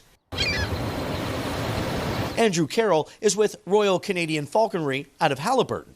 For the second year, he's been hired to bring his birds in to help reduce health risks, property damage, and even unwanted bird attacks on staff. Today, he's with Hera, a Harris hawk he started training 7 years ago. Falconry-based bird control is using trained birds of prey like eagles, falcons, or hawks like Hera here to deter nuisance birds from specific locations. There is an abundance of gulls in the area. These are ring-billed gulls and herring gulls, and they're causing a disturbance for the workers while they're trying to work in their machines. The birds can also be a hazard to district staff because of the diseases they can carry. While the birds of prey will attack the unwanted birds at times, they mostly just help keep the birds away by fear. The instinct from the gulls is to leave the area because they don't want to be eaten by the predator, basically. The district in the past has tried different noise deterrents. They've tried different decoys, different, floating ribbons that are meant to detract the birds, and they were all very temporary. They still kept coming back, and they still kept growing. Oh, there you go. Sometimes you can't, as much as humans want to try and lord over and change our biology or our environment, there are some things that just can't be replaced with technology. And, birds of prey have evolved over a long, long time. Long, long, long, long time. these hogs are much scarier to the gulls than loud noises. Let's just say that. All right, let's talk about another creature which strikes fear in the hearts of many. Sharks. And for some reason, over the last couple of days, people have been celebrating the 50th anniversary of the movie Jaws. Here's CTV news from 2 days ago.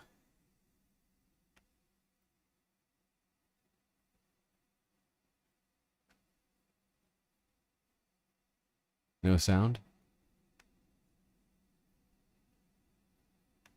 Oh, whoopsies. Why is this? Why? How did that happen? I drop, they will get the top of you.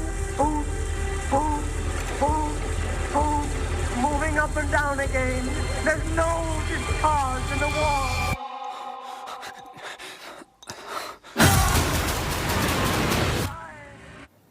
That was a clip from 28 years later. Joining us now to talk more about the movies of the week, our film critic, Richard Krause. Richard, how are you, sir? It's one of those mornings. I'm good. I was just thinking about that. Usually the third movie in one of these groups is, but this one you like. I did like this one. It's been 23 years since 28 Days Later opened, and really kind of became a new kind of zombie film. It's about the rage virus that has infected many people in the UK. Then there was 28 months later. Now we pick up the story with 28 years later. It's been 28 years later since the virus first made itself known, and people are living in little islands and Okay, we did this for Jaws. I forgot that they had multiple things they wanted to talk about. Hold on. We don't need all of this. But yes, they are coming out with a sequel to 28 Days Later called 28 Years Later. If you're a big zombie fan, might be up your alley.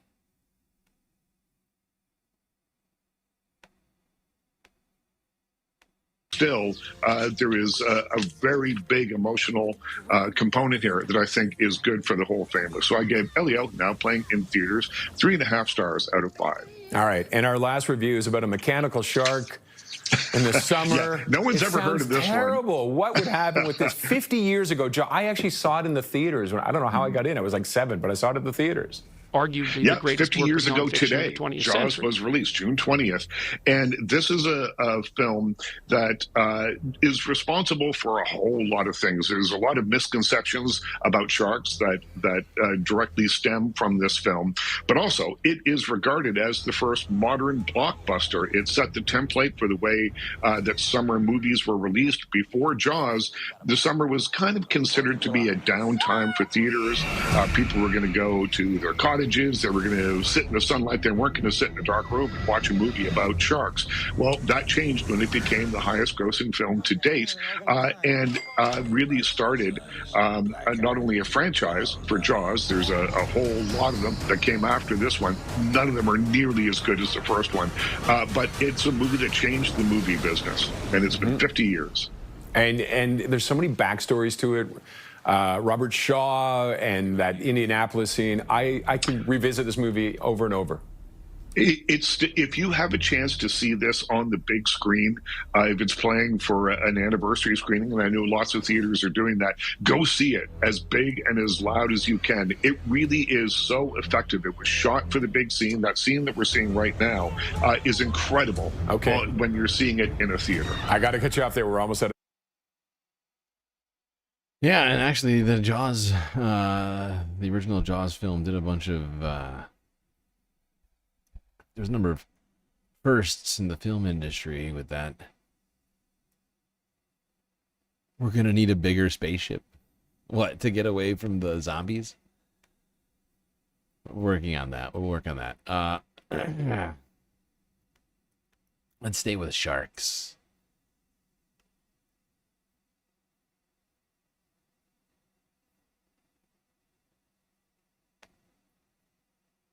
You all know the theme.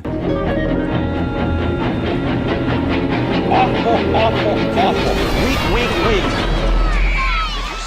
Of course, that's the theme from the great movie Jaws, which actually premiered 50 years ago, but the effects of Jaws are still being felt today. What are we talking about? We're talking about a little bit more than 80% of Americans who say they've seen the film. And more than that, the effect of Jaws is being felt in how we feel about sharks. 51% of Americans say they're absolutely terrified of sharks. Holy cow. And who the hell got Harry this goddamn hat? 51% of Americans say they're absolutely terrified of sharks. Holy cow. And a little bit less than 40%, 38% of Americans say they actually fear going in the ocean because of sharks.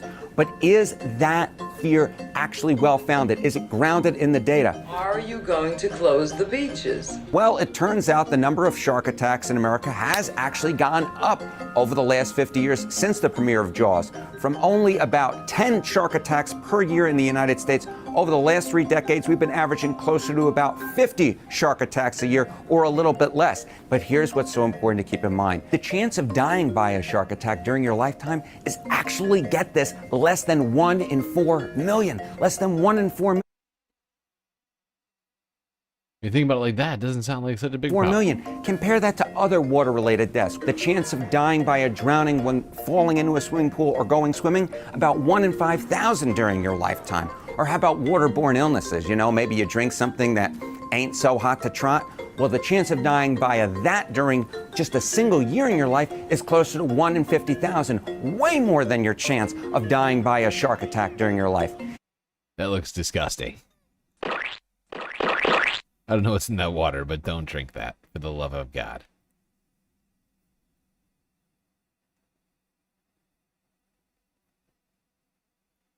There we go. Harry Enton reminding us that our fear of sharks may be completely fabricated by movies like Jaws, as the likelihood of being attacked by a shark in our lifetime is actually incredibly low, and even much lower actually dying from said shark attack.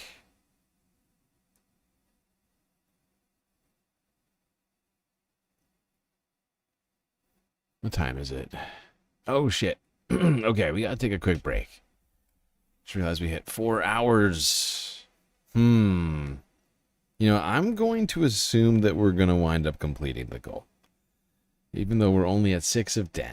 And full 4 hours has transpired. Goal is technically ended officially on YouTube, but I'm going to keep it going in spirit. And fingers crossed, knock on wood. So we'll do it. Sunday Funday. I don't want to take it away from you people. We didn't even do Sunday Funday last weekend. So I feel like you all deserve it, regardless. Okay. Quick break. We'll be right back after these brief space messages.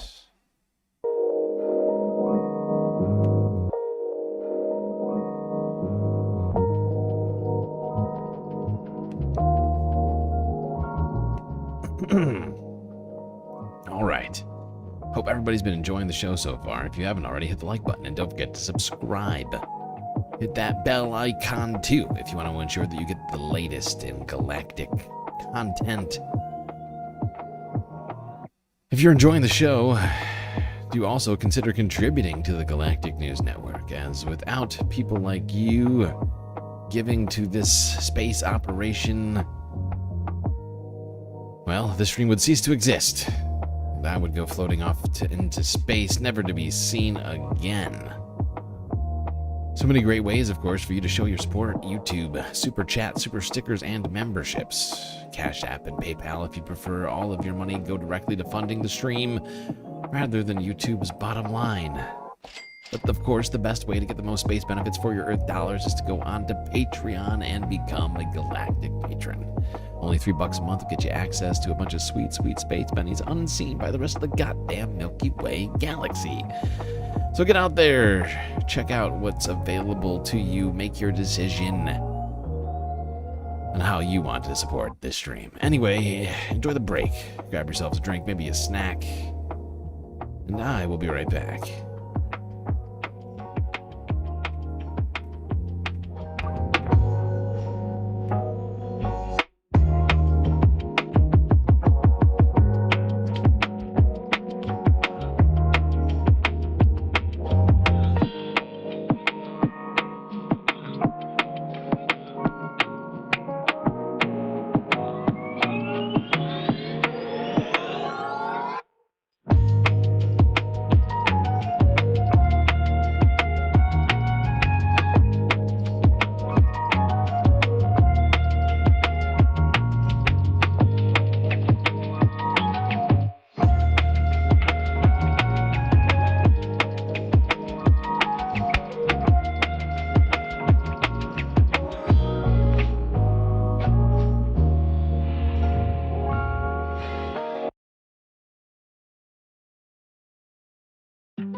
everyone knows what that sound means. To anybody in the know, of course, means that it's time for us to get on back to the stream. Third half of this spacecast is about to begin. Immediately, if not sooner.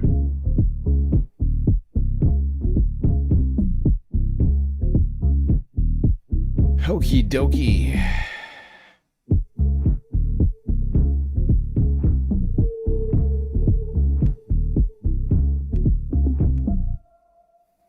Well, hope everybody's been enjoying the Galactic Sunday Funday stream today.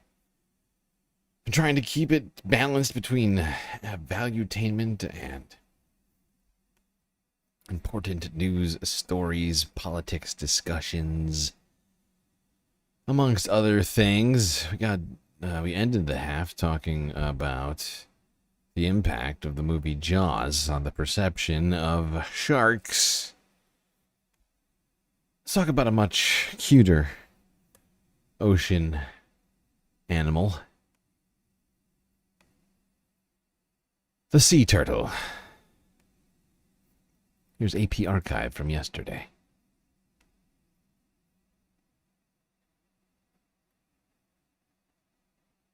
There we go. People in the United States researching and monitoring the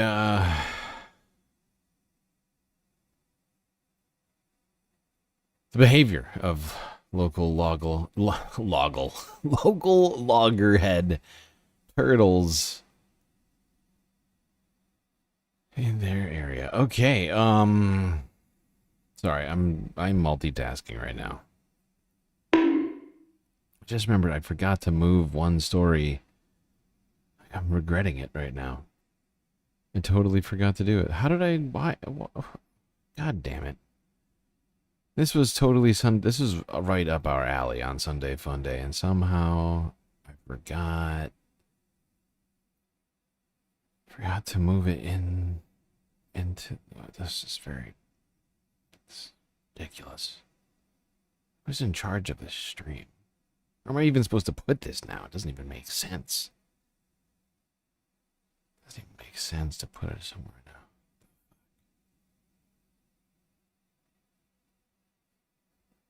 Sorry, I'm distracted. I'm upset with myself. I was going to throw in the mix the celebrations from the end of the NBA Finals. I'm just going to give you the breakdown. I'll just give you a breakdown right now. Oklahoma City has beaten the Indiana Pacers as of earlier today. I think today was the final game. I think it was kind of a close series. I think they won it 4-3. Hold on.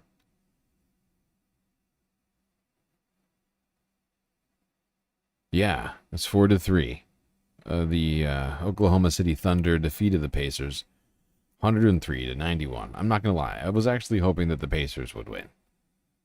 My own personal reasons for that. But hey, you know. Can't have everything you want. But congratulations to any Oklahoma City fans out there. Anybody, I don't know, anybody who had money on the game. I don't know. Whatever. Great job to you. There's just a couple of people on the Indiana Pacers team who I have a personal affinity for. We used to be on a team that I support more generally in the NBA. Whatever. I'm salty. My team never makes it to the finals, so. It's a sport thing? Yes, that's a sports thing. I was going to stick it in the first half or like the second half while we were talking U.S. politics. There's no way I'm going to move this video and make us watch it. I'll just, whatever. All right. Now, let's talk about heat waves, as right now the United States, Canada, parts of Europe are all experiencing a heat wave. Starting here in Canada, CTV News from yesterday.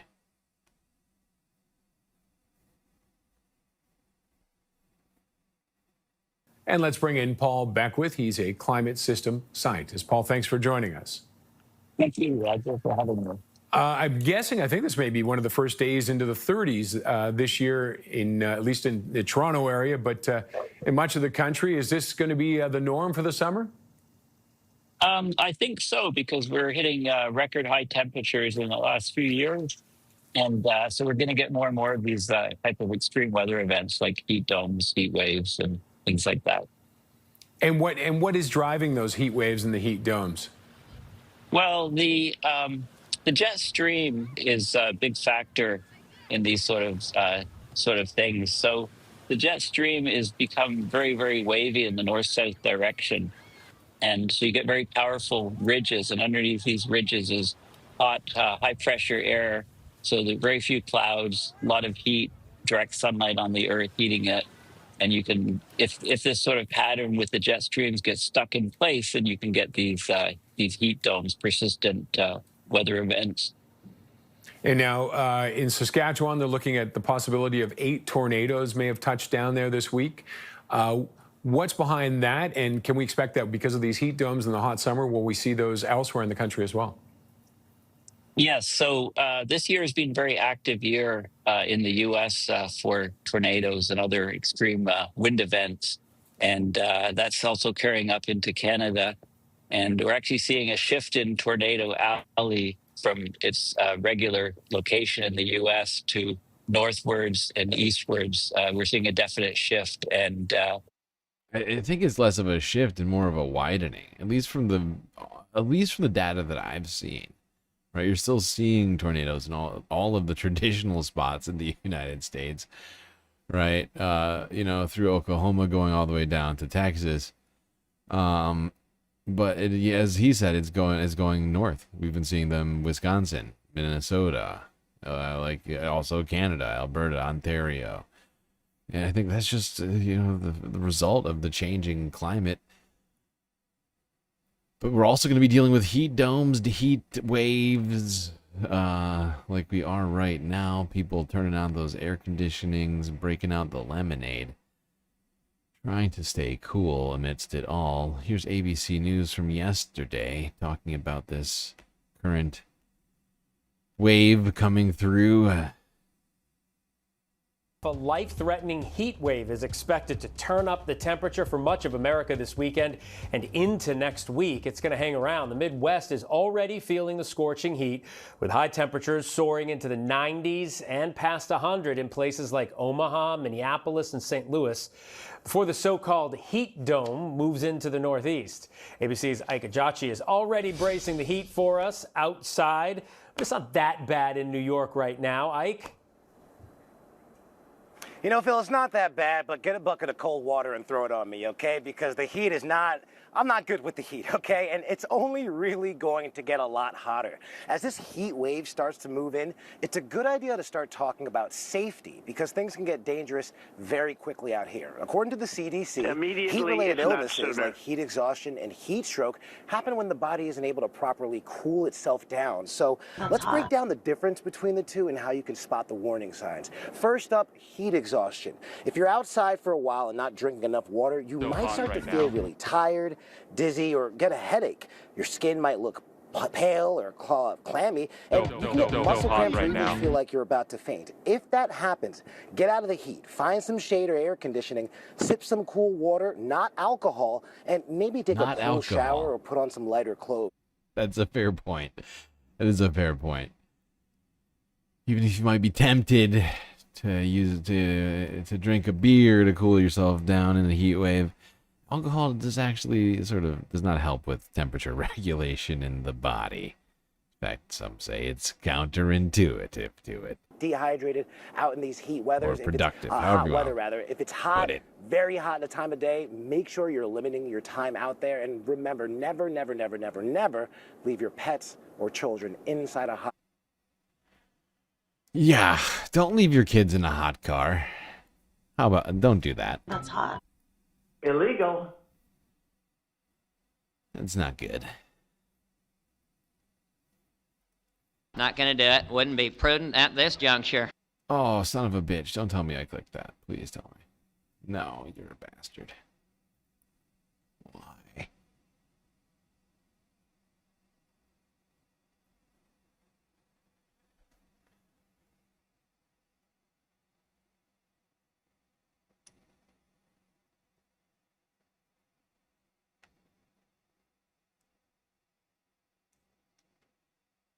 All right, let's go all the way across the Atlantic to Paris, where tourists and locals alike are being hit by this heat, just like we are back here in North America.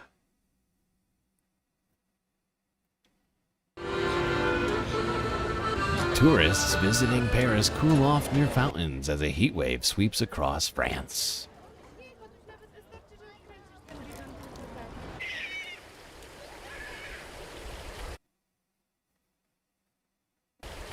Well, I'm here actually with my wife. We just got married and we're on our honeymoon, so we couldn't be happier to be here today. Something about watching that little kid jump up and down at that water fountain brings me way back. Just the excitement that's on his face. Actually with my wife, we just got married and we're on our honeymoon, so we couldn't be happier to be here today. It's hot, but it's lovely to be hot. Hot and in love and having an ice cream in Paris. There's no better place to be. Very hot. I need water for my head or for me. We're dressed for the weather. As we say in London, when it's pouring with rain, the only problem is if you're not dressed for it. So today, living with shorts and a top, it's good. This guy struggling to formulate sentences over here must be not sure that outfit's really doing what he's saying it's doing. Seems to be struggling. But yeah, I suppose wearing shorts and what did he call it? Top? Shorts and top. That will help with heat in Paris. Wherever you are.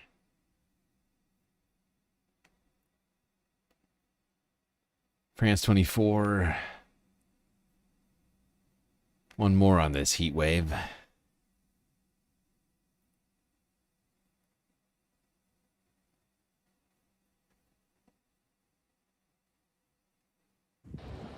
As the temperature rises in Paris, visitors to Notre Dame use their umbrellas to block the sun. Across the city, people were stopping to fill up their water bottles. But the high temperatures have taken some residents by surprise. Honestly, we weren't expecting it to be this hot. We were expecting around 22 or 23 degrees Celsius, nice and warm, but not like this. Like I said, I pretty much have to go out every day with my daughter, otherwise we'll suffocate. Paris officials are doing what they can to combat the heat. We have 1,400 cooling islands within a 7-minute walk during the day anywhere in the city, allowing Parisians, visitors, tourists, and people passing through the city to immediately find water and refreshment points to bring their body temperature down a little. Over in Bordeaux, the city is holding its annual wine festival. Attendees say they're taking precautions like wearing hats and staying close to fans, but they still plan on drinking wine. I would say 2 glasses of water, 1 glass of wine, 2 glasses of water, 1 glass of wine. I think that's the right rhythm to keep going in every sense of the word. To cope with... This guy's got a formula. Is there a specific rate at which one is supposed... I don't know if we can take... I wouldn't take that as medical advice, anybody. 2 glasses of wine. Wait, no, was it? No, see, now I've already messed up. 2 glasses of water, 1 glass of wine, and then you repeat, I guess. I don't know. I feel like that's a recipe for disaster at some point.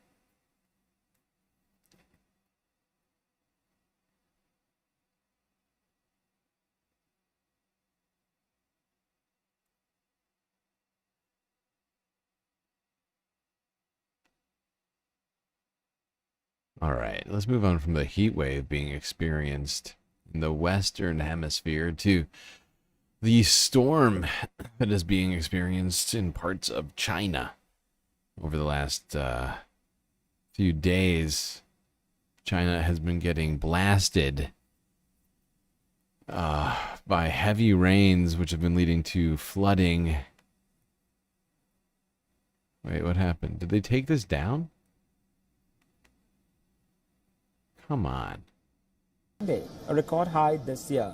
Okay, well, we have another. Well, I have another one on the same shit. They must have taken that down in the last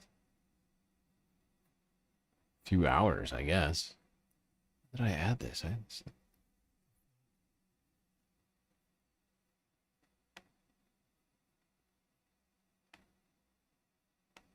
Worst affected province, where the death toll has risen sharply to 47. Jesus. Heavy rains have caused landslides and floods throughout the week, wreaking thousands of...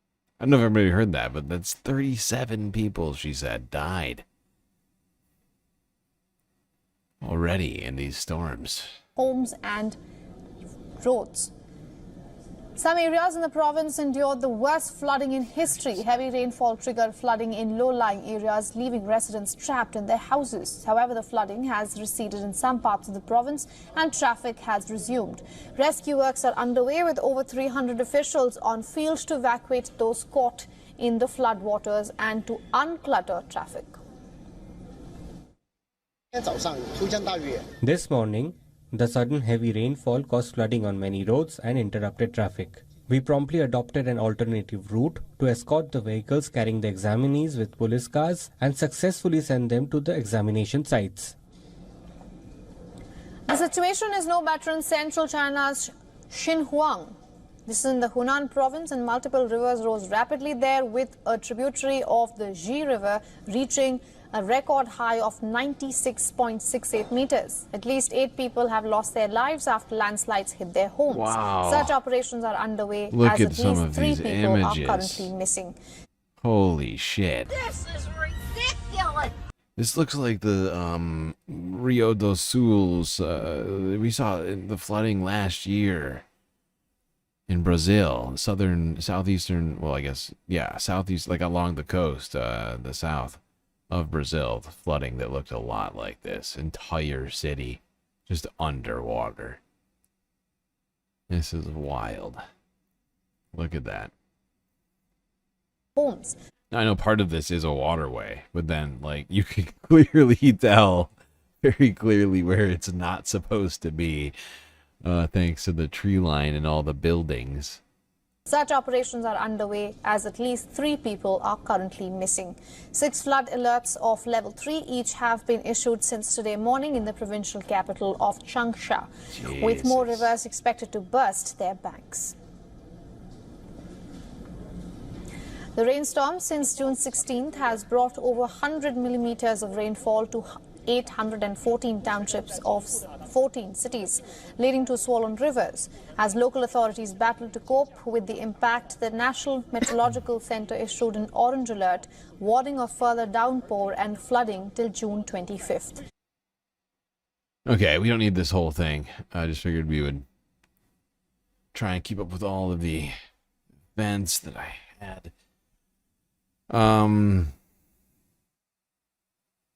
Let's go to space news. I've got a bunch of space news for us to get through. Sunday fun day. I figured I would bring as much space news as possible for you today. In fact, the first thing in the title is about space news, but we're not going to do that until towards the very end of this space discussion. Let's start it off here.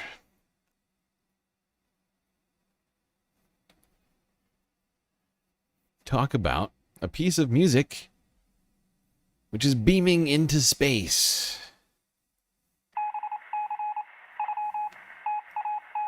AP Archive with the story.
we're having this huge birthday party because European Space Agency is turning 50 this year, exactly on the 31st of May. Johann Strauss celebrates his 200th birthday, and the Vienna Symphonic Orchestra, they also celebrate 125 years. So it's a huge birthday party, actually.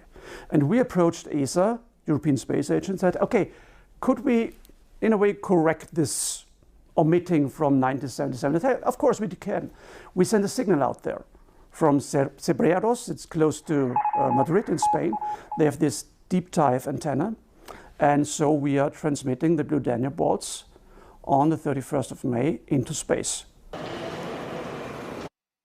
Well, there you go. Big production on a multi-anniversary of epic proportions led to the broadcasting of the Blue Danube waltz into space. All right. Now, last week in Athens, a moon with a fun name rose behind the Parthenon. A strawberry moon. That sounds fun. I don't know what makes it a strawberry exactly. Maybe the color, I guess. Strawberry moon rises behind the Parthenon on June 10th in Athens. It looks more yellow to me than strawberry colored. But that's just me. Still cool. Still cool. Space. The final frontier. All right, now some kids in Canada are working together to send a satellite into space, a satellite which they had a hand in making. Here's CTV News on that story.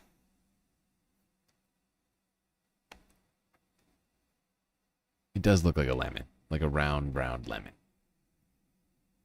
Thank you, Danielle. About 100 University of Calgary students, most of them undergraduates, have been using their spare time on an impressive project. If all goes as planned, the student-built satellite will be launched into space this year. Alicia Fielberg reports.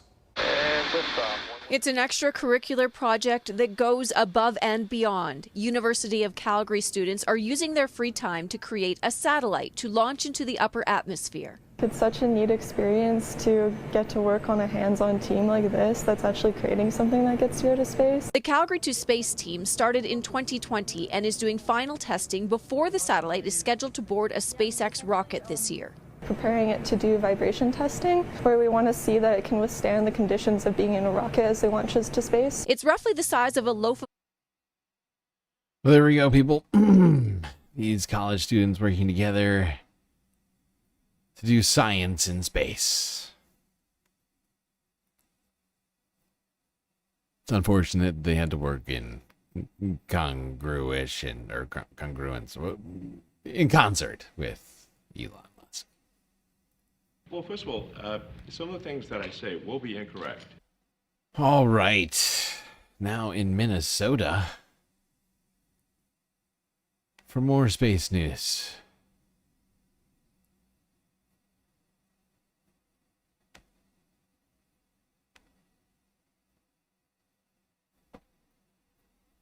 It is not a galaxy far, far away, but it is cosmos. In this week's Finding Minnesota, WCCO's John Lauritsen shows us how a Meeker County town got its name and why they still celebrate their man-made rocket ship. This is a first for me, Mark. I'm interviewing a guy with a Def Leppard hat on, a spaceship on his T-shirt, an alien, a chicken, and a rocket in the background. Quite the deal, isn't it? In most towns, this may not make a lot of sense. I'm but not this sure is we cosmos. I'm not sure we can call that a rocket. I mean, it looks like a rocket. And his T-shirt, but there's no way that thing is going to make it into space. I'm fairly sure that's just three barrels. Just three barrels attached to each other. But okay. And a chicken and a rocket in the background. Quite the deal, isn't it? In most towns, this may not make a lot of sense, but this is Cosmos, a community that's a little closer to the stars. We had a real moon rock here after the moon landings, and it came from NASA. Mark Minnick is a Cosmos council member, a lifelong resident, and a town historian. He says Norwegian immigrant Ole Nelson built the first log house in the 1860s, but pioneer Daniel Hoyt came up with the name Cosmos as a way to bring people in. Hoyt had plans to build a major university in town. Big, everybody would want to come, you know, full credentials, the whole, it was going to be big time, big time. So the name stuck, but the university kind of didn't materialize. But that didn't really matter, because the name is what put the town on the map. Okay, there we go. One town still trying to live up to its galactic name. Cosmos, whatever it is. Sasha G gifting 5 sweet galactic memberships. Who got them? Gato, Shakespeare, Tomcat, B-Derb, and Jack the Specimen. Much appreciated, Sasha. See, what did I say? We're already very close to actually completing the goal, even though it ended like an hour ago. I was like, yeah, I gotta have faith on a Sunday fun day. People would continue to donate, even though the goal ended. And I think I'm being proven right. We still got a bunch of space content left for you here on this Sunday Fun Day. Let's get to the big space news. Well, I don't know if it's big. Let's talk about how, the mainstream media in the United States is just focused on all the right things. Starting with NBC News from 3 days ago. Do little cosmic investigations over here at NBC. Tonight on The Future of Everything, we've got some new UAP video from filmmaker and journalist Jeremy Corbell, who is standing by to break it all down. But first, here's a little bit of a closer look. This is a freeze frame. This is with some boosted contrast of what appears to be a disc-shaped object captured back in 2020, possibly somewhere over Afghanistan, Pakistan, the border there. Roll the video here. Jeremy says that this was filmed by some sort of asset, DOD asset, and forward-looking infrared shot from above looking down, and was, according to Corbell, the U.S. Air Force describing this object as possibly navigating through the clouds. There's no heat signature that you can see here. Nothing you would expect for a normal aircraft as it dips its way through. We're told the Pentagon logged it as a UAP, but so far it has not appeared on the Aero. You know what I love is that NBC is making who knows exactly how much money, hundreds of millions of dollars a year from like whatever sources they're bringing money in, and this is what they're focused on right now, while the country is under attack by the Trump administration. The Constitution's being dismantled. There's like 10,000 things more important than this, but this is what they're doing. I mean, I'm just come on. I mean, I'm doing it, but we're different. Me and NBC, just verifiably, quantifiably. This is what they're spending their time. I love it. I'm excited. Public list, that office tracking this stuff, whose official response to our request for comment was, quote, "We have nothing to offer." So it's like, there's a genocide going on in the Middle East, and this is from a few days ago, before the actual invasion of Iran by the United States. But still, this is they're like, let's focus on the important stuff, huh? Columbia Rican giving out a sweet galactic membership to Fatal Imbalance. Gotta hit that 1K. Yes, we do. We're gonna get there. I believe in us. We are very close. We're like a dozen subscribers on YouTube away from 1,000. It's coming. It's coming soon. Just like I said, we were going to wind up completing the goal at some point during the stream, even though the timer had ended, which is being proven right more and more minute by minute. We will, in fact, also get to 1,000 very soon. I know it. Immediately, if not sooner. Jeremy Corbell is the host of the podcast Weaponized. He joins us on set. Jeremy, good to see you. Welcome back. Good to see you, man. All right, so getting into this, navigating through the clouds, like I hate to even bring this up, but that sounds a lot like Jordan Peele wrote it in Nope, right? That's what we saw a little bit in Nope. What's going on here? What are we looking at? Yeah, so for a couple years of investigating this footage, right, making sure it's authentic, where it came from, that was the running joke, was that it looks like the movie Nope. What we're seeing here that's different than ever. Don't the membership giftings add to the sub count? Theoretically, they may, because it gives out memberships to subscribers and non-subscribers alike. I don't know exactly how it determines who to give it to at any one particular time, but theoretically, it could get people to subscribe who are not yet subscribed, right? But it's not a guarantee. But I like thinking about it the way that you're thinking about it. So let's go with that. Before, you know that I've obtained and released with George Knapp thermal videos of UAP. Now, our government has admitted some of what we've put out. They've admitted their UAP. I'll tell you this, I'm not saying it. That was in the original footage. It says UAP navigating through clouds. They called it a disc. I'm not even calling it a disc, but what you're seeing is first shape. He's not calling it a disc, but he's definitely calling it a disc. I've never seen in all UFO history, when it comes out of military, an actual circular form. It was amazing to me. The second is the movement. When you see it make an abrupt turn from your left to your right when you're watching it. And the third thing that really was astonishing to me, this is in thermal. There is no... You know what's astonishing to me is that I've been keeping up with random, unidentified phenomenon, UFOs over many. I always thought it was kind of a cool thing to just sort of be into, like, with not like too much like seriousness about it, but just like being interested in it. Like over many years now. I just find it incredible that over all of this time, I've never seen, especially as I mean, this is cameras get better and better and better and better, and lens technology gets better and better and better and better and better, and the ubiquitousness of phones, the prevalence of people having phone video technology in their pockets becomes more and more ubiquitous.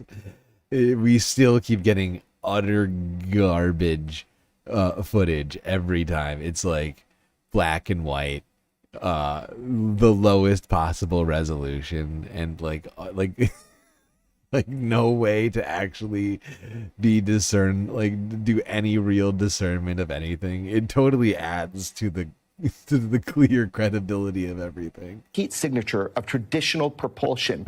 It is a perfect looking disc.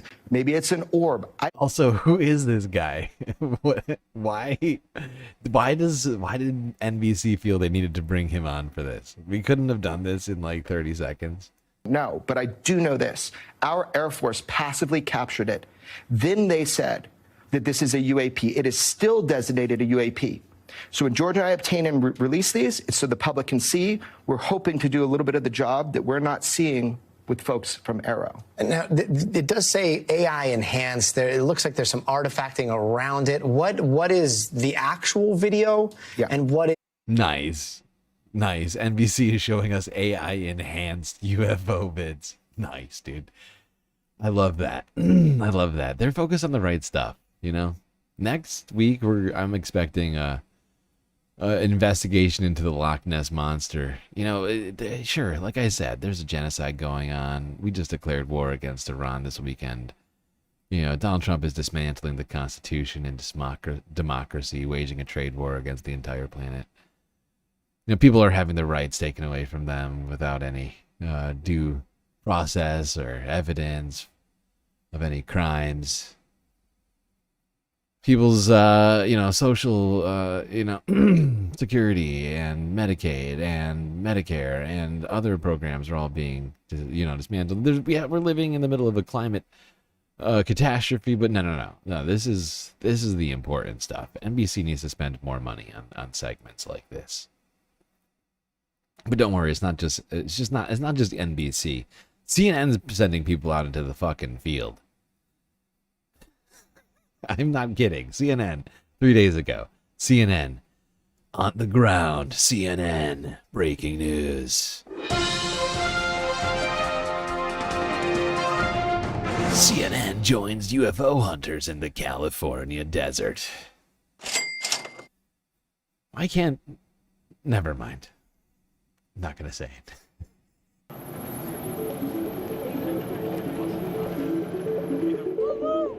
Greetings.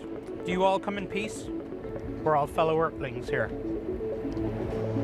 Oh, we're out here because we're looking for UFOs. We're also looking for what is not a UFO. I just put it right over it, and then... Oh, see that one? That was a bird, I think. Oh. I knew I was going to be an astronomer when I was 9 years old. Okay? I actually had a missing time event. I lost a whole day, and it put me in the hospital. And I thought... I'm sorry. You know, I like space, but I feel like the UFO alien people, especially at these sorts of events, always feel like at least some large portion of them are experiencing some form of psychosis, or some other sort of like, I don't even know what to call it, but like experiencing some sort of issue. Like, this dude's like, hey, I lost an entire day. Like, what? Are you feeling okay? You're in a fugue state. Walter White over here. This universe is something crazy up there. I have to keep looking up. We are here in the California desert on our way to Contact in the Desert, the biggest gathering of ufologists in the world. Here, we're light years past the question whether we are alone in the universe. The stuff that might sound crazy to you and me is pretty standard here. What in the fuck is happening? Instead, what in the fuck is happening, dude? What did I just witness? Me is pretty standard here.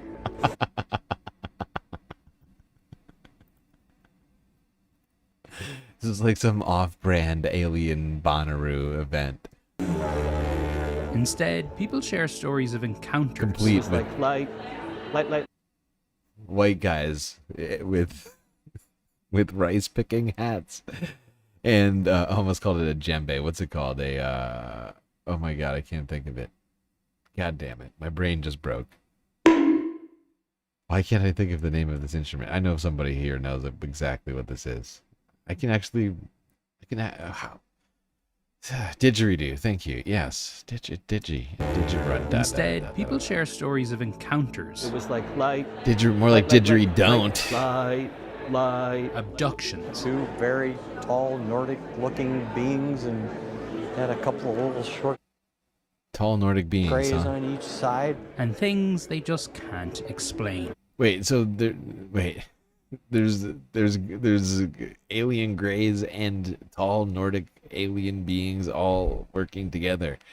Fantastic. When you see orbs dancing in the sky like they're skipping across water, that's not military. But there is still one debate to be had. Everybody's talking about what the Trump administration is going to tell the world about UFOs. Stephen, you say we're on the cusp of a major disclosure event. The disclosure event. The disclosure event. The one. The brought about by the quintessential disclosure event. The disclosure president is going to be Donald Trump. Wow. And the reason for that is he is the president who got the last chair when the music stopped. The first head of state that confirms that we're not alone gets one of the greatest political legacies of all time. Do you think he's the kind of president who might enjoy having a credible legacy like that? And I think so. Trump didn't. These guys are so weird. I love this. Make this massive announcement in his first term. What gives you confidence that he'll do it this time around? Second time around, right? This time not with a lot of carryovers that are in there to kind of keep them, you know, guardrails and crap. Now this is maybe the most important thing I can tell you right now. Anna Paulina Luna, she says, the UAP issue Who the is fuck the is most that? bipartisan investigation in the history of the United States. We'll be conducting investigations into the following. As part of Trump's and Republicans' promises for greater transparency on everything from JFK to Jeffrey Epstein to UFOs, God. Anna Paulina Luna, representative of Florida's 13th district. Okay.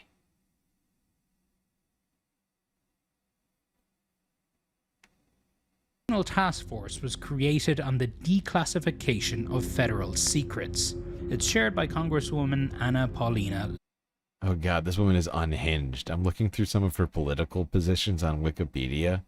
Oh my God. Classification of federal secrets. It's chaired by Congresswoman Anna Paulina Luna.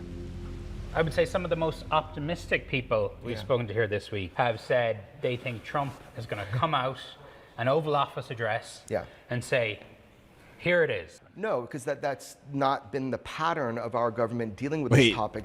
Wait. This is the same guy. This is the same guy from the last segment. I love it. He's making the rounds. It's NBC, CNN. It's focused on the important shit. This is great. This is great. I'm glad guys like that are finding something to do with themselves. Columbia Rican with a sweet, sweet super chat. Wait. How many? Wait, 6, 7. Is this 9 or 10? Can't remember now. Hold on. 3. It says 34.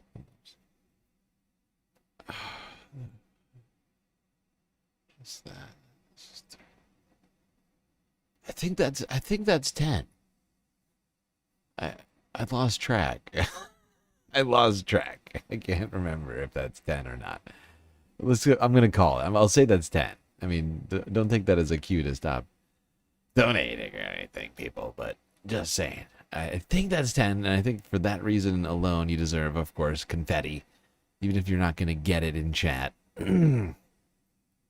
That is confetti for all. For all.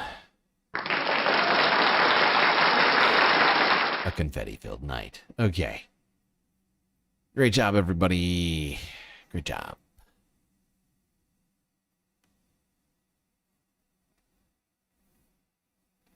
All right, that's enough.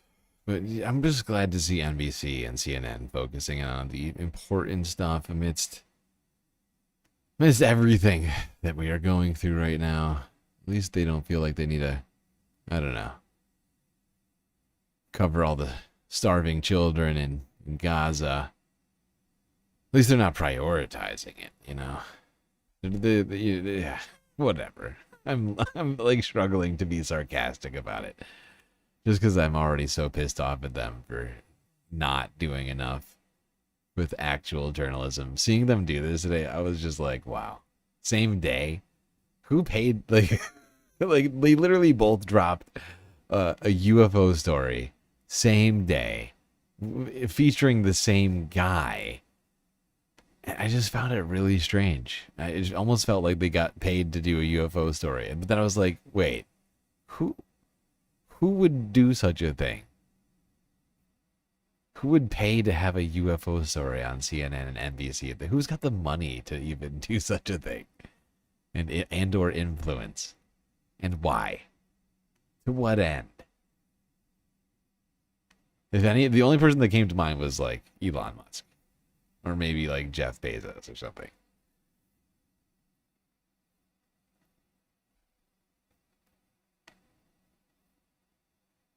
All right, last space story to cleanse ourselves of that ridiculous programming. Let's quickly talk about the celebration of the summer solstice.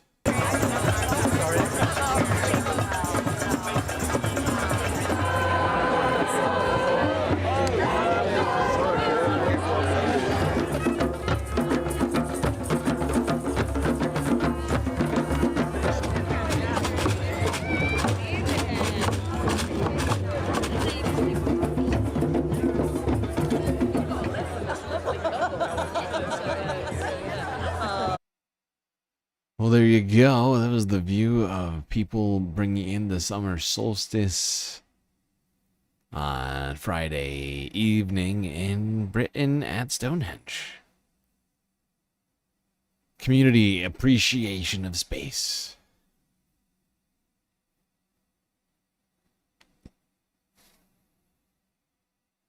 For clicks? They didn't even get that many clicks. CNN's video only got 85,000 views. Although the NBC one got like 500,000. So I guess, yeah, there you go. A few clicks there. All right, let's move on from the space news onto the earthly subjects. And we're going to start it off with the discussion of the U.S. globalization of economics and how it's been weaponized in the Trump administration in full.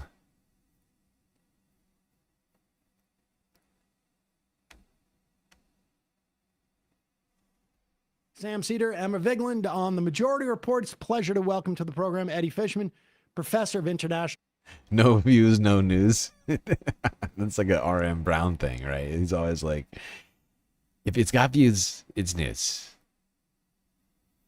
Views equals news. Sam Cedar, Emma Vigland on the Majority Report. It's a pleasure to welcome to the program Eddie Fishman, professor of international public affairs at Columbia University, author of the New York Times best-selling book, congratulations on that, Choke Points, American Power in an Age of Economic Warfare. Eddie, welcome to the program. Sam, Emma, thanks so much for having me on today. Of course. Let's just start with, a little rudimentary. And we should say your book is a history of really the past couple of decades worth of what you would call economic warfare. Let's just start, though, with the concept of choke points. And then I want to go back a little bit prior to, sort of like the antecedent to your book. And then we'll go through sort of some of this history. But just broadly speaking, so that people understand choke points, what does that mean? Sure. So historically speaking, choke points have been geographic features. So for anyone who's ever visited Istanbul in Turkey, there's the Bosphorus, this really narrow strait that flows through the center of the city. It connects the Black Sea to the Mediterranean and the oceans beyond. That's a critical maritime choke point. You have the Strait of Hormuz, which is another important one. Historically, these choke points have been important because you have large numbers of resources, whether it's oil or food, that go through them every single day. And so if you cut them off through a naval blockade, you can really inflict quite a bit of economic damage on another country. What's happened, though, in the wake of hyper-globalization in the 1990s, when you brought China and Russia into the international financial system and global supply chains, we now have these invisible choke points, like the dollar-based financial system and semiconductor supply chains, where one country has a dominant position and there are few, if any, substitutes. And what that has enabled, it enables the countries that control these invisible choke points, principally the United States, to impose really devastating economic harm on other countries just with signing a few documents, just with the legal power of the state, as opposed to using a naval blockade or a siege as you would have in previous centuries. It's interesting, and it's one analogy. I think it was Wrecking Detroit. There was a book about some of the labor fights on the Big Three, and how they wanted to move. They wanted to do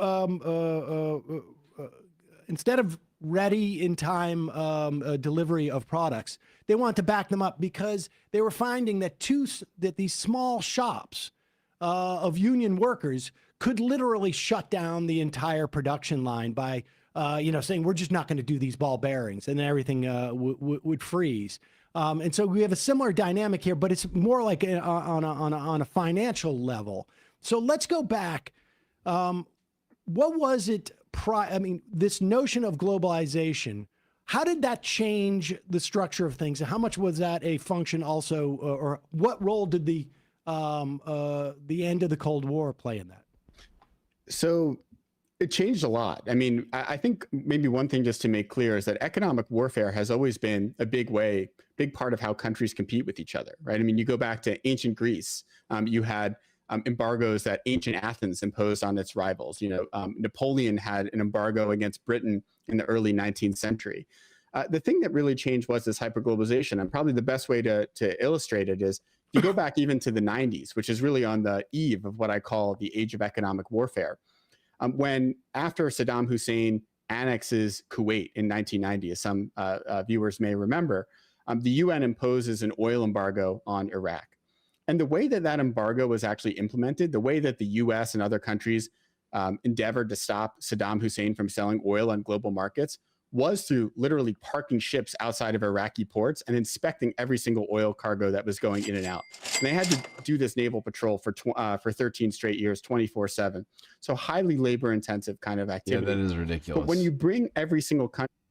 Yeah, and that's one of the things I've been trying to,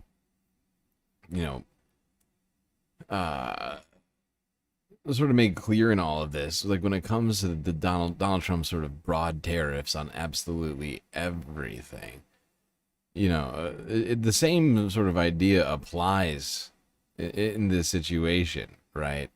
Essentially necessitating the inspection of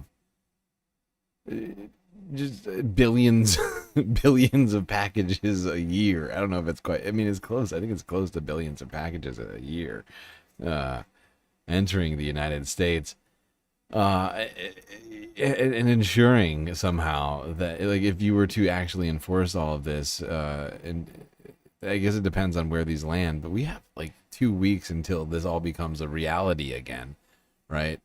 July 8th, 9th, whatever it is. I think July 8th or 9th is the end of the 90-day tariffs pause, and we've had exactly 0 full deals announced. And I'm sure they'll get to it now that they're at a war with Iran. They'll have a lot more time on their hands. Onto the dollar system, which really is what happens in the 1990s in earnest. It's when this dollar system moves from being something that really exists amongst advanced industrialized economies to really everyone in the world. You get a system now where even when countries like India and Saudi Arabia are trading with each other, they're using dollars to clear that payment. And so as a result, because the president of the United States, by virtue of the International Emergency Economic Powers Act, a law that's been in the news a bit recently, has the ability to cut off any foreign individual or company from access to the US financial system and access to the dollar, the government, the US government, can impose really devastating economic costs just by cutting off other companies and countries from the dollar. The dollar isn't the only choke point that can be used for this purpose, though. I mean, the semiconductor supply chain, computer chips have been, have come into public consciousness in recent years with the CHIPS Act and fears about a Chinese invasion of Taiwan. But look, US companies are providing 40% of the value chain across the semiconductor industry. And so if you're cut off from the ability to use NVIDIA designs or software from companies like Applied Materials, the US can also really cut off your ability to access the best in class computing technologies. And that's what has really been at the heart of this US-China tech war in the last 5 to 10 years. And so the US does control the most important choke points today, but in emerging industries like clean technology, it's actually China that's the dominant player. And as we're seeing right now, being cut off from things like rare earth minerals in the US, that can impose quite a bit of pain on American companies as well. All right, and we're going to work our way up there. Just like relative, because I remember that embargo on Iraq, and it is I guess really sort of like another way of saying this, a much more blunt instrument in that era than this era now, far less targeted, because much of the suffering at the end of the day was borne by the Iraqi people. And the theory being that, I mean, theoretically, this is going to create domestic trouble for Saddam and is going to influence his decision making, which is sort of, I mean, spurious. I mean, pretty spurious. I mean, it wasn't terribly effective, and it was very effective in harming innocent Iraqi civilians.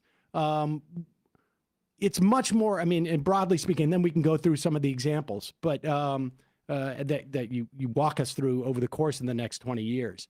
But much more targeted in some ways.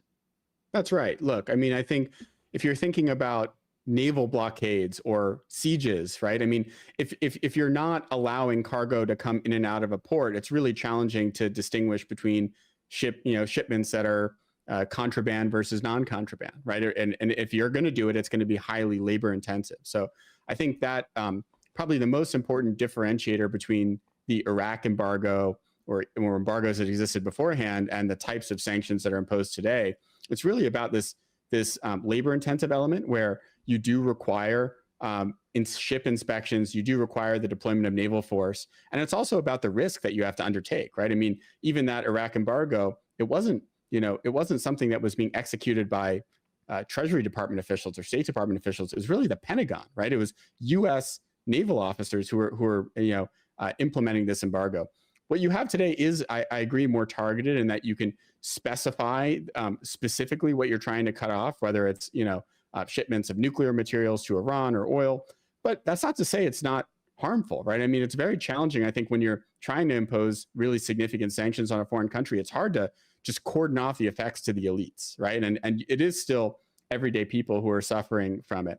I think probably from a historical perspective and frankly from the reality we're living in today, the thing that's most important is the threshold for the use of these economic weapons has gone significantly down, right? Because, historically, like I said, you had to be willing to risk, naval officers. You had to be willing to send our ships into foreign, into foreign ports, right? Today, you're just signing a document in the Oval Office. And so in some ways, I compare it to the impact that air power had on military strategy. Before you had airplanes, if you really wanted to inflict damage on a city, you had to send in troops. You were going to risk casualties yourself. With air power, you could sort of inflict damage and sort of be on your way. And I think that's in some ways the moral hazard that exists around economic warfare today is there's so much power that the U.S. commands, and we can do it without really risking too much ourselves. Has there been this, I mean, I guess I've noticed it, but I'm curious from your perspective, a shift over the past decade or so with other maybe larger countries that have more capacity, like China, Russia, even you want to say Iran and how they've responded to decades of sanctions by the United States to onshore and find alternatives? Is that a huge part of the reality that also I think this tariff regime is facing too? Yeah, I think that's exactly right. You're very perceptive, Emma. I think, if you kind of zoom out and look at the macro narrative that I tell in my book, Choke Points, it really explains how we got from the mindset of the 1990s, where economic relations between countries were seen as win-win, to what I call today the age of economic warfare, where, we really view our dependencies on other countries as potential vulnerabilities that could be weaponized against us. When I say we, that is true of the United States, but it's also true of China, it's true of the EU, it's true of Japan, it's true of Russia. And so in some ways, even though we do have economic interdependence that exists today, the mentality, the belief in it has really vanished. And honestly, this trend is genuinely troubling to me, right? For multitudes of reasons. But I think this sort of mindset winds up exacerbating nationalist sentiments and sort of isolationist mentality type stuff. But on top of it, I think it also sort of bifurcate is the wrong word, but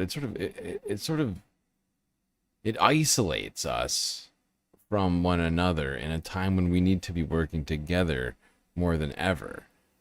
Regardless of the current geopolitical situations, right, with all the conflicts that are going on, I'm talking about, the Earth and the planet, and how we do need to completely rework much of our system of trade and all these other things to account for what needs to be changed as it relates to the planet, right, and to climate change. And the further this goes, the further this spirals, the less unified we will be on these sorts of things, and people will be thinking more in a zero-sum sort of game mentality that's just not conducive to being unified and making progress and all of that. It's very frustrating to me. Initially, this did manifest primarily in terms of investments in national self-sufficiency, ways to try to hedge against exposure to the dollar, exposure to U.S. supply chains. The thing that I actually am more worried about right now was that other countries have also learned from the way the U.S. has done offensive economic warfare and have built their own versions of sanctions and export controls that they have now preparing to hone and to use against the United States. And so some of the tools that you've seen China use in retaliation against Trump's tariffs in the last few months, that's a playbook that China's really been developing now for almost a decade, really preparing for this kind of fight. Where if you look at when Trump launched his initial trade war against China in 2018, the Chinese were totally caught off guard. You know, they didn't have these types of retaliatory measures that they could deploy with any facility. So, and again, before we get to the specific instances, have we in general, or I guess this Iran was sort of like the proof of concept in some level. Have we in general basically started an arms race in this regard, and we have now basically it's caught up with us where other countries realize that they need to engage in this arms race, or have, I guess, for the past decade? And is it all simply a function of it was just easier to do? Like, I mean, obviously, it's just the threshold is lowered, so the opportunity to do it becomes greater. Yeah, the answer to whether we've launched an economic arms race is yes. You know, like that is very much underway right now. You see it in terms of, like I said, China passing new laws that they've instituted in just the last few years to be able to impose sanctions on foreign companies. And just in the last few months, they've imposed sanctions on major U.S. companies, including this company Skydio, which is the biggest drone manufacturer in the U.S., which now every single one of their customers only gets one battery per drone, because they've been dependent on China for batteries. They've imposed sanctions on PVH, the apparel manufacturer. The EU, by the way, has also built out its economic weapons. They built this anti-coercion instrument that they created a couple of years ago, really as a collective defense mechanism to use against China. The sort of inspiration for this was that China had come down and imposed significant sanctions on Lithuania when Lithuania had opened a Taiwan representative office in their country. And so the EU wanted a way to be able to respond collectively. Now the Europeans are talking about potentially using that mechanism in response to Trump's tariffs as a way to sort of strike back against the United States. In terms of why we're using these weapons more, I think there are a few reasons. One is the creation of these choke points that I mentioned earlier that really only come into the fore with hyperglobalization in the 90s. So it wasn't really possible for us to use the dollar as an economic weapon against the Soviet Union, because the Soviet Union wasn't part of a dollar-based system, right? They existed sort of, they didn't have much interdependence with the West during the Cold War. Another aspect is just the return of great power competition, where all of a sudden we have these intense rivalries with countries like China and Russia. They both have nuclear weapons. We really don't want to fight wars with them. And so we sort of are searching for other ways to fight. And economics, is kind of the most obvious alternative to military force. I think the other one, and this is really about American politics, a lot of this is a reaction to Iraq and Afghanistan as well. Like if you go back to the 1990s, the U.S. had military interventions all the time. Like it was actually remarkable. Like we kind of forget about this, but like limited military interventions in places like the Balkans and parts of Africa and parts of Latin America were just part of like the U.S. foreign policy toolkit. I think after the Afghanistan war in 2001, Bush's invasion of Iraq in 2003, after those became quagmires, I think the American domestic political audience lost support for the use of military force, and both parties in the U.S. neither of them is especially keen on using military force. And so I think in some ways it's also a reaction to that, where you no longer really have a major political hawkish political constituency in the U.S. when it comes to the use of military force. And so as a result, both parties have kind of coalesced around using economic warfare. And maybe final point to make here is that this is one of these rare kind of trends in 21st century America that really does cut across administrations and across parties, where if you look at from George W. Bush to Barack Obama to Donald Trump to Joe Biden, each of those presidents imposed sanctions at twice the rate of their predecessor.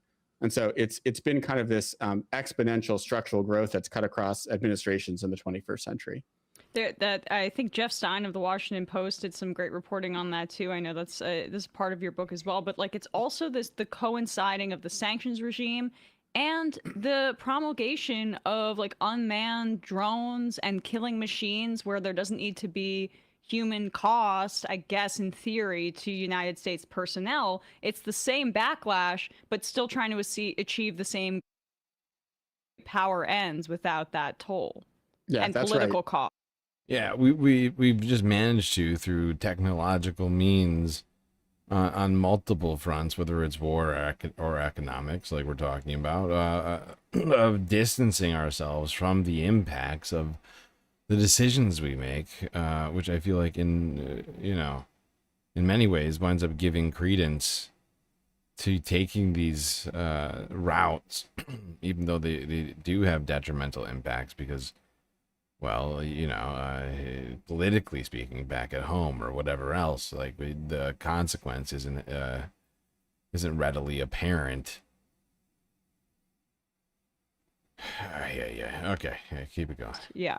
Yeah, I think there is this real like broad analogy between like air power and drones on the one hand and like the modern economic warfare toolkit on the other, which is like it's all about trying to get what we want with as minimal harm to ourselves as possible. That's kind of made possible by these new forms of economic relationships and new technologies. Let's talk about the Iran sanctions and it leading up to the first nuke deal that Obama was able to strike.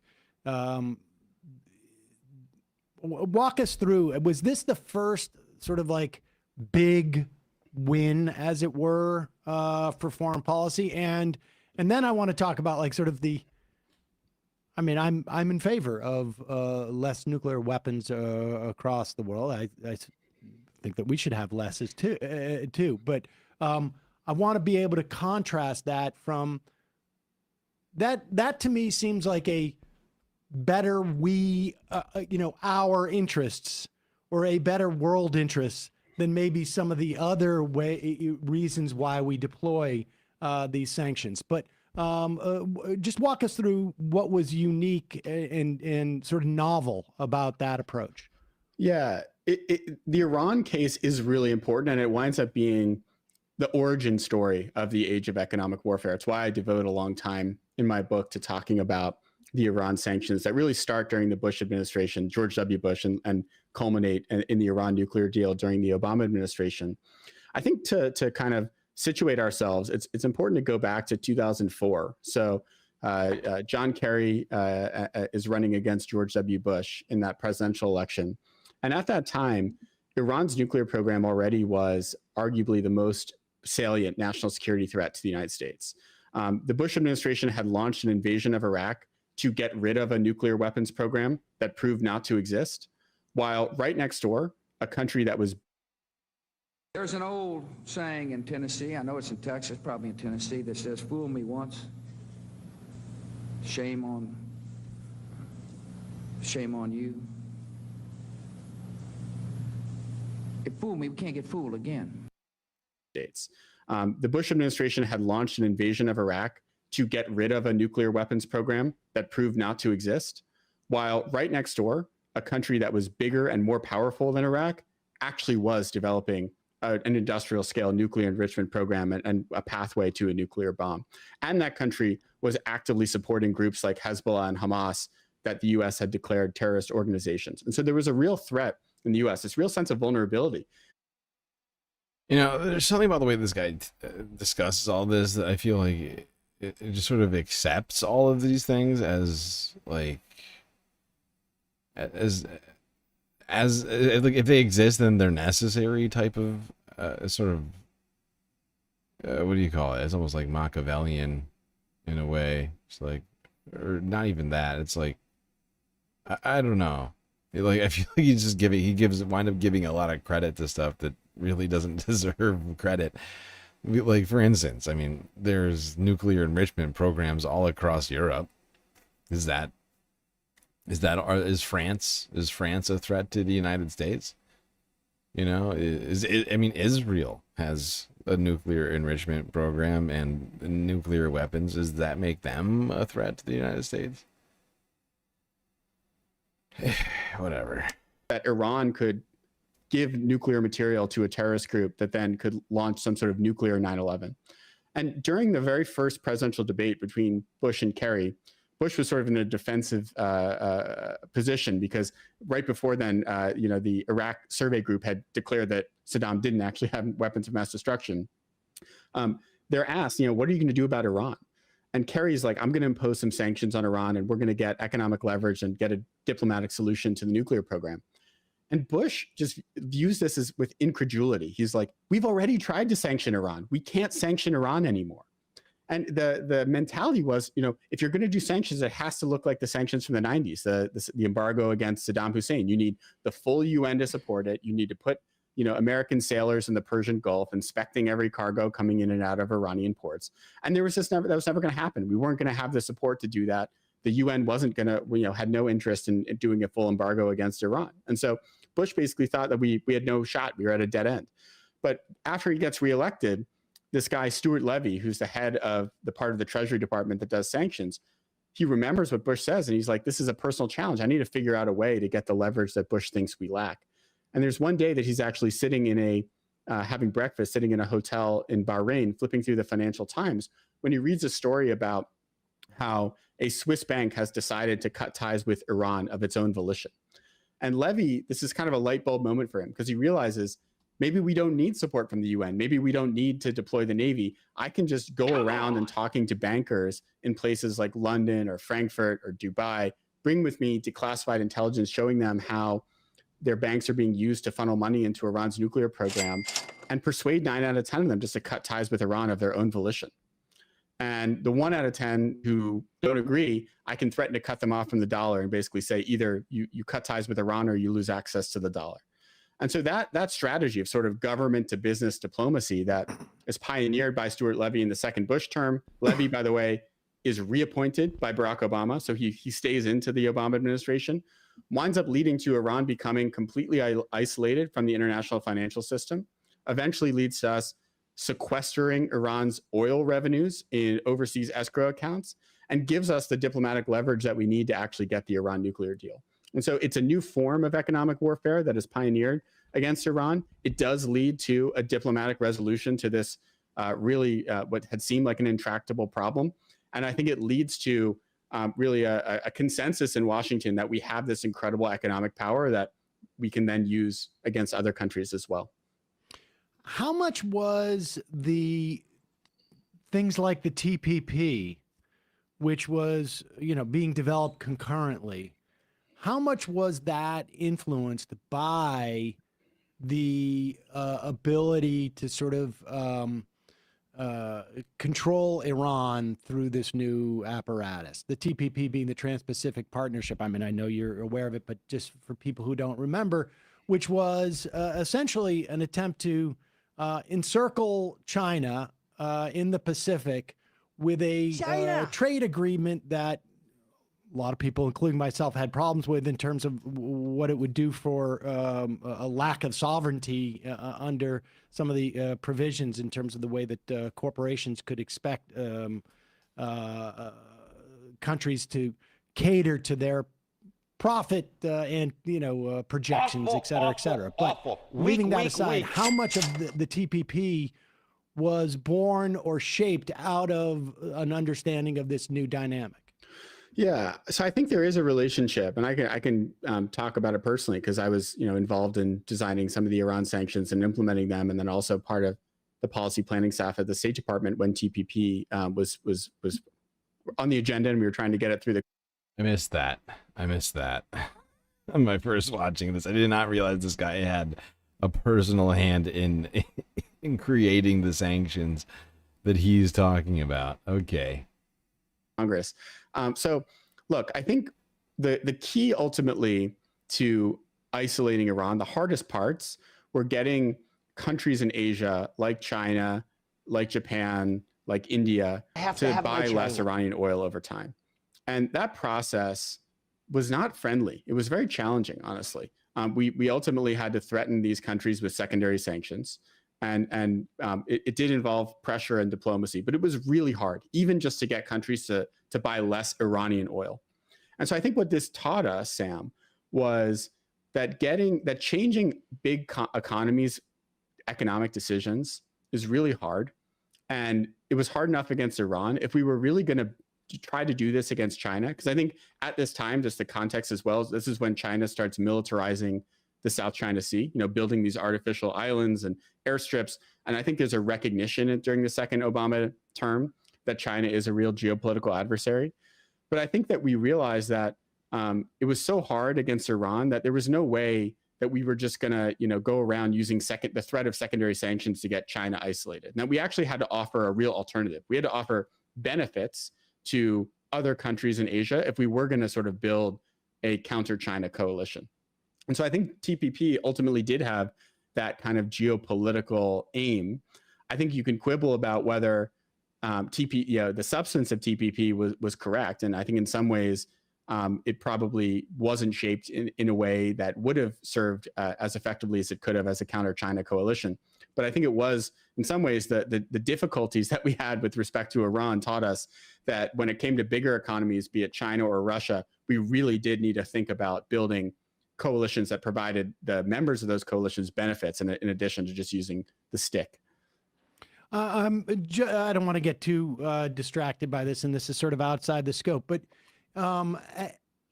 that you mentioned like the awareness that China was, or the sense that China was becoming more of an adversary. I mean, that wasn't new, right? I mean, it's hard from my perspective to assess whether that was China reacting to the U.S. perceiving it as a threat or not. I mean, because I'm not convinced that the Iraq War wasn't, at least in part, a function of concern about China ultimately. And I can say, having interviewed Gary Hart in 2004 when he was talking about chairing a commission on the 21st century challenges, that there was a member of that commission who kept bringing up China when everyone else was saying non-state actors, and that was Lynn Cheney. And she ultimately decided not to come back after the second or third meeting because nobody was taking her seriously at that time. Liz? I don't know. It was one of the Cheneys. Maybe. Okay. And I just remember the Asian pivot in terms of our military was happening in the first decade, it seems to me, of the aughts, or it was in the aughts. So, I mean, there was some of that already in the works, yes?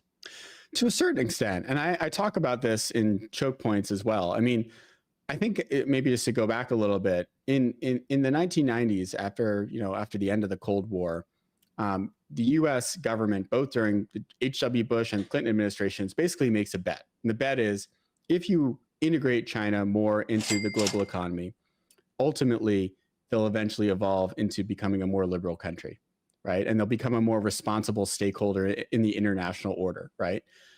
This was, I think, a reasonable bet to make, right? I mean, the world we had in the early 90s. I feel like maybe I'll see what I mean about this guy. I feel like he does a lot of justification of all of these sort of economically aggressive moves from the United States based upon presuppositions that I'm not sure I'm like 100% on board with. Not only, I mean,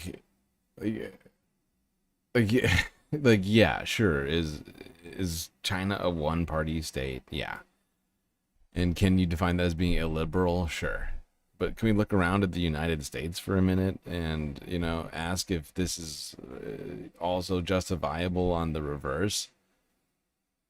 Like, towards the United States? I'm fairly certain I know what his answer would be. But I guess, like, for me, it's like, you know, I think some of this framing is just frustrating.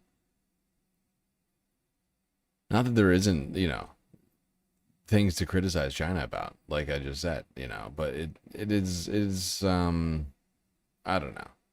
Feels like it's coming very much from a one-sided, like the US foreign policy can do no wrong almost. Maybe I'm going too far with that estimation, but it just I don't know. Seems to be really ready to justify all of it. It really was an incredible opportunity, right? It's rare that you have an opportunity to actually build a more just, liberal, peaceful world. By the way, we made the same bet with regard to post-Soviet Russia, right? Where bringing them into the WTO, bringing them into, you know, global financial markets. Right now, there's a lot of sort of shade that's sometimes cast upon that decision. But I think, like, if we're just being honest and going without the benefit of hindsight, like, it was a reasonable wager to make. I think with respect to China, already by the early aughts, it was clear that that bet wasn't paying off, right? That China wasn't developing in the direction that we thought it was, that they were actually. I mean, China has been developing in a way that may be different than what the United States wanted, but I mean, like, I guess, like, what he's saying is that the only justification, or the justification that was used here, was to basically enact is like a soft regime change in a way. It's like China's communist, it can't be communist, it can't, you know, whatever. I know he's also talking about China's, you know, supposed IP theft and whatever else as well. But it's like, oh well, China didn't turn into a multi-party democracy, that then therefore this was this particular thing was not effective. Violating a number of sort of the core tenets of the international economic order in ways that were detrimental to the U.S. Labor at the very least, if not, the U.S. economy writ large. And I think it took a long time for government policy to sort of realize that the bet hadn't paid off and to actually take that seriously. In choke points, the way that I sort of think about it is, what happened was, you built really strong interest groups in favor of the China sort of Chimerica, predominantly, you know, multinational corporations, big U.S. businesses, even small and medium-sized businesses in the U.S. that had grown used to importing relatively cheap goods from China. And so in some ways, even after the intellectual consensus breaks down, which I agree with you, Sam, happens a bit earlier, you still don't get that policy change because you have very powerful groups that oppose right-sizing our policy on China. And by the way, you still have that today, right? I mean, I think you're realizing even when Trump has 145% tariffs on China for a few weeks, we can't sustain it longer than that because the economic costs of decoupling are so high in the near term that it's very challenging for any politician to really prosecute that policy in earnest.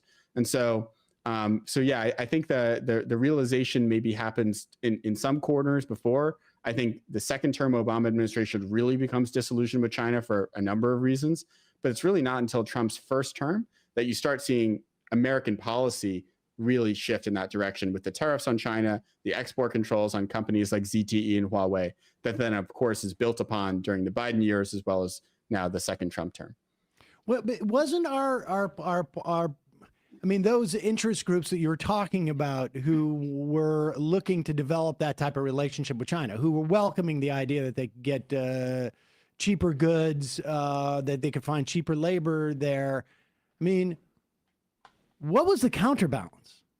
Like, I mean, I guess I'm having trouble conceiving of like how that's distinct from what our policy was as a nation, because I can't see what the counterbalance is. I mean, I understand like the idea, the sort of more, I don't know if ephemeral is the right word, notion of like, hey, this could hurt domestic workers on some level. But we had already done NAFTA. We had already, without imposing the worker and environmental controls that we were supposedly going to after it was passed.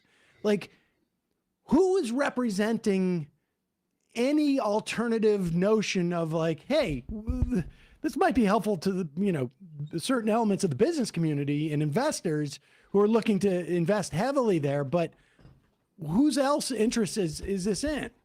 Right. Yeah. No, I think that's part of the reason why it persisted longer than it should. And in some ways, I mean, the way that it was finally undone and the consensus was sort of flipped in Washington was really through the national security argument. It was when, you know, you kind of united some parts of the Republican caucus and the Democratic caucus in thinking that China was a threat. And by the way, the economic side of things also has national security implications, because the deindustrialization that China, to a certain extent, by the way, it's not fully responsible for this, has caused in parts of the United States, has obviously been bad for the American worker, but it's also been catastrophic for our position from a national security perspective. Because, you know, if you're actually in the position of, God forbid, fighting a war, you need to be able to produce stuff. And we don't currently produce very much stuff in the United States. And part of that is because we allowed China to dump cheap goods in the US market and to effectively deindustrialize parts of the United States. Yeah, and I guess this is where I think the rubber meets the road for me in terms of my, like, sort of problem with this, like, this guy's, like, take on all of this, right? Like, I mean, don't get me wrong, like, I think that on the first part of it, in terms of the worker, yeah, I mean, this is true. This has been the case since the 90s. But at this point in time, I feel like first off, like, we need to stop waging wars, and we need to actually, and maybe the global economic system is in fact an incentive to work together more and not wage wars against one another, right?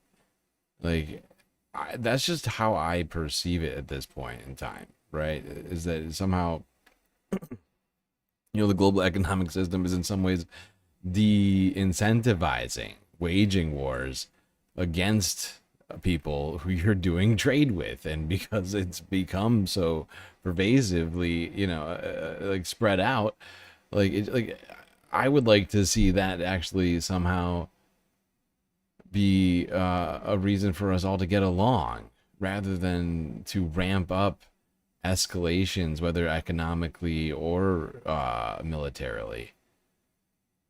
Like, I don't know. It's just my opinion. I know that there's problems with that strategy of mine. I'm not saying it's perfect.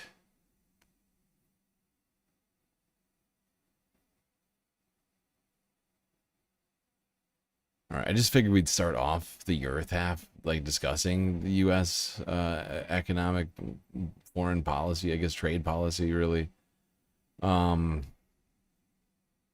Now let's go down to South America. Yeah, actually, wait a second. I have these out of order. Not South America. Let's go down to Mexico first.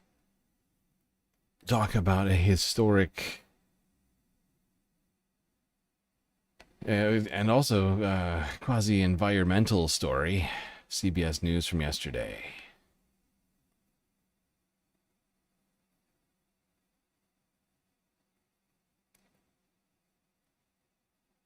Mexico City is home to 22 million residents, one of the largest metropolitan areas in the world, with a mix of modern urban life and ancient history.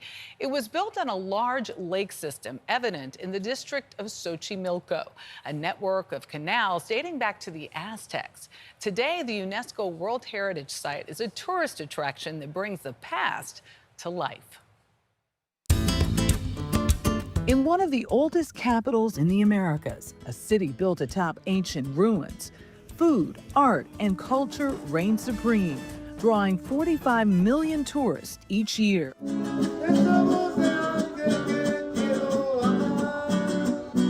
But along Mexico City's southern edge, beyond the vibrant Embarcadero, there's a more natural sight to see: the ancient canals of Xochimilco.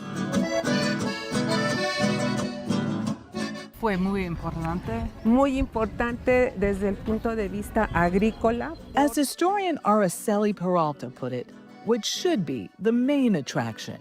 El principal atractivo para el turismo nacional. The best way to see the region's archaeology and cultural traditions, she says, is aboard one of these, the colorfully carved trajinera. Xochimilco tiene una gran riqueza cultural. This entire valley, she says, is a marvel of Xochimilcan engineering. The people that settled here more than a millennia ago dug these canals, creating raised gardens known as chinampas. Some are still in use today. This is like a window to our pre-Hispanic past. Hola. We think of the chinamperos, the farmers, as the guardians of the place, no? Like those at the Arca Tierra, an agricultural collective founded and run by Lucio Usubiaga. We have a lot of medicinal herbs, no, and a lot of vegetables. And they would plant side by side? Yes, it's the contrary to industrial agriculture, no, the monocultures. Our main goal is to highlight peasant agriculture in terms of the cultural heritage they have here in Xochimilco. So I'm a little lost in translation. So peasant in American English has a very negative connotation. It must not. I don't think it's being lost in translation. I think it's a classist thing that you're dealing with right now. I think that's the problem. Have the same connotation here? I say it on purpose because peasant, in our opinion, in Arca, is the most valuable profession right now because they take care of our environment and they produce good food. What were you doing before? I was studying philosophy. Yeah. During the time of the Aztecs, these farms fed tens of thousands. But within the last century, the system fell victim to urban sprawl.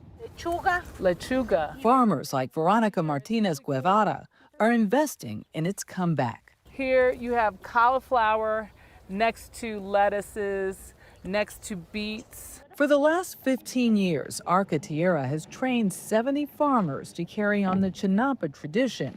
Martinez Guevara's grandfather had owned a chinampa, but couldn't afford to maintain the land. Do you feel as though you're reclaiming a part of your heritage? Me siento contenta porque es lo. I feel very joyful that I get to do what my ancestors, my grandparents did, she says, and I'm happy to be back. Here we go. People returning to farming on the chinampas in Mexico City. Something we've talked about on a number of occasions. They also happen to be, I think, one of the only existing ecosystems in which the axolotl lives. And they're also under threat as people continue to try and transform them from their once agricultural purposes to other more sort of really urban infrastructure, building, which is putting this way of life in jeopardy. I think it's something that should be preserved rather than destroyed. It's good to see people embracing that. All right, now let's go south to South America, to Sao Paulo, where over the weekend, Pride parades drew thousands of people to come out and celebrate. Here's Reuters from right before the stream started.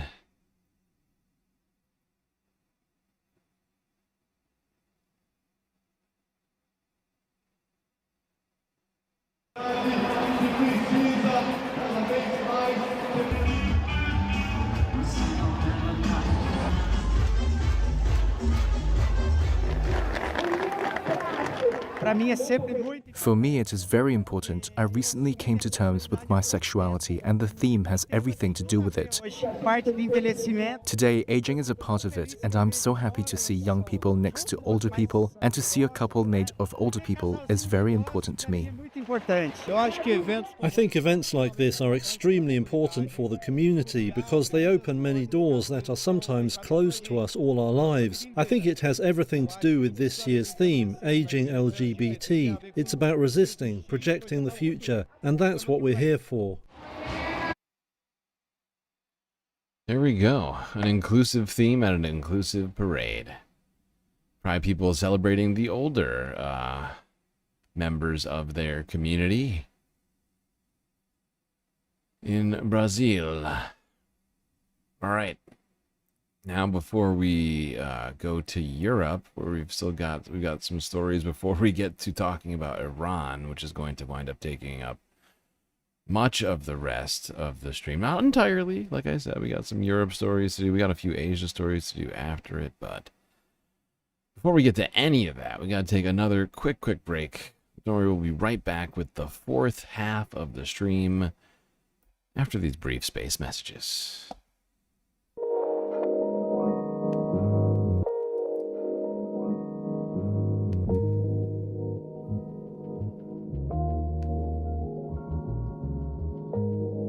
Okie dokie. Hope everybody's been enjoying the stream so far. If you haven't already, hit the like button and don't forget to subscribe. And also consider contributing to the Galactic News Network with one of the myriad ways we have available for you to do just that. That's right.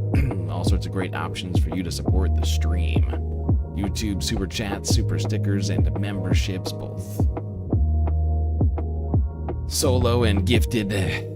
Cash App and PayPal if you would rather us get that money immediately. Immediately, if not sooner.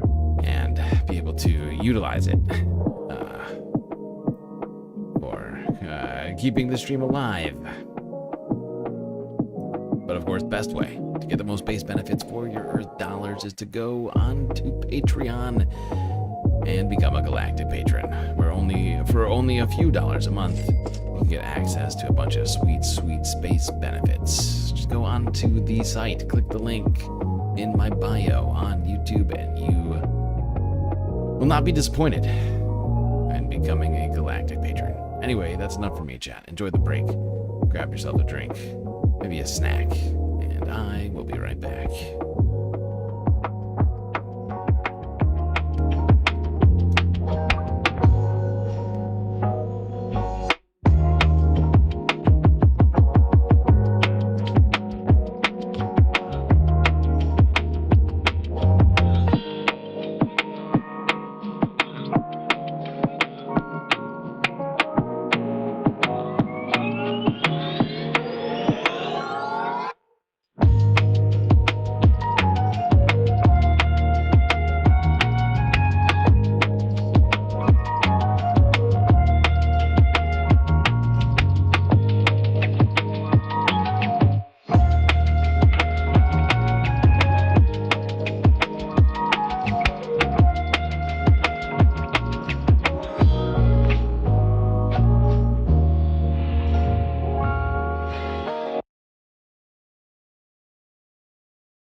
Space fams, that sound clearly announces that it's time for the fourth half to begin.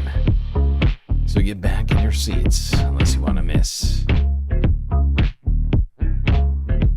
the re-beginning, the restart, the return of this here spacecast. There we go. I found the word at the end. My brain is broken. Okay.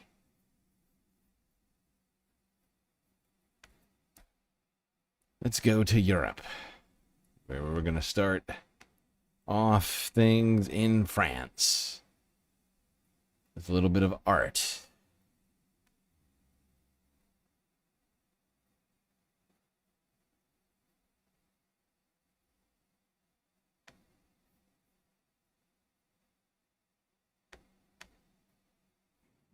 "200 years after his death, Napoleon still captures the imagination like few others. And Sotheby's Paris is putting a modern spin on a display of over 100 of the former French emperor's personal belongings before they go to auction. We realise that now our collectors don't just want contemporary art, it's about showing them that we can live with historical objects in an extremely contemporary way. We're in a world where we mix and blend contemporary things with things that carry history. From one of his iconic bicorn hats, expected to go for €800,000, to his field bed and even his personal seal, Napoleon looms large in the French consciousness. Who the hell goes wants to beyond sleep on that? this day. Gross. When you're a child, whether you're French or foreign, you're told... Maybe it's just me, but I just don't see any... I don't understand why anybody would have any interest in owning that.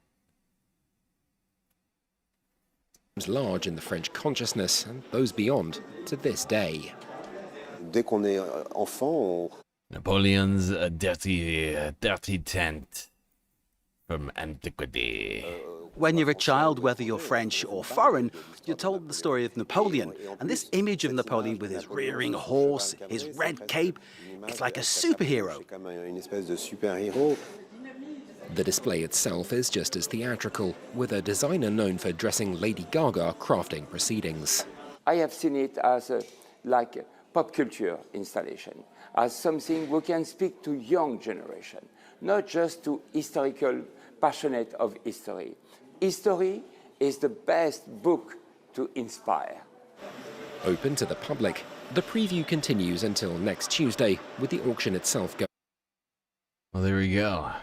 If you're in France, you got like 48 hours, like 36 hours left to enjoy this Napoleon historique.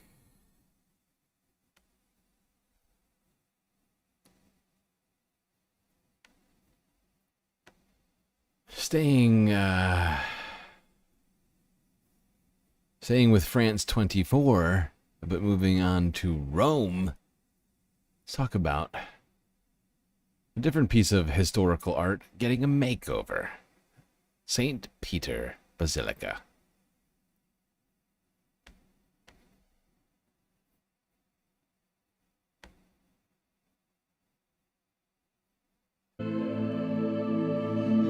This is the largest Catholic church in the world and one of the planet's most visited monuments. St. Peter's Basilica, built in the 16th and 17th centuries, is currently undergoing a major restoration. Hidden behind this painted trompe-l'oeil decor, there is an impressive building site in the cupola that goes completely unnoticed by the visitors below. We're on a scaffold situated exactly in the area of St. Gregory's altar. There are no supports on the ground. The scaffolding was designed to be completely suspended, so that... I wonder how much money is spent on doing a thing like this. You gotta assume millions of dollars. Restoration works can be carried out without interrupting life in the basilica. We're in the Clementine Dome, one of the two minor cupolas of the basilica. The France 2014 is the first media to gain access to this unique restoration site, Here, about a dozen restorers and mosaicists are reconditioning the ceiling, Oh my a God, she's got a painstaking and fucking arduous syringe job. out. Tanta pazienza, si va. You have to have a lot of patience because we have to work on every single tile of the mosaic. There are parts made of glass to protect the gold leaf. Here, for example, we can see that the glass protection has fallen off, so we have to consolidate it with resin to re-adhere the glass layer. Resina critica che fa riaderire la parte in vetro. Nearly 200 square meters of mosaics cover the cupola that is more than 40 meters high. These mosaics date back to the beginning of the 17th century. They are the most ancient mosaics in the basilica. They were commissioned by Pope Clement VIII. The restoration works should be completed in 18 months. The cupola will once again be resplendent with glistening mosaics as originally designed. It is quite a sight to behold, though. I won't lie. And honestly, getting that like up close view of it's pretty incredible. People don't exactly spend a lot of time up on the ceiling, so getting that up close view with the video camera is honestly intriguing to me.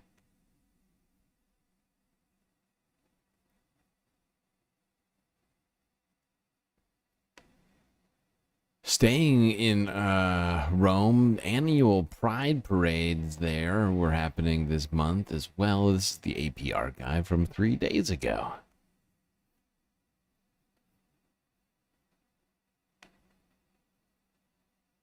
Trompe-l'oeil isn't cheap. There you go. People in Rome during Pride Month.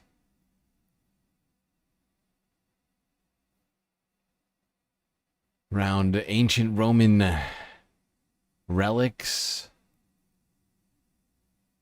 People showing their pride, supporting their community, having fun, dancing.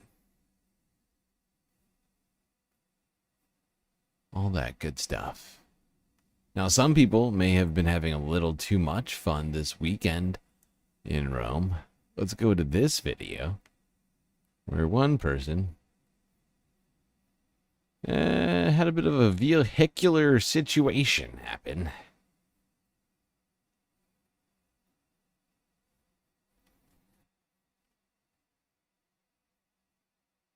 Where are you going, buddy? Wait, look at the dude. Did you see the way? Like, this guy's just like minding his own business over here. On his phone, just sort of chilling, looking, going to take a picture, and then he hears that sound, and like you can see him turn hard 90 degrees. Like, what the fuck just happened? This is a terrible plan. Come on, buddy. What? At this point, you must know that this was a bad idea, right? Like, how do you even get this far without being like, you know what, I shouldn't have done this? Although I will give him this much. He is genuinely getting through this. Oh my God. He is listing to the right. Yeah, there's the wall. You're gonna... Yeah, really? This other dude's like, dude, what in the fuck are you doing right now, pal? Do you not see that you're on the stairs? Well, I love how he points forward. He's like, look, I'm almost done.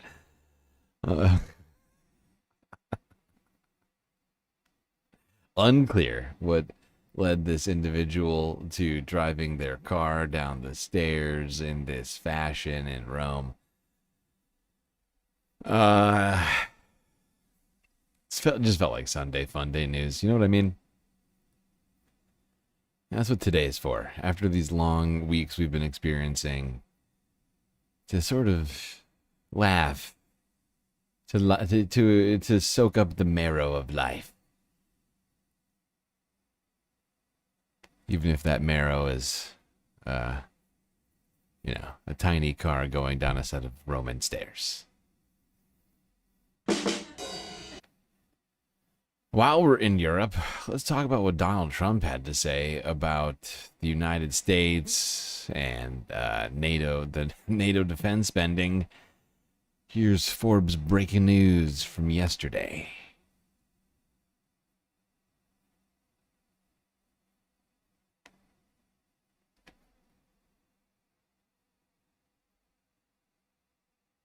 President, is it still your expectation that NATO countries spend 5% of their GDP on defense spending? Well, I think they should do that. I don't think we should. I don't think we should. They should, though. This is great. But this is hilarious. Look, can you hear that one more time? President, is it still your expectation that NATO countries spend 5% of their GDP on defense spending? Well, I think they should do that. I don't think we should, but I think they should. We've been supporting NATO so long. What now? In many cases, I believe. Well, do as I say, not as I do, President Donald Trump. They should spend 5%, but we, us, United States, not going to spend 5%. Which makes this even more unfair and ridiculous than ever. This is ridiculous. Like, the fact that Donald Trump is asking NATO member countries, because at one point, if you recall, we were talking about maybe increasing, and not that I thought we should. We have a massively high budget for the defense, right? But I also thought that NATO countries probably shouldn't be increasing their budgets either. But the fact that Donald Trump, in this hypocritical comment, is suggesting that NATO countries go to 5%, but the United States remains where it is in fact ridiculous. And once again, I want to make it clear. I am not suggesting that the United States should be spending a penny more on defense spending. I just think that the hypocrisy is fucking wild. Just think it's fucking wild. All right, let's go. Let's move on from talking NATO for a moment to go down into the Mediterranean, where progress has been made in a particular story, which I don't think we've talked about in months. But does everybody remember the sinking of that yacht in the middle of the Mediterranean on which one of the world's richest men and about a half a dozen other people were on? Does everybody remember that? I know it's been a while. It's been like, I think it was this time last year. I think it's been like a full year since we talked about this thing. But as of a couple of days ago, actually, I think it was less than that. I think it was like a day ago that super yacht was pulled out of the Mediterranean Sea by crane.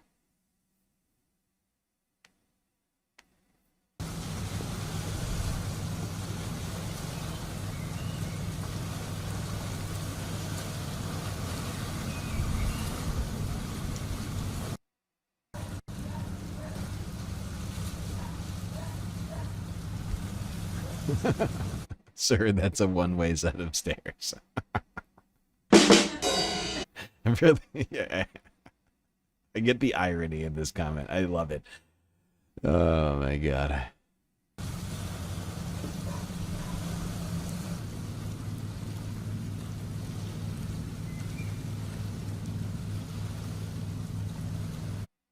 I can't see the boat.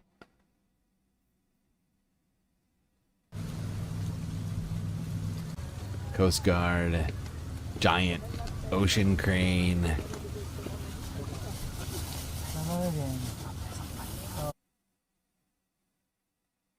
Wait, is that it right there? I think that is it. Hard to see.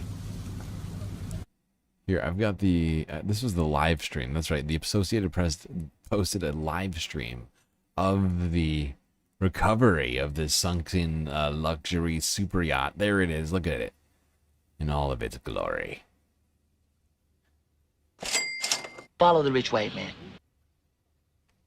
Okay, we don't need all this. I just figured we hit that. But yeah, the guy who owned this yacht was like a British billionaire. He had like, I think his family, or at least part of his family, and some of his friends, business partners on this yacht. They all, I think almost all of them died. Yeah, and at least according to that title, I just realized it was almost exactly a year ago now. That's how long it's taken them to get that thing out of the Mediterranean.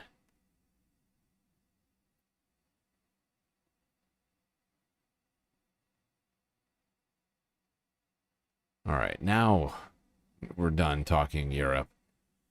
And we're going to head to talking about NATO. Not NATO. Why did I just say NATO? Oh, right, because we were talking NATO. We're going to move on to talking Iran, which I guess may have some NATO implications, but that's not what we're here for. Let's go here back in time to before Iran was attacked by the United States and was just engaging with Israel, to the majority report from yesterday. I think this actually was from Thursday's stream? Wednesday, Thursday. Something like that.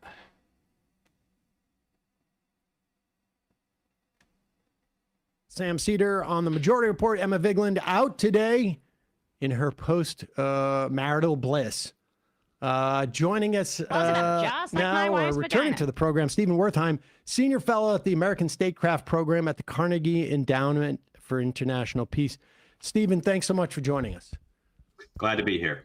We are in, I guess, day 4 of what is now a full-on war, it seems to me, between Israel and Iran.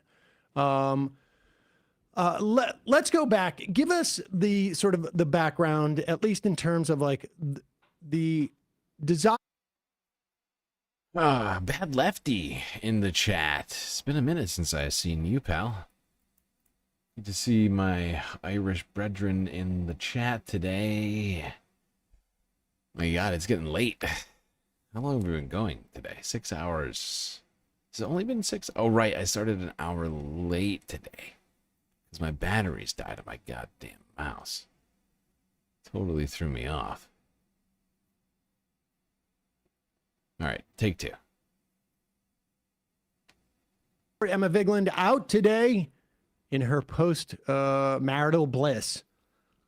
Joining us now, or returning to the program, Stephen Wertheim, Senior Fellow at the American Statecraft Program at the Carnegie Endowment for International Peace.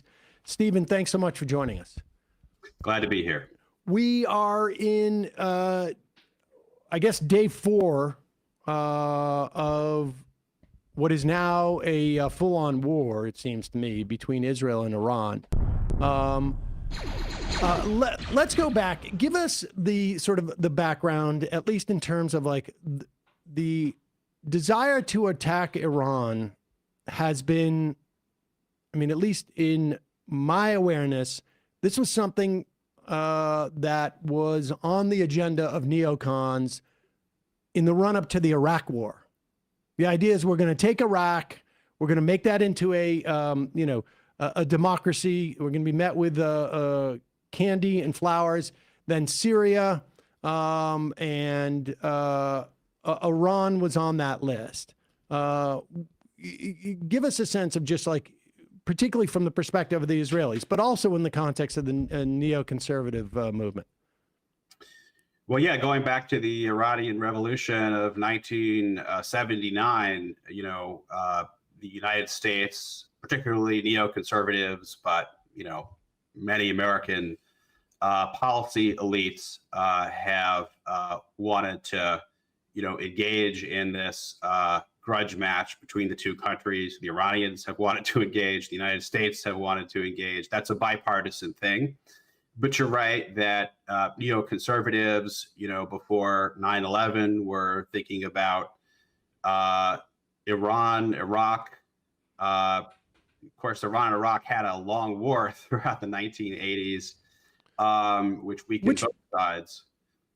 We certainly supplied Iraq with, some of the chemical warfare that we thought that they ostensibly had when, or claimed that we had, they had when we invaded Iraq.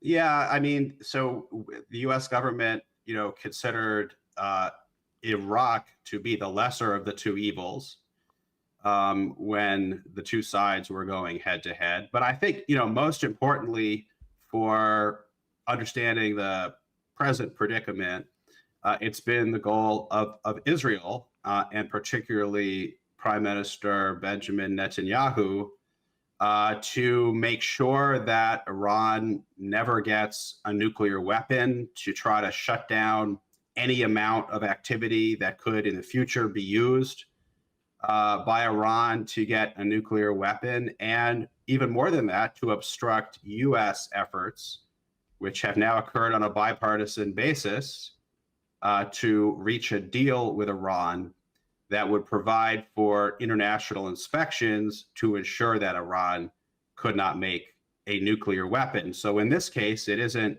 U.S. neocons that are pushing events, but rather the government of Israel, which decided to, it says it wanted to preempt an Iranian nuclear weapon, but Iran was some distance from being able to make a nuclear weapon. And in fact, both U.S. and Israeli intelligence have recently said that Iran had not made a decision to pursue a nuclear weapon, though it had taken steps in that direction by highly enriching uranium. So Netanyahu wanted to preempt another round of U.S.-Iran talks that might bring a new nuclear deal into fruition. But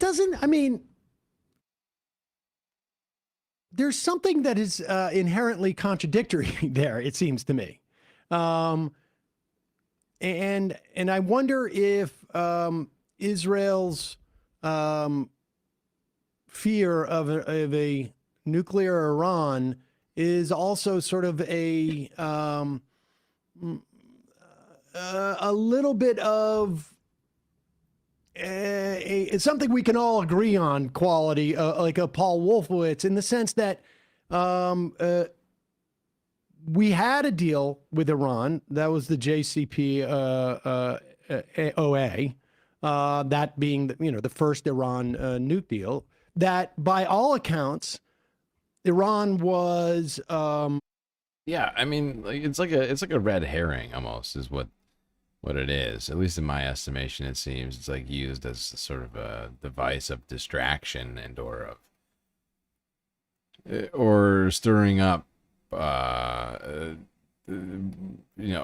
further conflict and or embroilment, in this or that objective. That by all accounts, Iran was adhering to. Right. They have expressed what appears to be, I can, different people can take it at face value or not, a reluctance to develop a nuclear weapon. And there were negotiations that by all accounts seemed to be not necessarily easy, but certainly being sincere, that both sides were engaging in. And this seems designed completely to short circuit that, which, if I'm Iran right now, I'm thinking the biggest mistake we ever made was not developing a weapon when Trump shut this down, because none of this attack would happen if we had a nuke weapon. How is this really an attempt to forestall an Iranian a nuclear weapon if this is launched in the midst of negotiations that very well may have done that? Now, I don't want reality. Well, Israel didn't want negotiations to happen. You could say that maybe the Israelis didn't believe that what Iran agreed to would really prevent it ultimately from getting a nuclear weapon. But I agree with you, something else is going on here, right? And I think that something else is in part the perceived opportunity that Israel had to go after Iran and weaken the regime, maybe even see if they could topple the regime. We don't quite know what Israel's war aims are right now. Speaking of toppling the regime, I just noticed in my recommendeds right now on YouTube, which is going to start in apparently an hour and 30 minutes. The son or the grandson of the former Shah of Iran is going to be doing a press conference. I think it's... And we talked earlier about this, like, as like a joke. Like, and now they're actually talking, they're genuinely looking into this, I feel like. Oh my god. Full-on coup is coming. Replace one form of sort of monarchy, I guess, replace theocracy with monarchy. Okay. Oh god. All right.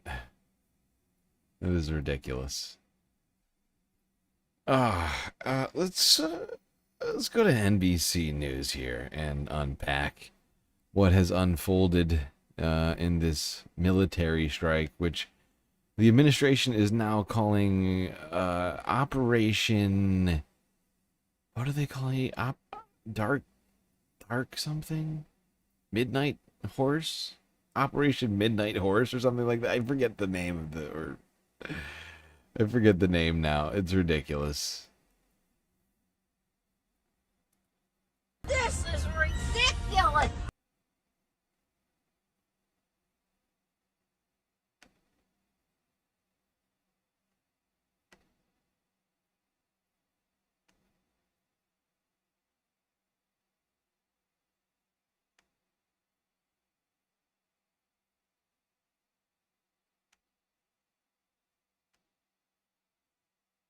And I want to start with our NBC News Pentagon correspondent, Courtney Kuby, who has posted up on her beat early today, Courtney, and a lot of information coming in from the officials that you're talking to there today. Yeah, that's right. So you've mentioned some of the outlines of these strikes, but let's get into a little bit more detail. So the MOPS, as you mentioned, the massive ordnance penetrators, yes, they were used over Fordo, 14 of them. Yes, thank you, Bad Lefty. Midnight Hammer. Midnight Hammer. Whatever it is. By the way, the excitement with which NBC and CNN and everybody in the U.S. media right now is reporting on this story is fucking insane. Also, I am so sick of us talking about military operations as like sort of standalone entities that don't count as declarations of war. And the laundering of it of this tactic by Pentagon correspondent people like this. Courtney Kuby, who has posted up on her beat early today, Courtney, and a lot of information coming in from the officials that you're talking to there today. Yeah, that's right. So you've mentioned some of the outlines of these strikes, but let's get into a little bit more detail. So the MOPS, as you mentioned, the massive ordnance penetrators, yes, they were used over Fordo, 14 of them. This is the largest, the first time that they have been used in an operational way like this, but it's also one of the largest strikes like this that we have seen in over 2 decades, Hallie. Now, Operation Midnight Hammer, it was not just these B-2 bombers that you were just showing video there and these giant 30,000-pound bombs. There were 125 plus U.S. military aircraft. A couple things that we learned this morning is that some of those fighter jets flew in with the bombers into dangerous Iranian airspace, and then they went ahead of them to lay what's known as suppressive fire on the ground. That means they went ahead to take out any potential... I love that framing. They went into dangerous Iranian airspace. We're talking about like this like it's a movie and not an act of war. I don't understand them, and I'm just getting so sick of it. I'm just like, ugh. Can we stop for a second and talk about this in a more serious way as it relates to, I don't know, the state of our fucking democracy, rather than recounting this stuff like you're reading a Tom Clancy novel. threats so that those bombers could come in and drop those bombs that on Fordo, and as we learned today, also on Natanz, a second nuclear site. But that wasn't it. The U.S. also, as you mentioned, had submarines off the coast. One of those subs launched about 30 Tomahawks. Those are missiles launched at least one of those sites, Esfahan. We are told, according to officials, including the chairman of the Joint Chiefs, that there was extensive damage done to all three sites. But Hallie, the big question now is, it is well into the day there in Iran. Frankly, it's late in the day, Sunday. Yeah. The big question is, what will the final battle damage assessment? We have been hearing from Trump administration officials about this, but what the IDF called their attacks Rising Lion. Yeah, I know. I know about that one for sure, but I guess, I mean, the reason, if everybody's not realizing why it bothers me that we talk about these things in this sort of operational sense, is that this is the same tactic that's been taken since the Bush era, right? Since the invasion of Iraq, right? Where, you know, all subsequent military operations that we have engaged in, and I'm using their language too, even when they've been offensive, haven't received almost any congressional oversight since the first vote on the war in Iraq, and have instead been justified and called these limited military operations that you know, pretty much every administration since then has used as justification to not go through Congress and not get congressional appropriation or approval, I guess, of any offensive strikes, and I'm just sick of it. I'm sick of it because how I see it as just being a circumvention of the will of the people, and you know, it's incredibly frustrating to me. Something that needs to be changed. And Democrats and one Republican are trying to change it right now. But it's like, I would key in on... It's in post. Right? It's already in post. Right? Because we already did the strike. Donald Trump just basically immediately went around the Congress. Is the chairman of the Joint Chiefs saying that final battle damage assessment could take some time. Initial assessment is that all three sites suffered significant damage. So what happens next?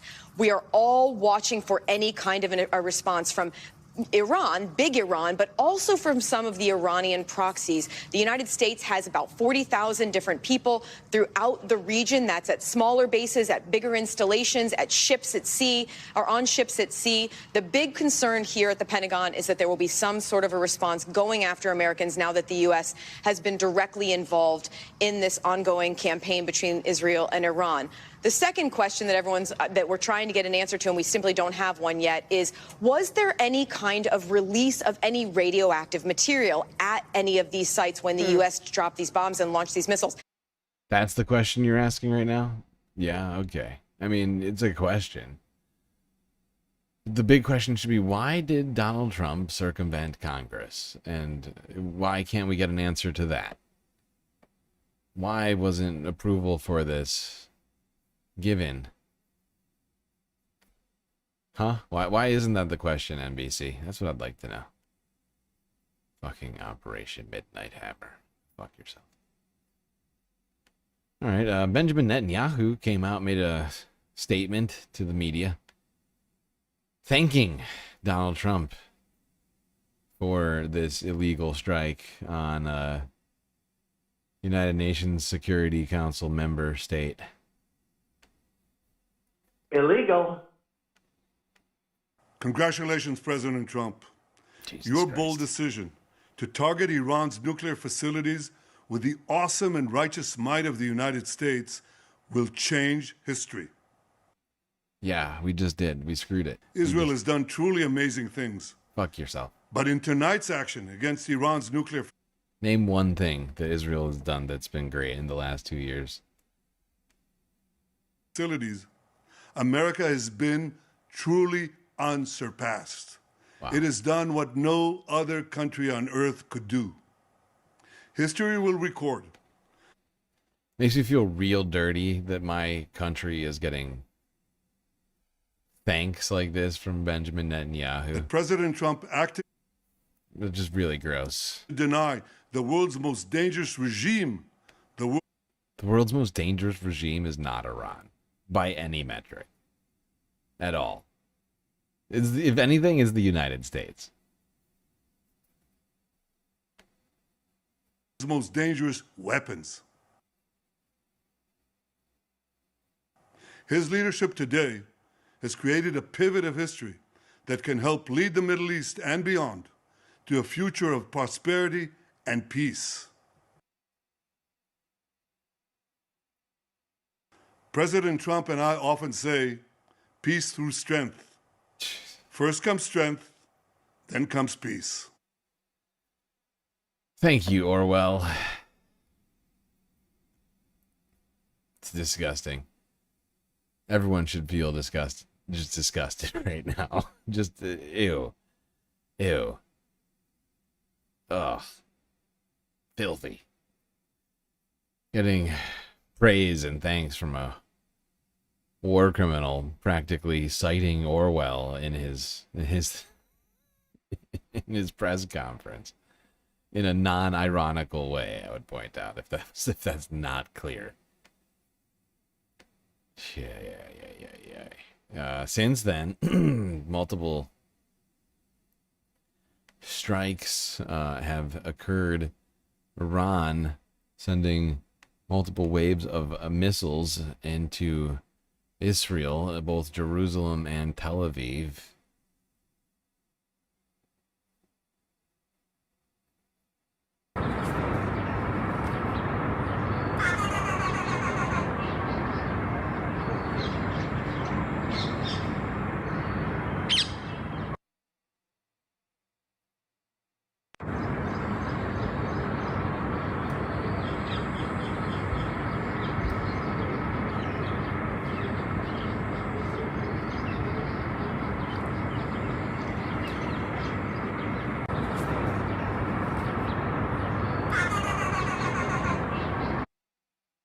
Yeah, that was in Jerusalem. This is over Tel Aviv.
There you can see Israel's missile defense system going off, intercepting at least some of these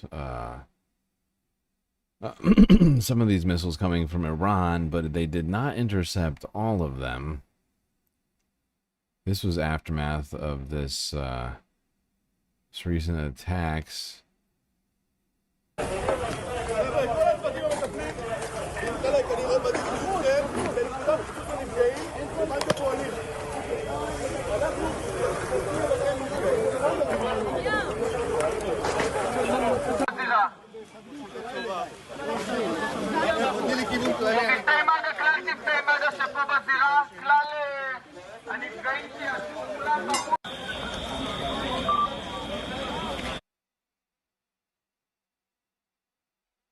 Yeah, and I've got a couple more videos showing the aftermath of these most recent this most recent round of Iranian strikes on Israel. Like, actually, this isn't the most recent. This was the most recent yesterday. I think there's actually been the second round of strikes since then, if I'm not mistaken. I could be wrong about that, but I'm fairly certain. If I've got this all correct.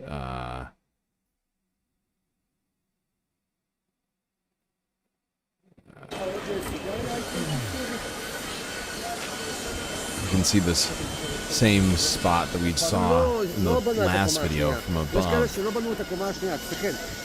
really gives you perspective on how much devastation this missile caused.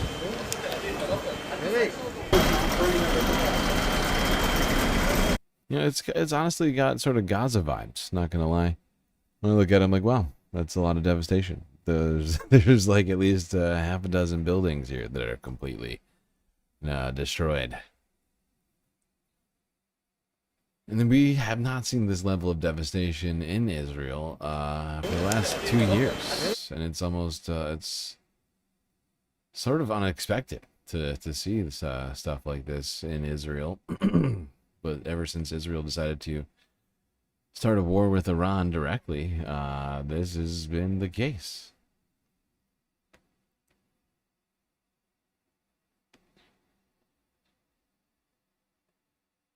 Iran has the right to self-defense. That's 100% true.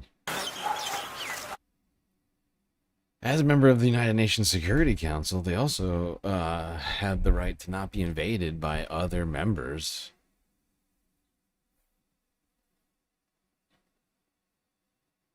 Or have those other UNSC member countries attack it in any way.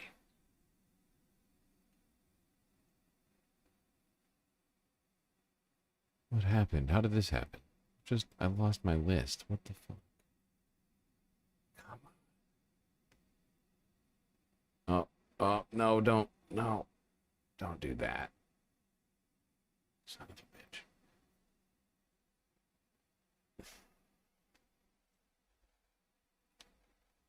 bitch. Okay, there we go.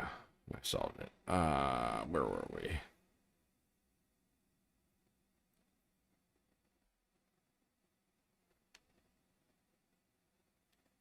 Okay, let's go to this story. Now, in the Knesset, a vote has come down banning foreign media from covering any of the destruction that's happening in Israel. Illegal.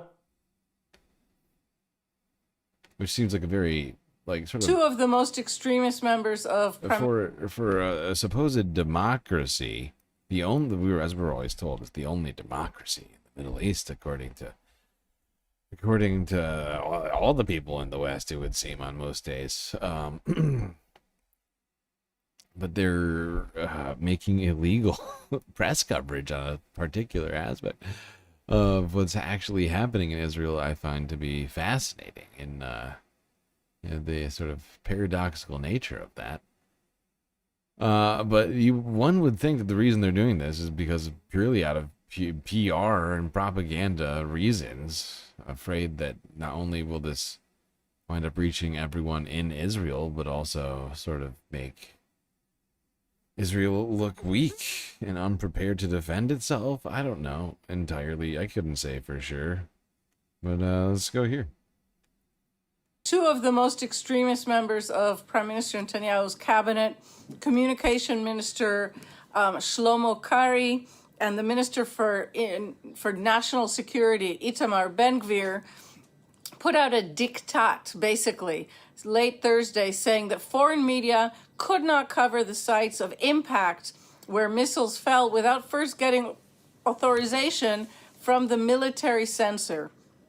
I'm not sure this was actually coordinated with the military censor. Certainly it was not coordinated with the legal authorities in Israel. The Attorney General immediately demanded an explanation.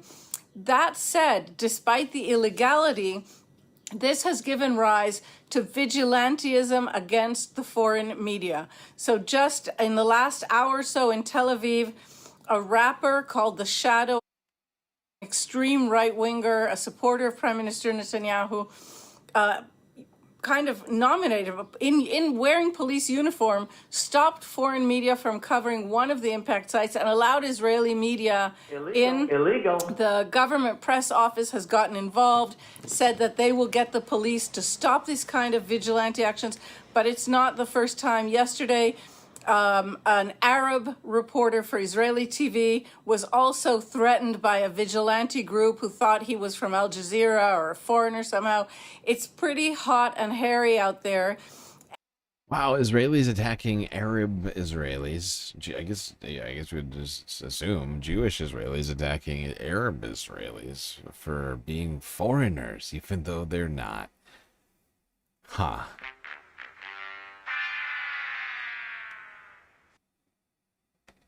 I feel like I'm always being told that Israel is this multicultural democracy that's accepting, and that Arabs live there completely peacefully and undisturbed. Feels like that's a lie. Just another in a long line of evidence that that's complete bullshit.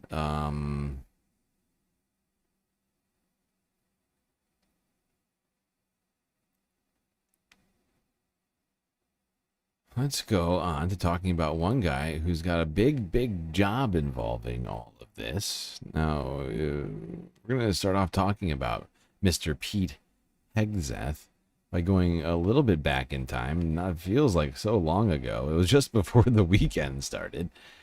Here's the Majority Report from yesterday.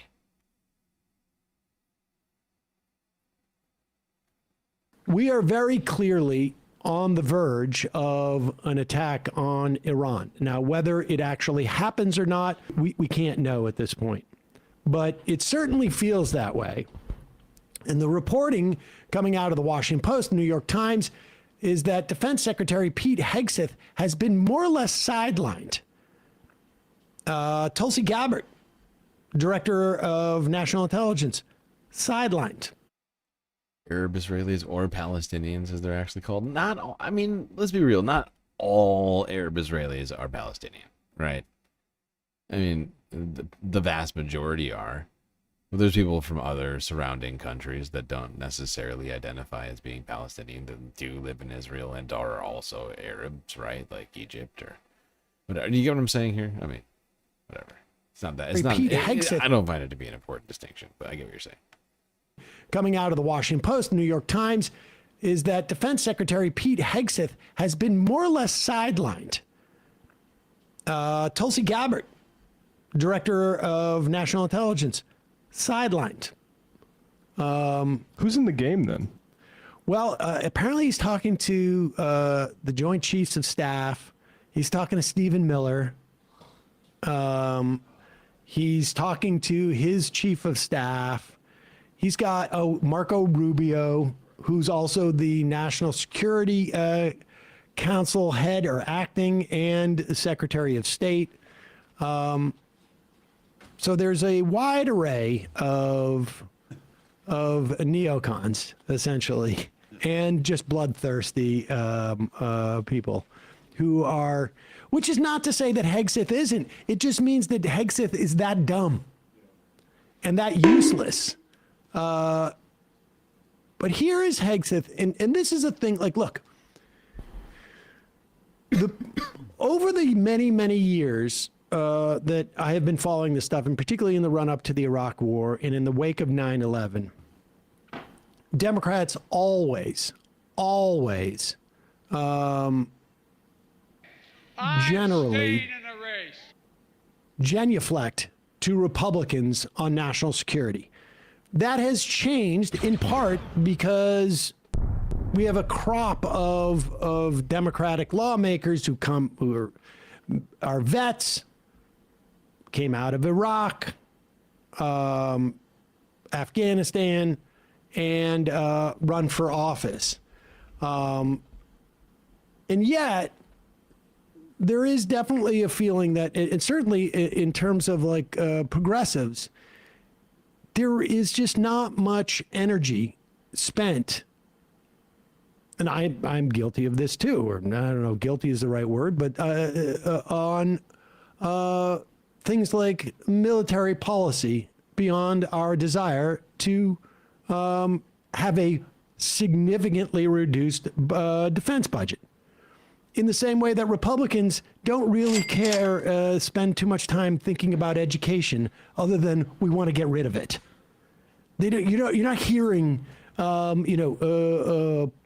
big education policies coming out of the Republican Party since essentially No Child Left Behind, which was just largely implemented as a way of putting corporate metrics on teaching, and it's since been completely rejected. But it's important to, and so there's a vacuum of Democrats and progressives who are making the argument of, like, you're about to take us to war with, well, Pete Hegseth tells us right now, we don't know how many new leaders of our military. We have a guy who was literally 6 months ago barely able to do weekend Fox and Friends and show up sober to do his hits on Fox News. And now you're about to get us into a potential quagmire.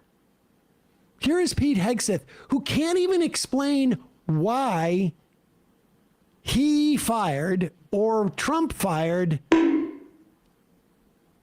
We don't even know how many generals. Go ahead. A success of the Houthi operation. About how much money did it cost? How much money did you spend on missiles shooting at the Houthis? Well, you'd have to compare that with what it cost. I'm just asking how much did it cost? Divert our shipping lanes around. I'm told it's several $100 million, maybe close to $1 billion. How Pause many it for U.S. one flag second. commercial? Can one of you guys Google what percentage of U.S. ships went through those shipping lanes that the Houthis were firing on? Something like, I think it's like 4% of U.S. ships traveled through those straits. Some infinitesimally small amount of our trade goes through there, but nevertheless, continue. Yeah, I mean, before we do continue, I mean, there was a fair bit of contention in that old Signal group chat over that at the time when we were first starting the I mean, we were striking Yemen throughout the Biden, well, at least certainly through the last 2 years, last year and a half of the Biden administration. What was I saying? Oh, right. But yeah, like within the Signal group chat that leaked by way of the Atlantic's editor, who was let into that group, that's Yemen strike group chat. There was a bunch of arguing over that. If I recall, it was J.D. Vance who was upset that we were doing this in his estimation for Europe. Those straits. Some infinitesimally small amount of our trade goes through there, but nevertheless, continue. I'm told it's several $100 million, maybe close to $1 billion. How many U.S. flagged commercial ships have transited the Red Sea since your so-called successful operation?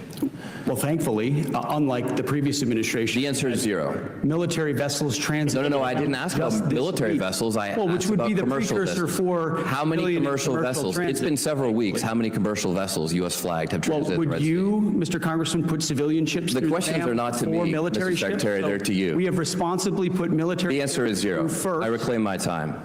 How many generals and admirals have you fired? I don't know the exact number. But you don't know the number. It's 8. Can you? You can't count that high.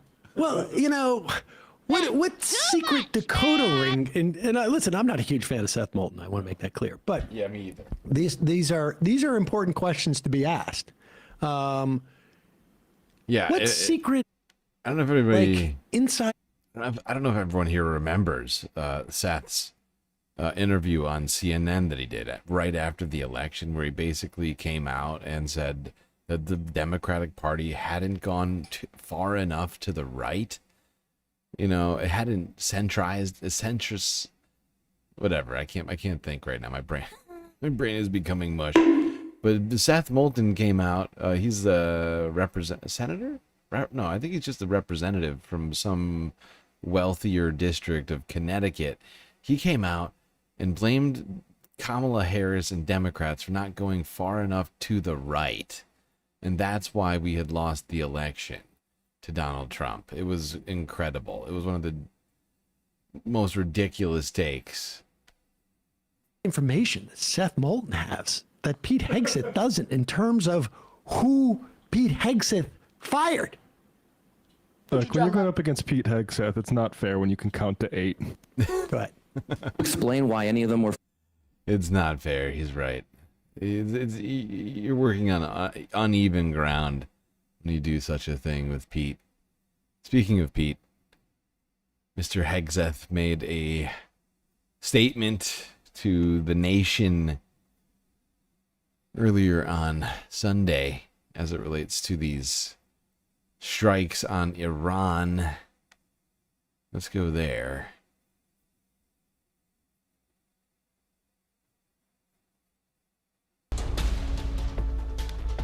And you're now watching an ABC News special report right now. This is a live picture from the Pentagon.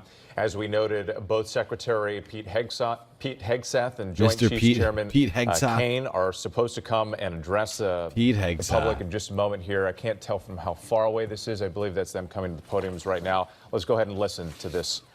I kind of want that as a sound shot. Pete Hegseth. Just a little bit. Kane are supposed to come and address the public in just a moment here. I can't tell from how far away this is. I believe that's them coming to the podiums right now. Let's go ahead and listen to this press conference from the Pentagon. Well, thank you for joining us this morning. Last night on President Trump's orders, U.S. Central Command conducted a precision strike in the middle of the night against 3 nuclear facilities in Iran, Fordow, Natanz, and Esfahan, in order to destroy or severely degrade Iran's nuclear program. And as the chairman of the Joint Chiefs will demonstrate, it was an incredible and overwhelming success. The order we received from our commander-in-chief was focused, it was powerful, and it was clear. We devastated the Iranian nuclear program. But it's worth noting the operation did not target Iranian troops or the Iranian people. For the entirety of his time in office, President Trump has consistently... It may not have targeted people, but I'm fairly certain that some of these strikes did, in fact, kill people. Just because you're not aiming for them doesn't mean it doesn't count. Stated for over 10 years that Iran must not get a nuclear weapon. Full stop. Thanks to President Trump's bold and visionary leadership and his commitment to peace through strength, Iran's nuclear ambitions have been obliterated. Many presidents have dreamed of delivering the final blow to Iran's nuclear. How many times? Anyone taking any bets on this? How many times were we going to be told by this administration that somehow achieving peace through war is a decent and good objective, as if it in fact is even an achievable objective? There was peace, right, before anybody started dropping bombs, you know, before Israel struck Iran, before we decided to come in and step in for them. There was peace, and amping that up does not increase peace in any fucking way. It's just more Orwellian bullshit from these people. Program. And none could until President Trump. All right, that's enough out of Pete. Like, I genuinely don't need to listen to him. I mean, he just shouts for like 15 minutes about how great this was. I just don't have it. I don't have it in me to go through it all. It was horrible. It was horrible. They're just like self-congratulating over helping our buddies who are committing genocide and waging a new war against effectively one of the biggest countries in the Middle East. Further escalating already near record high tensions in that region. just seems insane to me to do.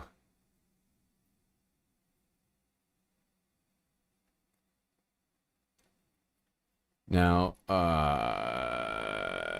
as of around 18 hours ago, France 24 reported that the Israeli military had struck dozens of sites in Iran since the U.S. launched its barrage.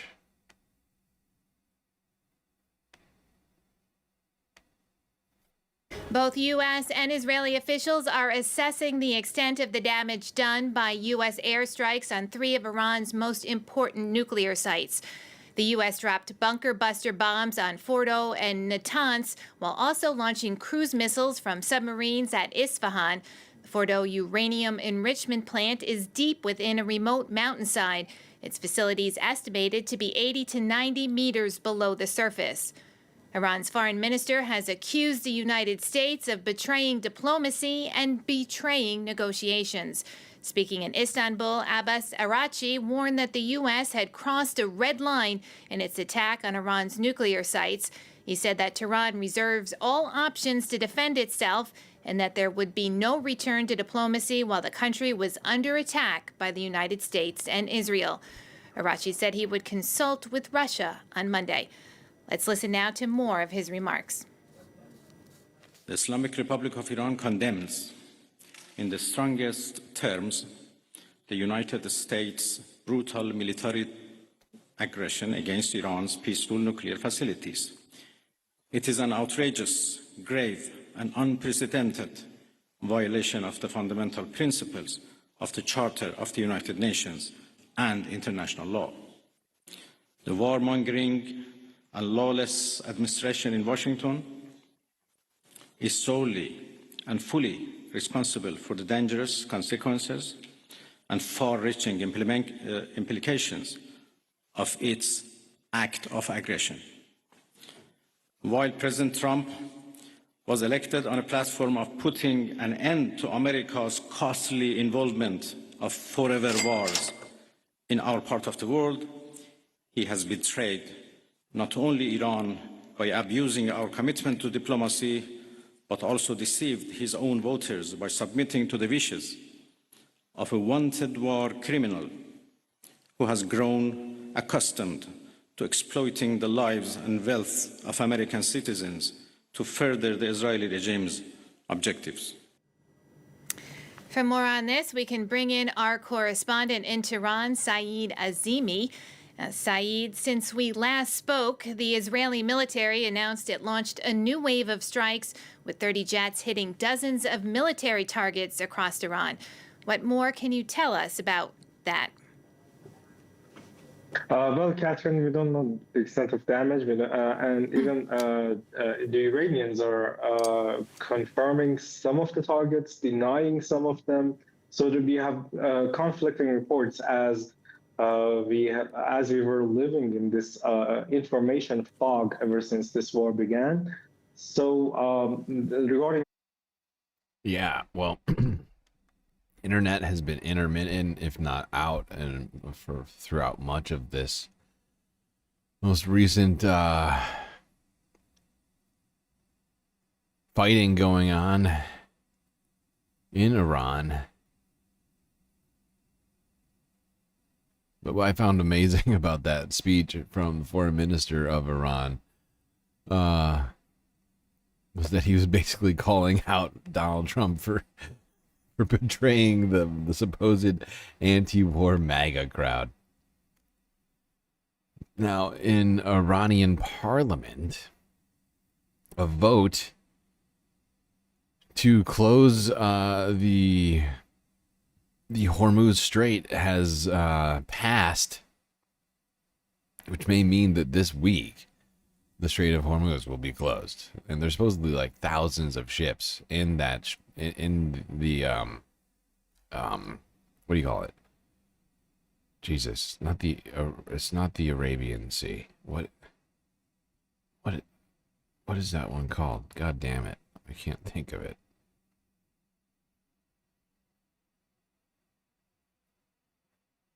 The Persian Gulf. Jesus Christ.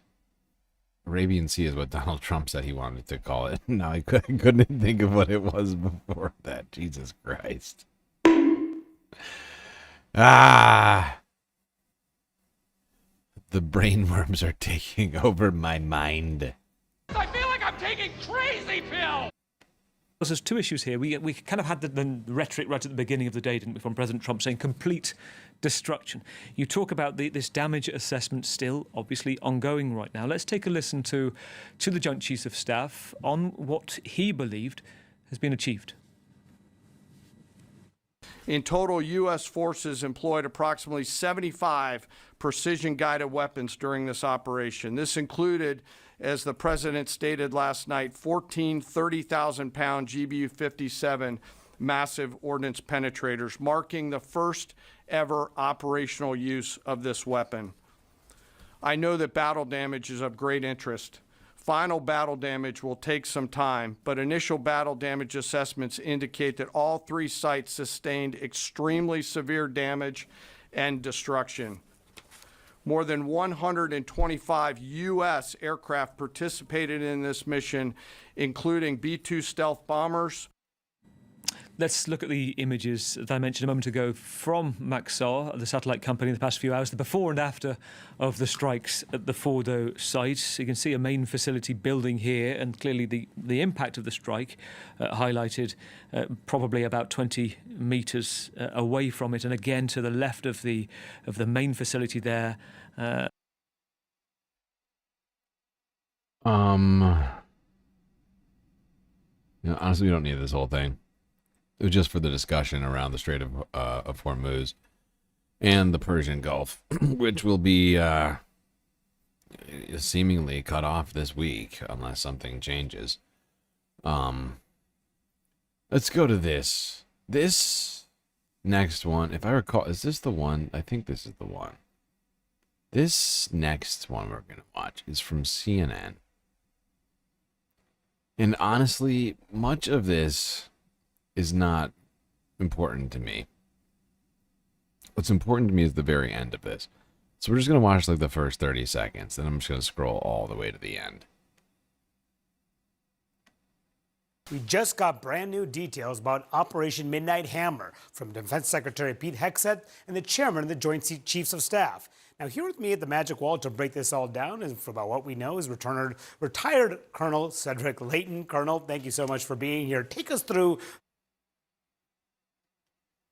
I'm so glad to see that like all these military guys and defense contractors can get jobs at CNN in the wake of all of this. This mission, because it had been in the planning for quite some time. It really has, Manu, and this is the graphic that the DoD provided us with this. So they started, they've been planning this in some ways, for over a year. And great, thanks for that. Let's go to the end. This last guest, we've heard from in the recent past, and this particular interview caused me to Google her and look into who the fuck she is, because I found this incredibly disturbing. Officials are warning about the potential. I mean, the first thing that she had to say that we ever heard her say was fucking disturbing, but this has, you'll see. Retaliation from Iran in the wake of the U.S. attack on 3 Iranian nuclear facilities. This morning, Iran's foreign minister warned that they have to respond, and the U.S., quote, crossed a very big red line, end quote. Joining us now, CNN's Homeland Security analyst, Juliet Kayyem. Juliet, thanks so much for joining us. What do you think? What are Homeland Security officials doing right now under this heightened... Just want you to remember that. CNN has hired this woman as a security analyst, as Wolf Blitzer just put it. And the U.S., quote, crossed a very big red line, end quote. Joining us now, CNN's Homeland Security analyst, Juliet Kayyem. Juliet, thanks so much for joining us. What do you think? What are Homeland Security officials doing right now under this heightened alert? How concerned are they? They are concerned. We are hearing that there's going to be more focus on the domestic intelligence side of potential Iranian sleeper cells. We don't know to what extent they are formed and ready to activate, but it is something worth watching. We've talked a lot about the denigration of Iran's capabilities to launch major attacks in the United States, what happened to Hezbollah in Syria. But nonetheless, it's that those capabilities have not been eliminated. Focus on the potential homeland security threat, different than a threat against U.S. interests abroad, and that will include internal investigations as well as, of course, a focus on border crossings. President Trump's former Secretary of State Mike Pompeo is warning that the attack could have Iran activate what are called sleeper cells. Is that the biggest concern for potential retaliation from Iran? I think it's the biggest homeland security concern, but I don't think it's the most likely scenario. From Iran's perspective, going after U.S. interests abroad is going to be easier. We have lots of troops there. We have lots of U.S. interest abroad, including in the Straits of Hormuz. So it's going to be easier for them to launch attacks, but we would be silly and naive to think that Iran had not thought through day two planning. They knew that this was coming either from Israel or us. And so those sleeper cells, which may have been followed for some time, they may have gone dark. That is the kind of thing that a very aggressive FBI is going to have to look after now. And a Homeland Security Department, which has been really focused on ICE enforcement, is going. Okay, now there's a lot of aspects of this that are incredibly disturbing to me. One thing, before we get ahead of ourselves, I just want to remind you of the first time that we heard from this woman, Juliette Kayyem, who, as according to CNN, is their senior national security analyst. The last time we heard from her was about 3 weeks ago, in the wake of the Boulder, Colorado shooting. She came out. She was basically the first person to come out and say, hey, free Palestine, saying free Palestine is anti-Semitism. Does everybody remember that? Like, where she came out and was claiming that, you know, if you say free Palestine, you're an anti-Semitic terrorist, basically. Now, after she said this stuff, and I started thinking about, okay, so she's their national security analyst. Who the fuck is this woman? I looked into it. She is a former Department of Homeland Security intergovernmental affairs person who is also a former employee of the NSO group. Now, you might not be aware of who the NSO group is. They are a defense contractor cyber intelligence group based in Israel, which runs the Pegasus spyware tool, which has been utilized on numerous occasions against journalists, activists, governmental representatives. And this is the woman CNN is using as their senior national security analyst. This is the woman that is telling us that the FBI and Department of Homeland Security needs to turn their focus inwards on supposed Iranian threats inside of the United States. The same woman who told us weeks ago that saying free Palestine is anti-Semitism is now saying this to us. And I'm just putting these things together, and it gives me great concern about what that means. If this is the rhetoric that's coming out of CNN, what is happening inside of Department of Homeland Security? That's my question. That's my question to you right now.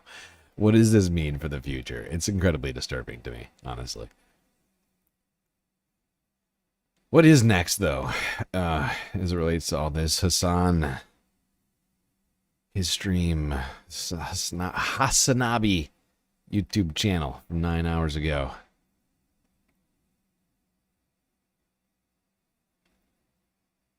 The United States has officially entered the Iran conflict by bombing key nuclear sites, 3 of them in particular. This happened yesterday, and it was the most telegraphed bombing campaign of all time, and yet it still had the capacity to catch us by surprise somehow, because it was such a severe escalation that Israel has fantasized about, that American leadership has fantasized about for decades at this point. But it was obvious that it was going to happen, and they also sent in decoys to do like diversion techniques, diversion tactics. But ultimately, there were some people, myself included, that said that this was going to happen this weekend, going after the analysis of like people who are well sourced that still have motion. Seymour Hersh being the person that I'm of course talking about here. The legendary journalist Seymour Hersh was one of the few journalists that was even talking about America definitely striking Iran. The 2 weeks notion was obviously a smokescreen, as I talked about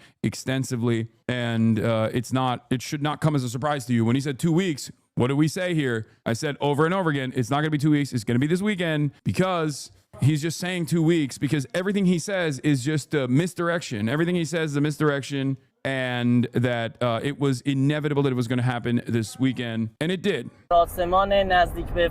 An Iranian reporter films a plume of smoke near the Fordo underground nuclear site. He claims there's no sign of major damage to the facility.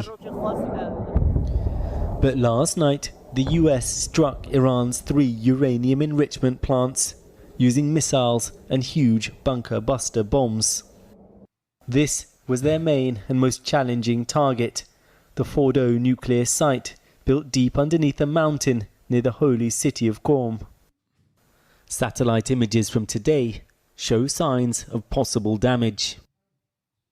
President Trump's decision to attack is one of the most consequential of his political career. By the way, remember what I said yesterday when we were talking about servile nations? Remember how many gifted subs did Hassan just get? Somebody just gifted, like, oh my god.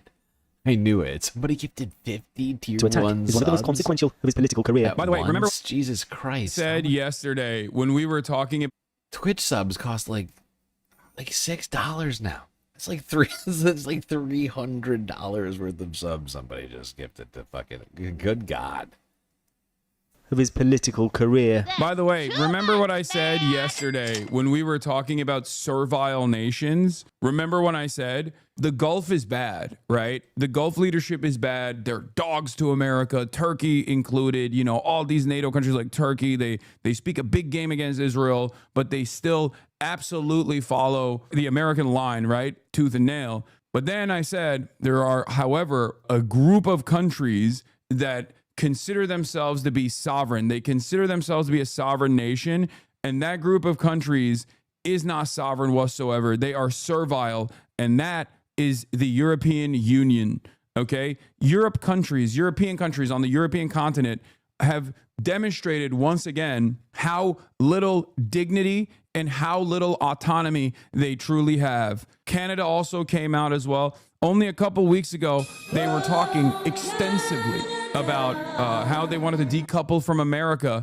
at least on the optics front, against Israel, stating that what Israel was doing was untenable, unmanageable. When European leaders act as though they are a group of sovereign states, they are lying to their citizens. When they act as though they are bastions of liberal democracy, they are the upholders of liberal democracy, they are lying to their citizens. They are trying to keep up appearances, and that mask is slipping. They are all but vassals for Western empire and its interests, and that much is clear. Once again, I told you. And that is precisely the reason why you heard every single Western leader come out and go, Israel has a right to defend itself. Iran cannot have nukes, as though they are part of the, Republican Party in the United States of America, as though they're Trump loyalists here. When America says jump, every other country says how high. Maybe they agree with the U.S. If they agree with the U.S., why were they at least trying to acknowledge and wash away the broad discontent that their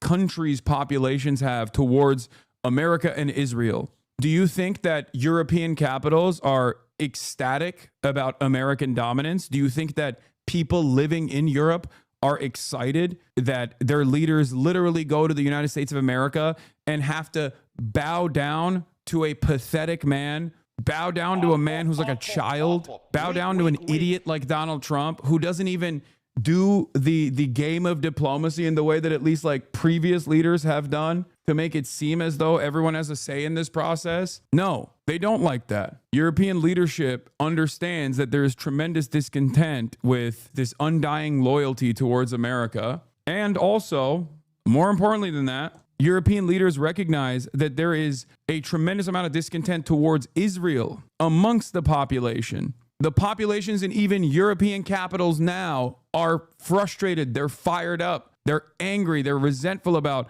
the unlimited support that their leadership has offered to Israel. Yeah, but even with that sentiment, there's been very little effort on behalf of those leaders. I mean, we've seen sort of symbolic statements or whatever else made, but not a lot of genuine movement as it relates to shifting support for Israel. Foreign nation. So when that kind of public distaste is happening endlessly over and over again, in order to maintain the notion of democracy, the idea that there is some sort of like liberal democracy happening, European leaders have to respond. And in that response, they try to make it seem as though they are kind of trying to separate from America. They're punishing Israel, right? They're critical of Israel, but they're not. They're not critical of Israel. And this kind of action from America and Israel basically hits the reset for all of our politicians and your politicians in Europe as well, and politicians all around the world. It is shocking to me that there was such little anti-war statements in the buildup to this highly telegraphed bombing campaign. Like, I thought at least there would be some people that hit the partisan notes and say things like, oh, why are we bombing Iran? Why is Israel bombing Iran? They're opening an 8th front? Really? Like, don't they have their hands full killing Palestinian children every day? Which they have nonstop, by the way. As Senator Chris Van Hollen from the Democratic Party. All of those things, Hassan, 100%. Yeah. And that's one thing that I hate thinking about, is there being this sort of reset button that's been hit. This sort of shifting sands beneath everything in the middle of a genocide, this button getting hit. And honestly, the media as much as has hit that button too, right? Discussion of Gaza, in my estimation, in terms of just pure amount of content that I'm seeing coming out about Gaza, has gone down like 75% in less than a week. Maybe a little bit more than a week now, but it did not take much time for them to just stop talking about it. I mean, I've got a couple videos that we're going to talk about when it comes to Gaza, but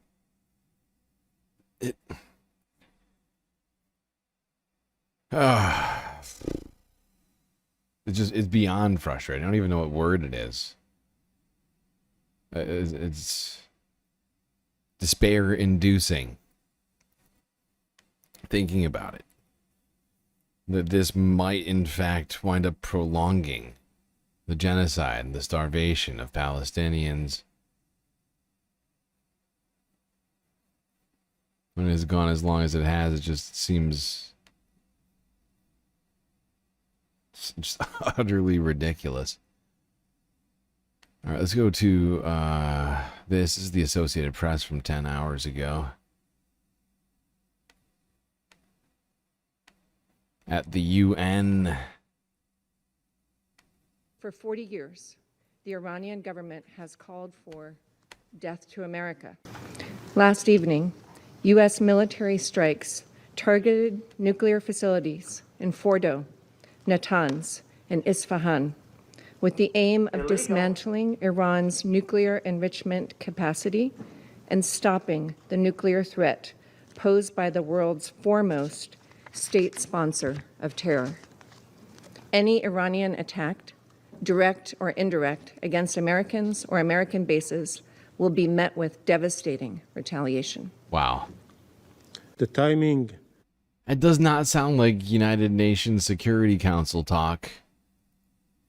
It sounds like war talk is what it sounds like.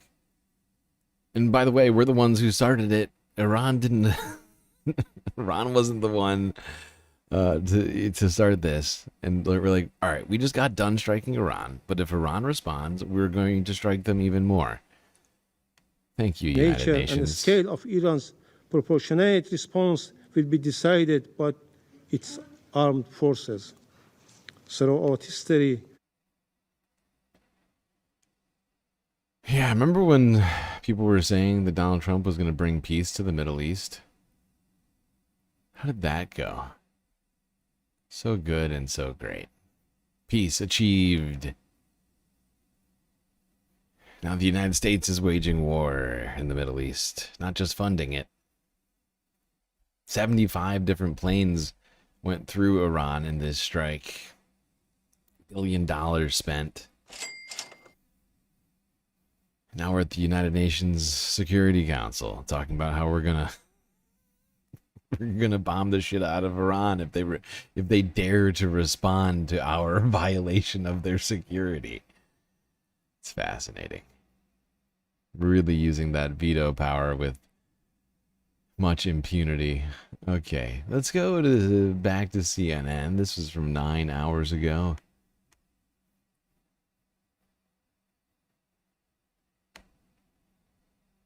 Exactly, Bad Lefty. Dem dares fighting words is what those are. We know that obviously Hamas and Hezbollah have been severely degraded. I should just say that we're now hearing an alert, which is an indication that we... Right. So these are the alerts that go out on all of our phones when you're in Israel. It's a 10-minute warning of incoming missiles or something incoming from. Okay, that's 20 seconds of CNN that we can never get back in our lives. I'm sorry. But yeah, there was a alert of more strikes over Israel where CNN is posted up.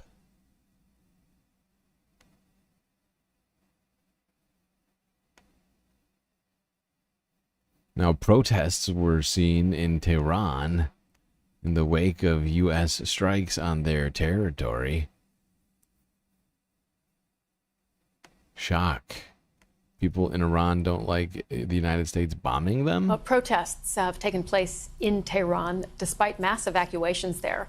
The BBC isn't allowed to broadcast from inside Iran, but we have this report from Siarvash Ardalan of the BBC Persian service in London. In the center of the crowd, Iran's president, surrounded by hundreds of party faithful, venting their fury at the United States. What America did is truly unforgivable, says this woman. Iran is stronger than they perceive. But after last night's U.S. attacks, the regime here is seriously weakened. So what comes next? The Iranian Supreme Leader Ali Khamenei could swallow his pride and possibly save his regime and the country by doing from what? further damage. Or he could fight on and risk everything. Oh, okay. Nice. There's the BBC here to tell us that Iran could surrender. That would save them. Sweet. Sweet. Love that. They're the ones who were attacked and then attacked again by another country. And they're the ones... Right. Okay. Right. Yeah. Huh.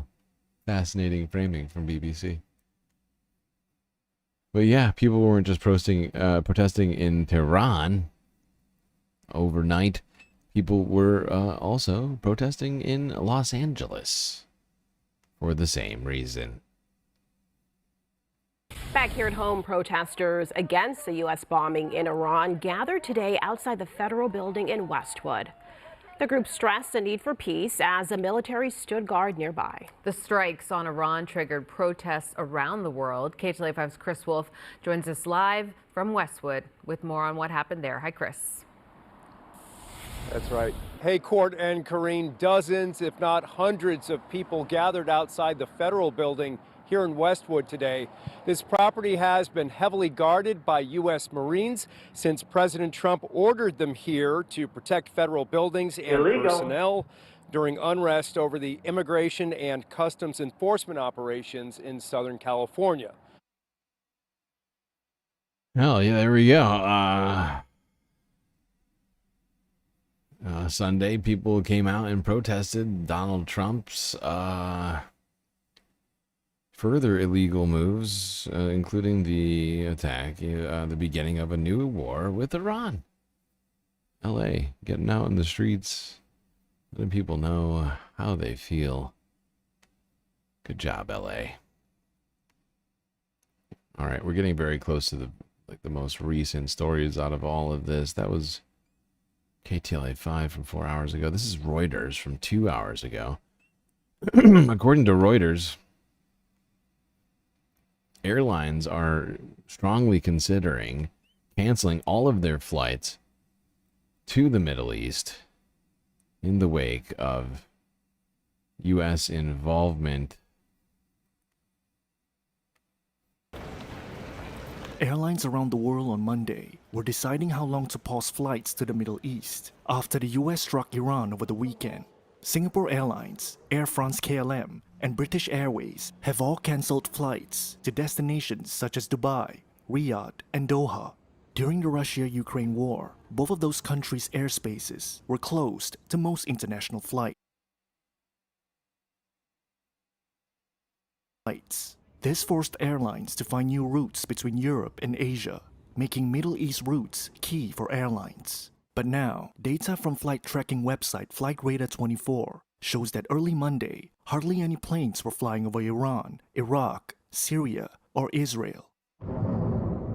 Missile and drone attacks in more conflict areas are making flights.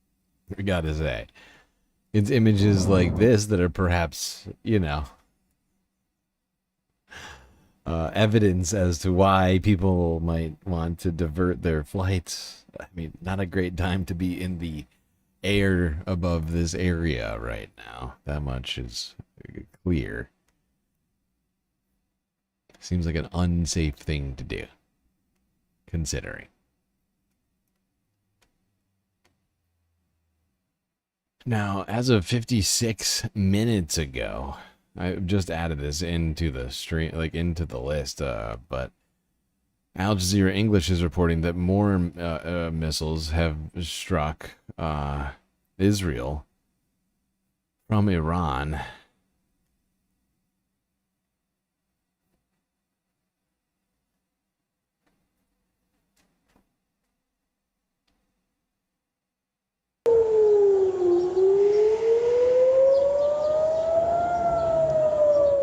Meanwhile, Iran has launched a new wave of missiles towards Israel. Air raid sirens have been sounding across several cities. Israeli media is reporting at least one of the missiles made impact south of Jerusalem.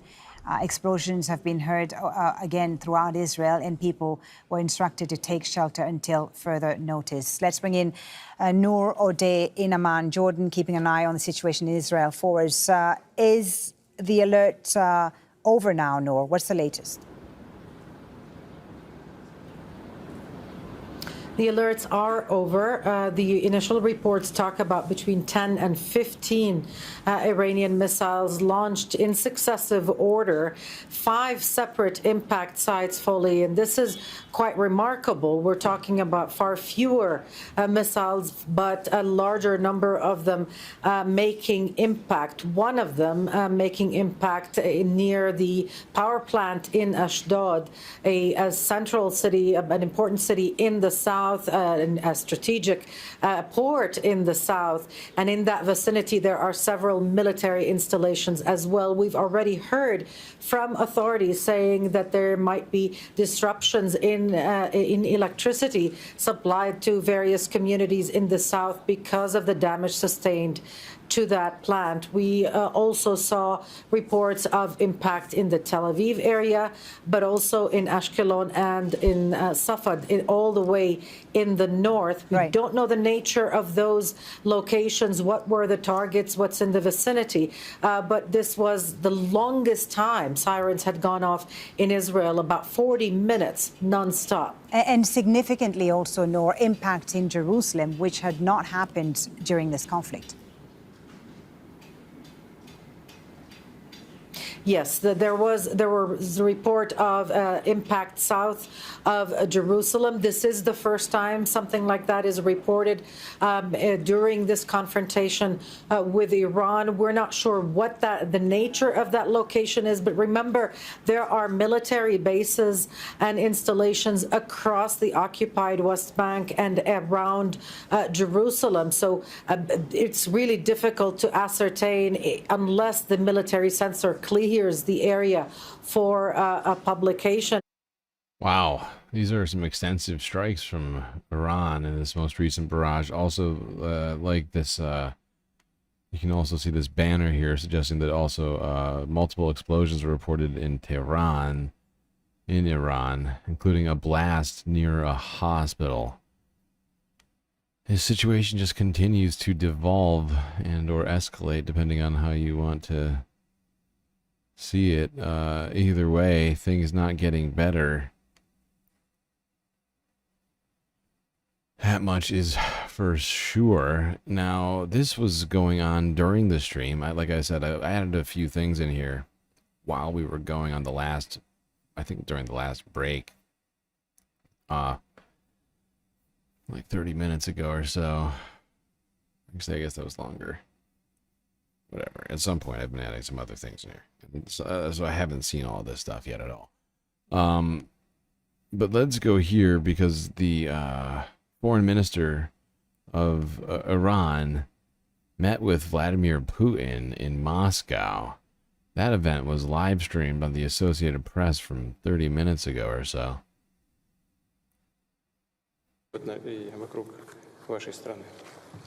در طی دوره افزایش تشنج در منطقه و در کشور شما. Наша позиция в отношении происходящих событий хорошо известна. Она ясно изложена, артикулирована Министерством иностранных дел от имени России. И, вы знаете, оппозиция. Okay, I'm fairly certain they're not talking about manta rays. I was going to try and read the auto-generated subtitles, but there's no way they're talking about manta rays right now. Которую мы заняли в Совете Безопасности Организации Объединенных Наций.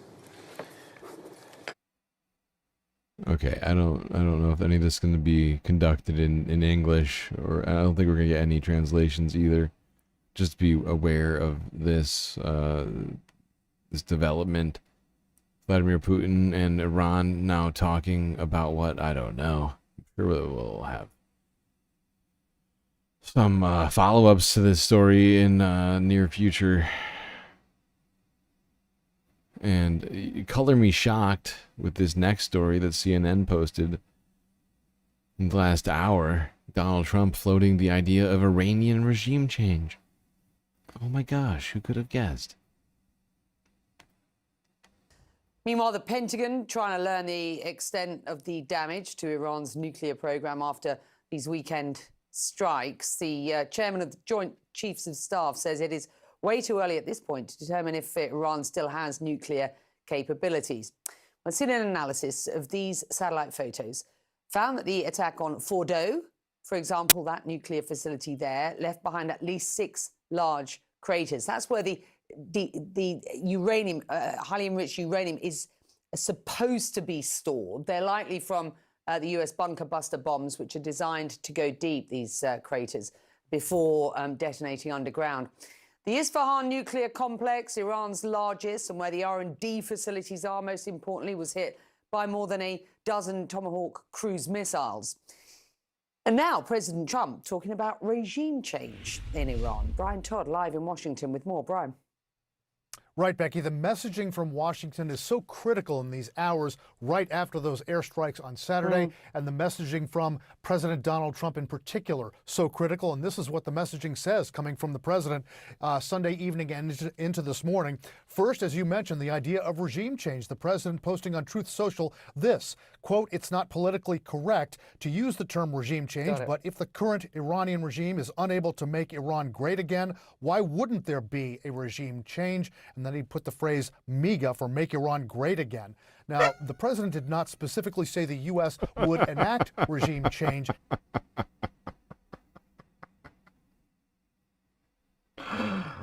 Wow. Make Iran great again.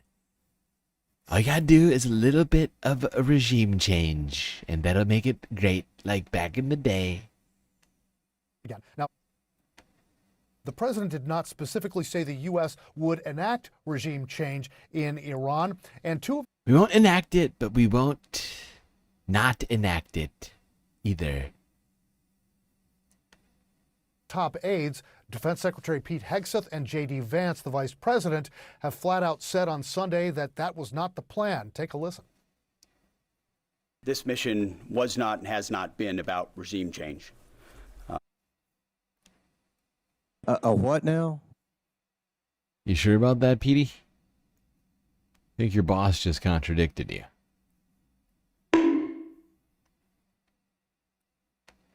There we go. The President of the United States tweeting out this morning that actually regime change would make Iran great again. MAGA.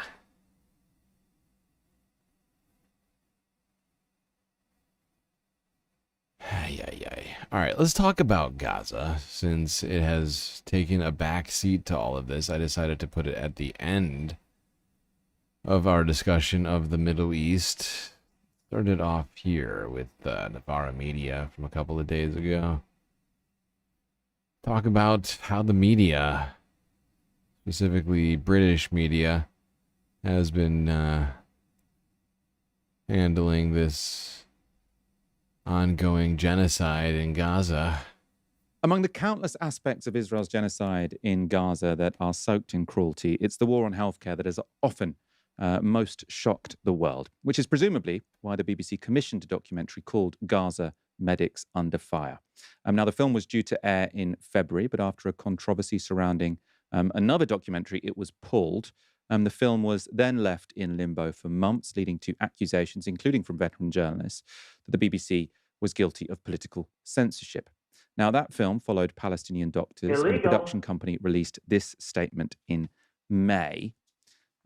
We gathered searing testimony from multiple Palestinian doctors and healthcare workers. We are desperate for a confirmed release date in order to be able to tell the surviving doctors and medics when their stories will be told. I suppose the thing that stands out, them saying the surviving medics. So many of the medics in the documentary were killed that they have to say the surviving medics. Anyway, today the BBC has confirmed the documentary has been shelved. The documentary makers have said at last, at least now we can, show it on something else, because the BBC have been sitting on it. They still own the rights to it, but wouldn't show it. It's very disgraceful. While those Palestinian medics, though, are still waiting for their voices to be heard, Sky News has released its own film following two British doctors working in Gaza. It contains, I have to say, very distressing footage. Warning, distressing images may be upsetting to viewers. Gaza is a sliver of land where hospitals have become frontline targets.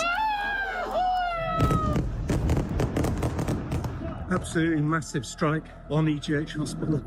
And operating theatres are on the battlefield. Everyone is a target, everyone is fair game. Doctors, children. In this film, two British surgeons recorded their first-hand experiences over a 3-week period. The emaciated bodies lying on the operating table. Dr. Tom Potokar, a burns and reconstructive specialist. This was so barbaric. And Dr. Victoria Rose, a plastic surgeon, are both driven by one motive. This is the little 10-year-old boy whose ankle got blown off. Saving lives. What they witnessed demands to be shown. What they witnessed demands to be shown. Now, it's hard not to read that, as pointed at decision makers at the BBC. And the Sky film is called Doctors on the Front Line. I recommend you watch it in full. It covers in detail Israel's bombing of the European hospital in Gaza in May. This is the part, though, which I found most powerful and most distressing. The complete Israeli blockade on aid is biting hard.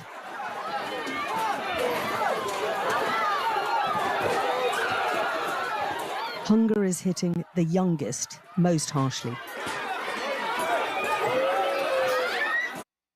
I gotta say, I think it's incredibly shameful that BBC has somehow been outdone by Sky News. It's basically being, almost called out by Sky News after shelving an incredibly important documentary for whatever political reason they had. And that Sky News, of all people, are the ones who are going to post it.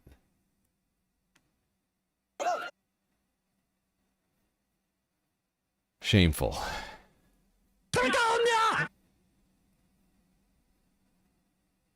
Fact is no journalistic outlet should be turning away from all of this, should be avoiding covering what's happening here, as the human suffering in Palestine just continues to get worse every single day. And people like BBC have had a real deficiency of coverage throughout all of this. Given the opportunity, you would think they would want to perhaps attempt to right some of those wrongs. Maybe I'm being too optimistic. I don't know. Let's see what PBS had to say 12 hours ago. So PBS had to say on the desperation mounting continually in Gaza.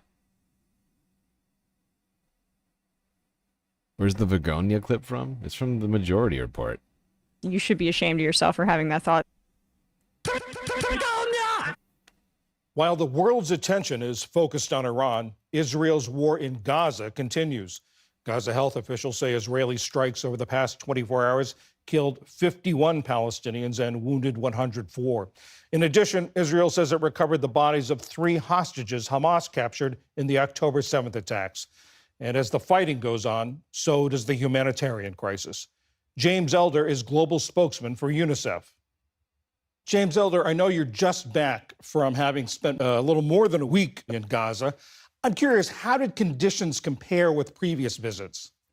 John, somehow the situation for Palestinians in Gaza has never been worse. Just this relentless bombardment, so people have been pushed to the very brink. On top of that, the only way that water can be produced, distributed, treated is through fuel. There's been a 100-day blockade of any fuel whatsoever coming into Gaza. Within 2 weeks, we're going to see a complete lack of any drinking water. They cannot live without water. So that struck me heavily. Malnutrition rates, 100 children a day over the course of 2025. And I think, John, the level of children I've seen with wounds of war over 5 visits is unparalleled to anything I've seen in my 2 decades of this work. I don't just see those injuries now, you hear them. Every hospital is the sound of children screaming because of a severe lack of painkillers. Any one of those children stand out in your memory? All of them, maybe 2 particularly. One little boy who I met on the very first day. He sticks out, John, because he'd been given money to go and get bread by his father. He saw people moving to one of these new aid distribution points in the south, the limited ones, the militarized ones, and he thought this was his moment to bring back a box of food. Chaos ensued, quadcopters shooting. He was struck by tank shrapnel in his stomach. Illegal. This boy connected with me because his family wanted a video because they were desperately trying to get him the healthcare he needed, medical evacuation. He sat up through the pain to speak. This is utterly horrifying. This account from this UN worker on this boy is breaking me right now. All this kid wanted to do was go and get food for his family. And the United States government is facilitating what is happening at these aid sites right now.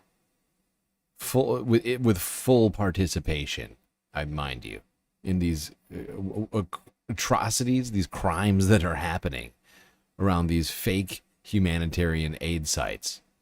These what are essentially human traps that are being set up by the United States and Israel right now, where these massacres are taking place, children being shot just trying to get fucking food for their family. It's disgusting.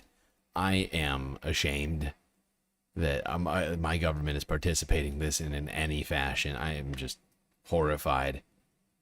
We all should be horrified that we have people on the ground assisting in what is effectively some sort of Israeli campaign of death under the guise of humanitarian aid. Everything about it is wrong.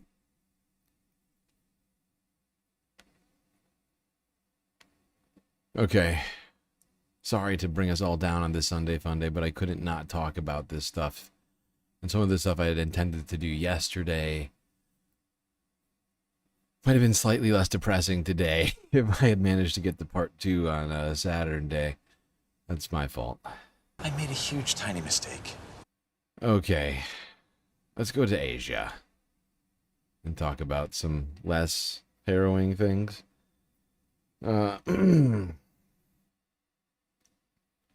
Starting in Thailand, where we've got a Sunday Funday story for you. One of hope for the future. At least for all of our futures, I would assume. Nobody here is 105 years old. But I'd like to think that when I'm 105, I'll be as active as this guy. This Thai man who is participating... Sawang Jampram was in a league of his own at this Ma'am, I am speaking. What was I saying? Ah, yes, this man who's participating in athletics as a centenarian. Sawang Jampram was in a league of his own at this competition in Taiwan. The 105-year-old threw over 4 meters on each of his shot put attempts. The centenarian was the oldest competitor at the World Masters Games, considered the Olympics for seniors. The former school principal and farmer began exercising at 90. Sawang says he was inspired by his athlete daughter and a desire to avoid the fate of his friends. I'll ask about my friends and find out that they are sick and bedridden. Father and daughter exercise together 3 to 4 times a week near their home in eastern Thailand. Sawang says he'll keep competing for as long as he's physically able. This fucking guy.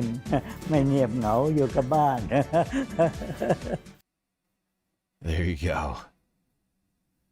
In my opinion, Sunday Funday story for sure. So we all have to try and stay active out here, no matter what, no matter how old we get. Gotta keep on fighting.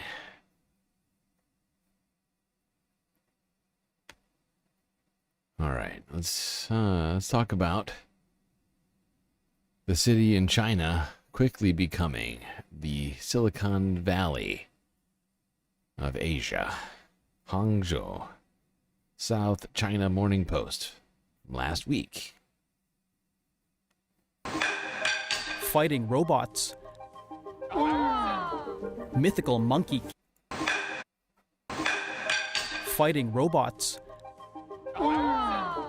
Mythical monkey kings and cutting-edge artificial intelligence. DeepSeek. DeepSeek. DeepSeek. DeepSeek. These innovations and more are all linked to one Chinese city, Hangzhou.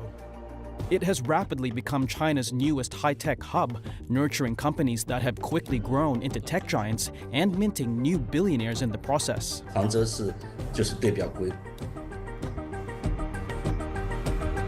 How did this centuries-old city become home to some of the hottest tech companies in China? The city's reputation as a tech center is tied, in many ways, to the rise of 6 companies, now known collectively as the Hangzhou 6 Little Dragons.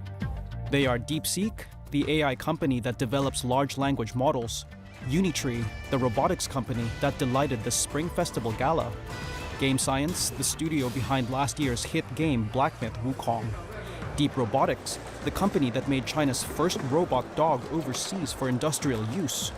BrainCo, which focuses on neural interfaces. And Manycore Technology, a 3D interior design software developer. It's no coincidence that these companies were formed in Hangzhou.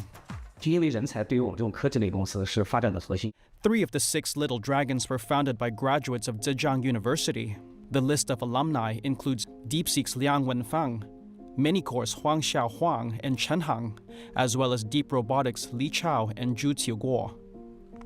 过去20-30年的发展，其实这大致定义为呢是。 With the developments of the past 2 or 3 decades, Zhejiang University has is sometimes called the Stanford of the East. In the United States, California's Stanford University played a key role in the formation of Silicon Valley. And I would say the university made a major contribution to the development here, but then the companies made a major contribution to the development of those parts of the university that contributed to these companies. In Hangzhou, Zhejiang University is currently playing a similar role in nurturing talent. At that time, we decided to set up our company in Hangzhou.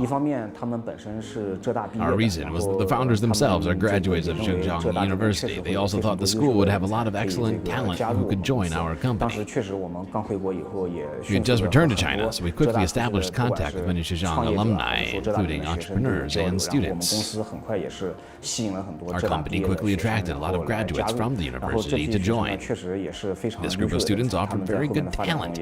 Indeed, they played a very big role. As of September 2024, Zhejiang University had produced 102 executives among Chinese AI startups. According to the startup data tracker ITJuice, Zhejiang ranked just behind Tsinghua University, Peking University, and Shanghai Jiao Tong University. But it is more than the talent pool that makes Hangzhou special. The national government has actually spent a lot of time in promoting artificial intelligence, and in Hangzhou in particular, they're very serious about that. There we go, Hangzhou becoming the Silicon Valley of China, in a sort of multi-pronged collaboration between the university students, entrepreneurs, and the government. A lot of innovation happening there in robotics and AI.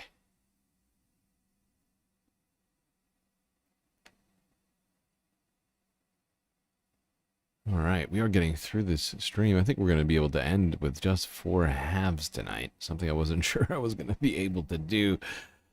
I did speed run some of this later content.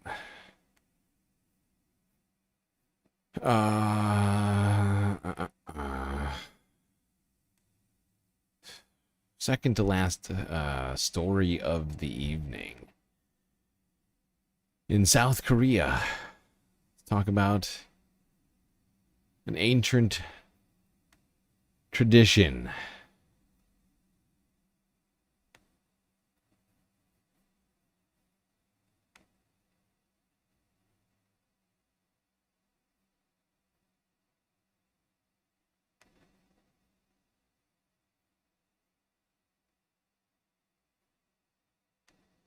Tightrope walking. Balancing modernity and tradition is a challenge for any society. But in South Korea, young trainees are hoping to bring their art to new heights. NHK World's Kim Chan-ju tells us more.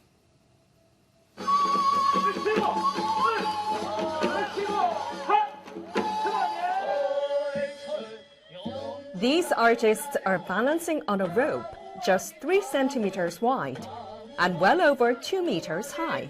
I don't know how you're doing that.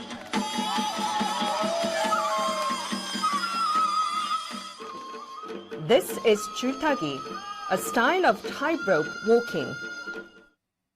Its roots go back nearly 1,000 years, and both South Korea and UNESCO recognize it as an intangible cultural heritage. It's tradition with a twist. The tightrope walker is also bantering with the clown on the ground. The vast majority of their stories are improvised, a balancing act of skill and wit. You speak well and walk a tightrope with such thrilling skill. I was so scared I might fall. I thought since it was traditional it would be boring, but it was really fun and exciting. No one knows that better than Kim Dae-gyun. He is a recognized expert of 줄타기, also known as a holder of the art. But for nearly 20 years, he had no one to inherit his skills. Kim says he learned everything by living with his master. But he says that's not realistic in today's society. He says traditional arts just aren't as popular as they once were. It makes it harder to make a living and harder to attract new talent.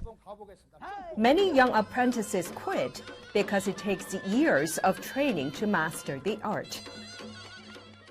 Back then, I asked myself, what have I been...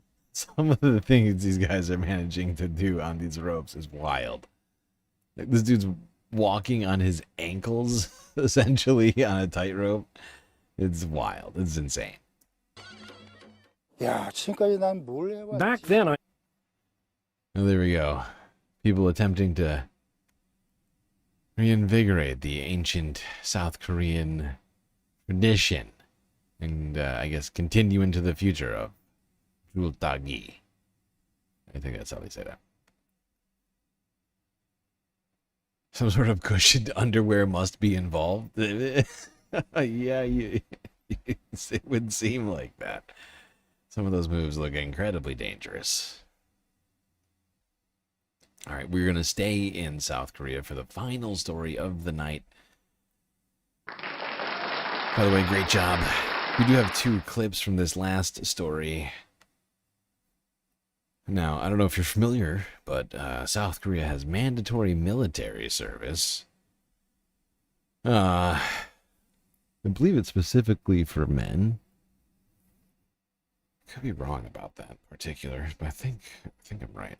And worldwide pop sensation, K-pop stars, BTS, are apparently in this last week all ending their military service, allowing the band to reunite, return to performing. Here is AP archive footage of Jimin and Jungkook being released. Well, I mean, leaving their, I don't know about released, but being having their military service come to an end. As you can see, we got people, Brazilian BTS lovers here.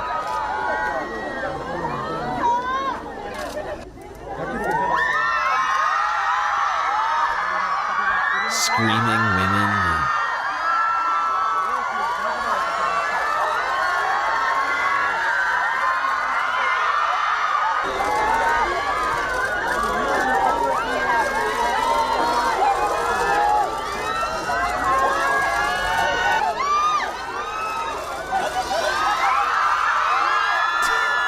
Jesus Christ.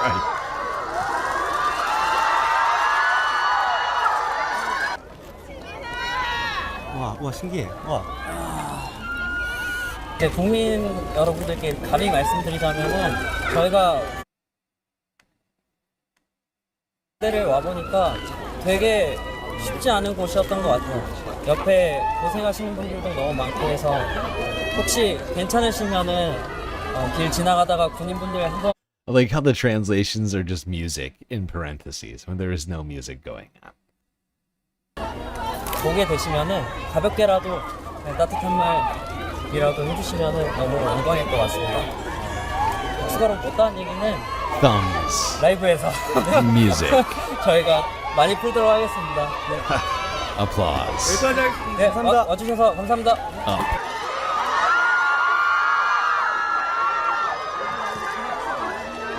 What is going on? I am sorry that the loud noises woke you up, Jet. This is Jimin and Jungkook of South Korea's world-famous BTS pop group being released from their military service, returning to the spotlight and throngs of supporters.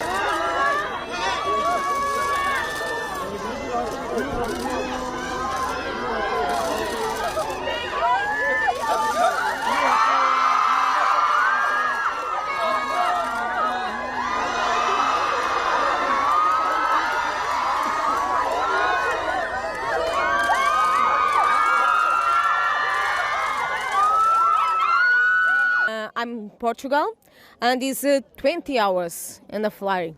20 hours for coming here. Portugal is a small country, but in the inside of Portugal, the BTS is king. So BTS is king of Portugal, she says. Fantastic. Great. Thank you. Thank you, ma'am. There you go. Supporters from all over the world showing up to the press event where two of the members of BTS were reunited with fans. Here's the last one here. This is from 2 days ago out of the Associated Press, where all 7 BTS members reunited after the end of their mandatory military service. That's racist? Wait, what's racist? I'm drawing a blank. What was said that was racist just now?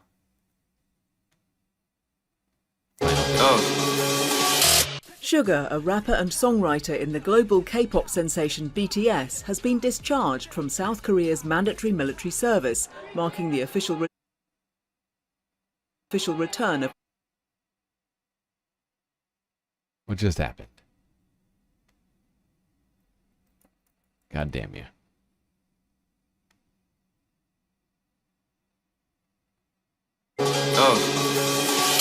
Sugar, a rapper and songwriter in the global K-pop sensation BTS, has been discharged from South Korea's mandatory military service, marking the official return of all 7 members from their enlistment duties. The band's label has confirmed that Sugar completed his alternative service duties on Wednesday after using up his remaining leave. His official discharge date is Saturday, though no events were planned for Sugar's release out of concern for overcrowding. The 7 singers of the popular K-pop band plan to reunite as a group sometime in 2025. Jesus Christ. I love how they decided not to do an event for concerns that there would be some sort of a human tragedy that would occur due to overcrowding. Hilarious. Wow. Well, there you go. BTS. K-pop sensation. Done with learning to shoot people and back to doing music and making women across the planet lose their frickin' minds. I feel like I'm taking crazy pills! That's it, chat. Space fams. Peeps. Earth people. We got through all the videos. Are you not entertained?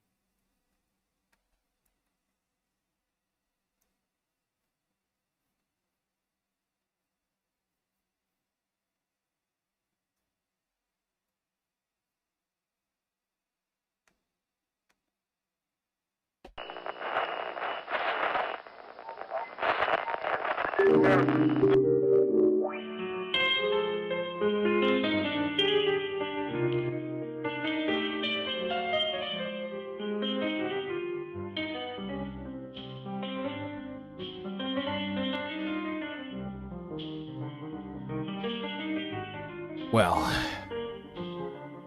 it would seem that we've gotten through another stream. Long and difficult as any other. Thankfully, as usual, we had each other. That's gonna be it for me tonight. Till I see you next. You stay classy, Galactic Stream Nation.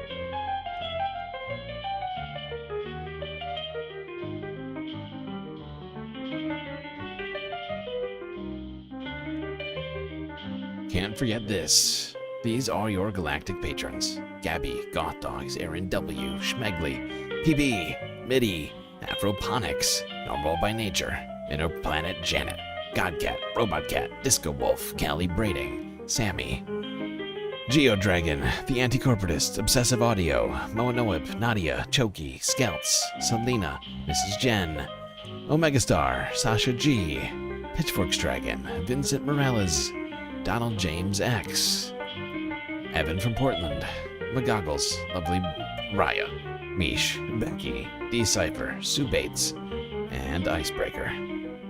That's right, all these people here have helped produce the show, which your eyes and ears just got done enjoying. You can too for just a few US dollars a month on Patreon.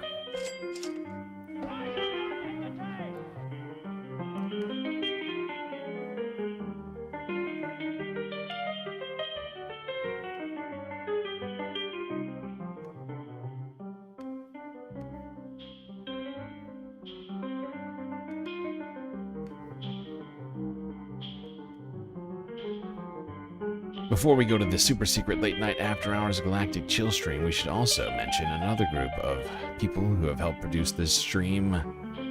People who went out to Patreon and said, I want to contribute as much as I possibly can. The galactic benefactors, of course. People like PB. He's been around since the very beginning. Nadia. Another old school. Space Fams. Moanoip. Space Fam. Space Mod. Space Benefactor. Impeccable Living. Wait a second. I think Impeccable Living canceled his membership. Donald James X. Definitely still a benefactor. That's for show. Guitarist. Lover of space things. Omega Star. I don't see you in chat now, but whenever I do, makes me happy. Midi. A mod. A man. A Midi doctor. What can I say? Mrs. Jen. Baker's Dozen Cats. Doesn't stop her from contributing to the Galactic News Network. Disco Wolf. Another contributor. Minnesota Timberwolves fan. Won't hold it against him. McGoggles. Another person who decided to take the plunge. Narwhal by Nature. One of our ocean creatures of spatial awesomeness. Mish.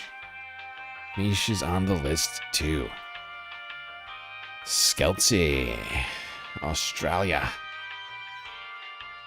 And yet still here for the space greatness.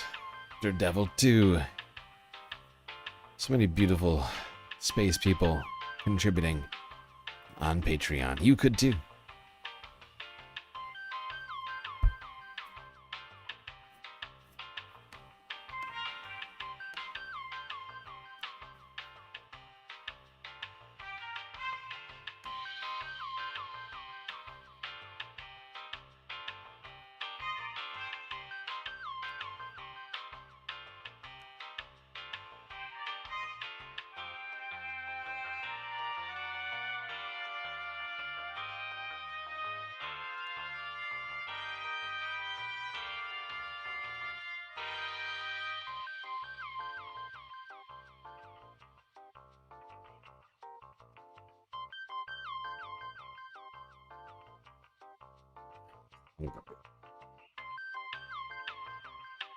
Streamlord needy breakfast. There's nothing in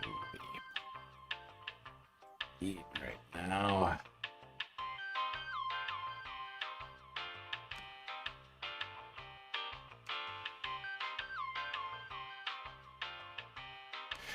Ay.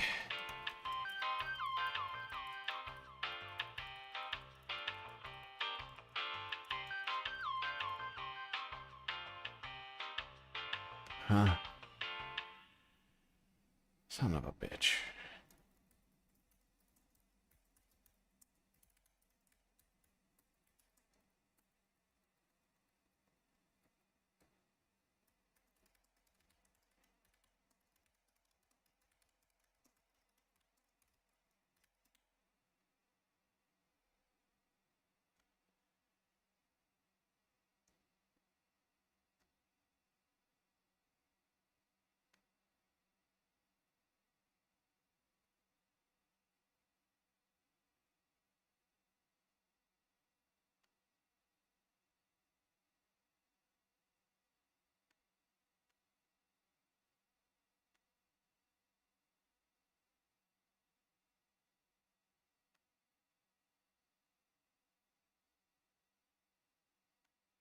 Tax proposal. Mr. President, as I think everyone knows, the President of the United States, President Obama, and the Republican leadership have reached an agreement on a very significant tax bill. In my view, the agreement that they reached is a bad deal for the American people. I think we can do better. And I am here today to take a strong stand against this bill, and I intend to tell my colleagues and the nation exactly why I am in opposition to this bill. You can call what I'm doing today whatever you want. You can call it a filibuster. You can call it a very long speech. I'm not here to set any great records or to make a spectacle. I am simply here today to take as long as I can to explain to the American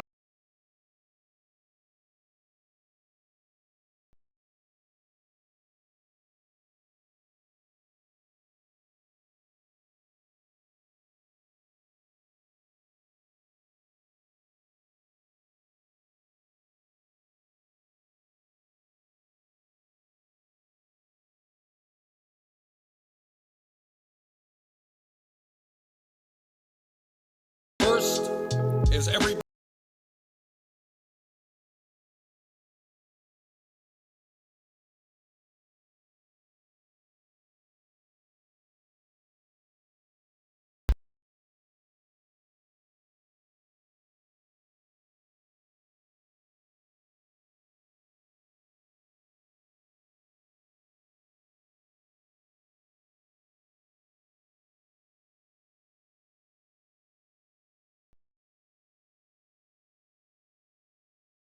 How we got to where we are today in terms of the national debt.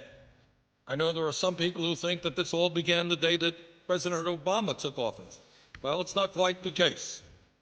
When President Clinton left office, this country was running, in fact, a very significant surplus, and the projections were that we were going to continue to run a surplus.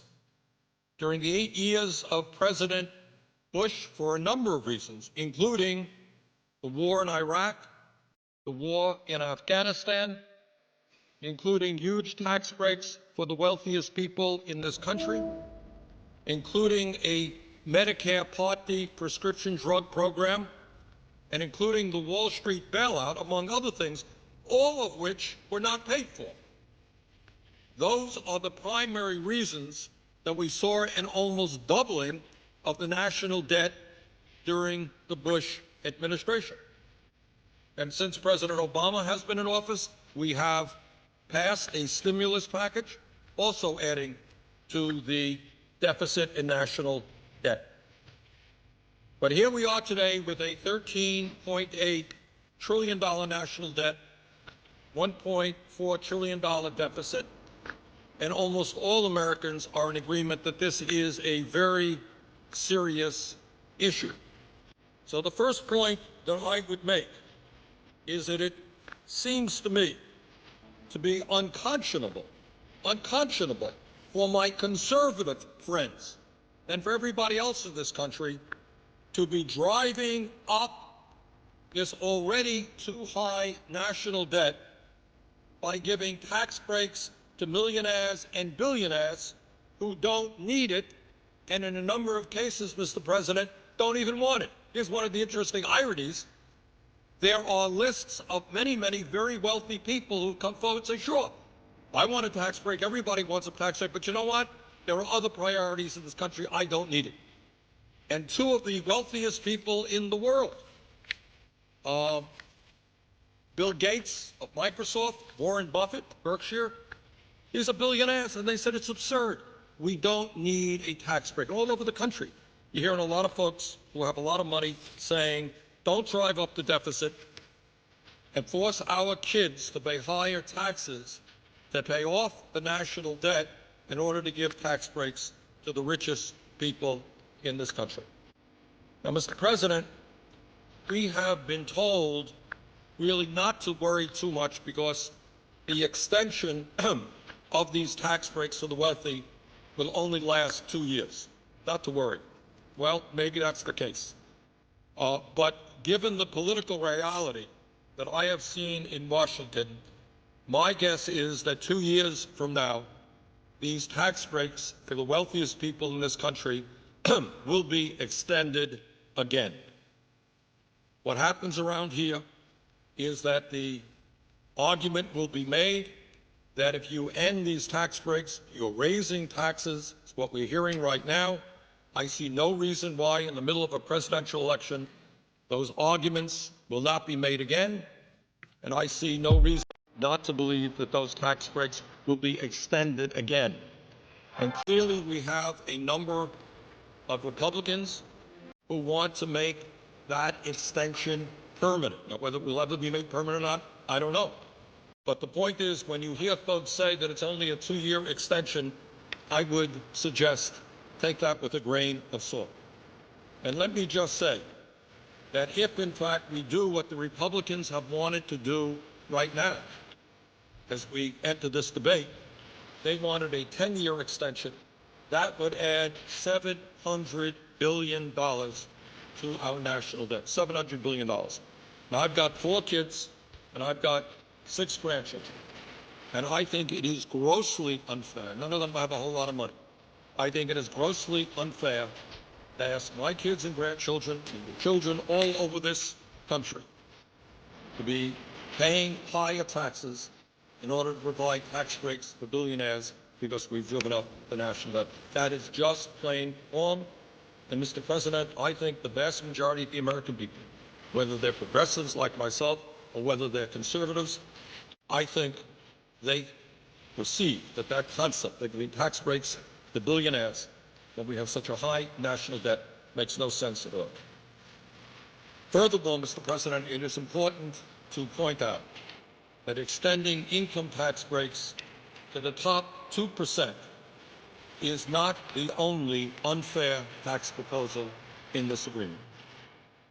This agreement between the President and the Republican leadership also calls for a continuation of the Bush-era 15% tax rate on capital gains and dividends, meaning that those people who make their living off their investments will continue to pay a substantially lower tax rate than firemen, teachers, nurses, carpenters, and virtually all the other working people of this country. And I just don't think that that's fair. That's wrong.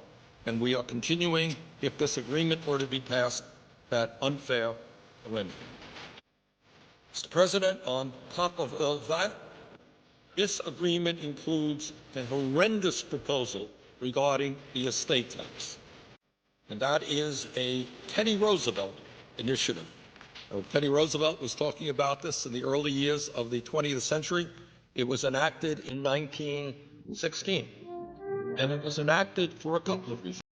Teddy Roosevelt and the people of that era thought it was wrong that a handful of people could have a huge concentration of wealth and then just give that wealth, transmit that wealth to their children. He didn't think that that was right. Furthermore, it was a source, a progressive and fair source of revenue. Under the agreement struck between the Republican leadership and the president, the estate tax rate, which was 55% under President Clinton, and let's all remember, we had problems with the economy under President Clinton, but very few will deny that during those years we were creating a heck of a lot more jobs than we did under President Bush. That's the fact. Over 20 million jobs under President Clinton. We lost 600,000 private sector jobs under President Bush. During the Clinton era, the tax rate on the estate tax was 55%. What this arrangement would do is lower that tax rate to 35% with an exemption on the first $5 million of an individual's estate, $10 million for couples. Now, here's the important point, Mr. President, that I think many people don't know, because I have to confess, my Republican friends and their pollsters and their language people have done a very good job. This is the so-called death tax. And I think all over America, people say, oh, this is terrible. I have $50,000 in the bank and I want to leave that to my kids. And the government is going to take 55% of that, 35% of that. What an outrage. So let us be very, very clear. This tax applies only to the top 0.3% of American families. 99.7% of American families will not pay one nickel in an estate tax. This is not a tax on the rich. This is a tax on the very, very, very rich. And if my Republican friends had been successful in doing what they want to do, which is eliminating this estate tax completely, it would have cost Mr. President, our Treasury, raised the national debt by $1 trillion over a 10-year period. Families like the Walton family of Walmart fame would have received as one family about a $30 billion tax break. So I find it hard to believe that when we are talking about massive cuts in programs for working families, when we have this huge national debt, that anybody would be agreeing to lower the estate tax rate to 35%. That is what this agreement does. I think that that is a very, very bad idea. And once again, while the agreement on the estate tax is for 2 years, once again, there is very little doubt in my mind that the Republicans will continue to push for lower and lower estate tax rates because what they want, and I think Senator Kyle has been pretty clear about this, they want to permanently repeal that tax. That is $1 trillion in tax breaks to the top 0.3%. So I think we're down a bad path there, and that's another reason why this agreement does not make a whole lot of sense. Mr. President, I would say thirdly, here's a very important point that I think has not yet got the attention that it deserves. And that is, this agreement contains a payroll tax holiday, which would cut $120 billion from Social Security payroll taxes for workers. And I think there are a lot of folks out there who say, well, this is pretty good. You know, I'm a worker. My contribution will go from 6.2% today down to 4.2%. I'll have more money in my paycheck. It's a good idea. Let's take a deep breath and let's think about it for a second. Let's understand what this whole thing is about. This payroll tax holiday concept, as I understand it, originally started with conservative Republicans. I know the Vice President recently made the point this was originally a Republican idea. Now, why did the Republicans come up with this idea? Well, these are exactly the same people who don't believe in Social Security. These are the same people who either want to make significant cuts in Social Security or else they want to privatize Social Security entirely. And here's the point. They understand that if we divert funding that is supposed to go into the Social Security Trust Fund, which is what this payroll tax holiday does. This is money that goes into the Social Security Trust Fund is now being diverted, cut back, in order to provide financial support for workers. But that is a lot of money not going into the trust fund. Now, but the president and others are saying, well, not to worry, because that money will be covered by the general fund. That is a very, very bad and dangerous precedent, because up until now, what Social Security has been about is 100% funding from payroll contributions, not from the general tax base. Now, once again, this is a one-year program. The loss of revenue going into Social Security can be covered by the general fund. But we have a $13 trillion national debt. How much longer will the general fund put money into Social Security? Is it a good idea for the general fund to be doing that? So I would argue, Mr. President, that this is not a good idea. This is a very dangerous step forward for those of us who believe in Social Security. But this is not just Bernie Sanders saying this. Mr. President, one of the more effective and I think important senior groups in America is called the National Committee to Preserve Social Security and Medicare.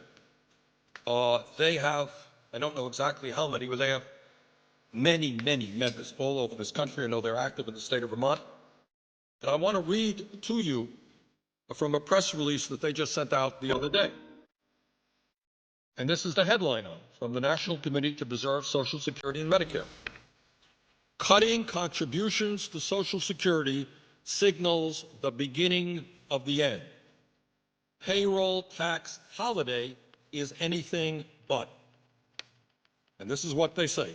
This comes from now Barbara Kennelly. Barbara used to serve in the House of Representatives. I've known Barbara for years. She's now the president and CEO of the National Committee to Preserve Social Security, one of the strong senior groups in America. And this is what Barbara says, and I quote, even though Social Security contributed nothing to the current economic crisis, it has been bartered in a deal that provides deficit-busting tax cuts to the wealthy, diverting $120 billion in Social Security contributions for a so-called tax holiday may sound like a good deal for workers now, but it's bad business for the program that the majority of middle-class seniors will rely upon in the future. Hearing my voice right now, convincing else. And that's what the National Committee to Preserve Social Security and Medicare says about that agreement, and I agree with it. So for all of us who understand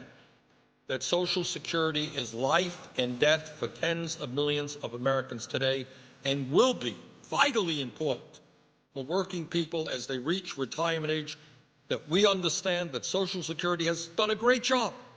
You know, Mr. President, a few minutes ago you were on the floor talking about the strong work that our federal employees do, and you're absolutely right. Sometimes we also take for granted that Social Security has been an enormous success. It has done exactly what those people who created it wanted it to do. Nothing more, nothing less. It succeeded.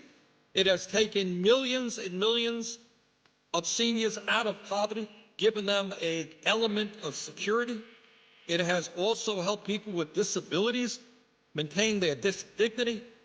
Widows and orphans are also getting help. For 75 years, it has worked well. It has a $2.6 trillion surplus today, and it can pay out benefits for the next 29 years. It is strong. We want to make it stronger. This payroll tax holiday, I'm afraid, is a step very much in the wrong direction, and that is one of the important reasons why this agreement between the president and the Republicans should be defeated. Mr. President, included in the agreement are a number of business tax cuts. And I'm not going to be here to say that some of them may not work. Some of them may work. Some of them will work better than others. There are a whole list of them. But this is what I will say. Economists on both ends of the political spectrum believe that if we are serious about addressing the horrendous economic crisis that we're in now, 9.8% unemployment, that there are far more effective ways of creating the jobs that we have to create than those tax proposals. With corporate America already sitting on close to $2 trillion cash on hand. It's not that our friends in corporate America don't have any money. We've got to help them. They've got $2 trillion cash on hand. The problem is not, in my view, that corporate taxes are too high. It is that the middle class simply doesn't have the money to purchase the goods and products that make our economy go and create jobs. So I think that if our goal is to create the millions and millions of jobs that we need, and if our goal is to make our country stronger internationally in a very tough global economy, I would much prefer, and I think most economists would agree with me, that a better way to do that, to create the millions of jobs we've got to create, is to invest heavily in our infrastructure. Now, the truth is, and I don't think anyone disputes this, the infrastructure in the United States is crumbling. I'll go into more detail about that later. Got some very good information on it. But, you know, you don't have to be a civil engineer to know that. All you have to do is get in your car today and drive someplace. And in my state and all over this country, what you are going to see are roads that are in disrepair. You're going to see bridges that in some cases have actually been shut down. You're going to see water systems. I remember, Mr. President, I was in Rutland, Vermont, the second or third largest city in the state of Vermont. And the mayor there showed me a piece of pipe for everybody. It's an old pipe.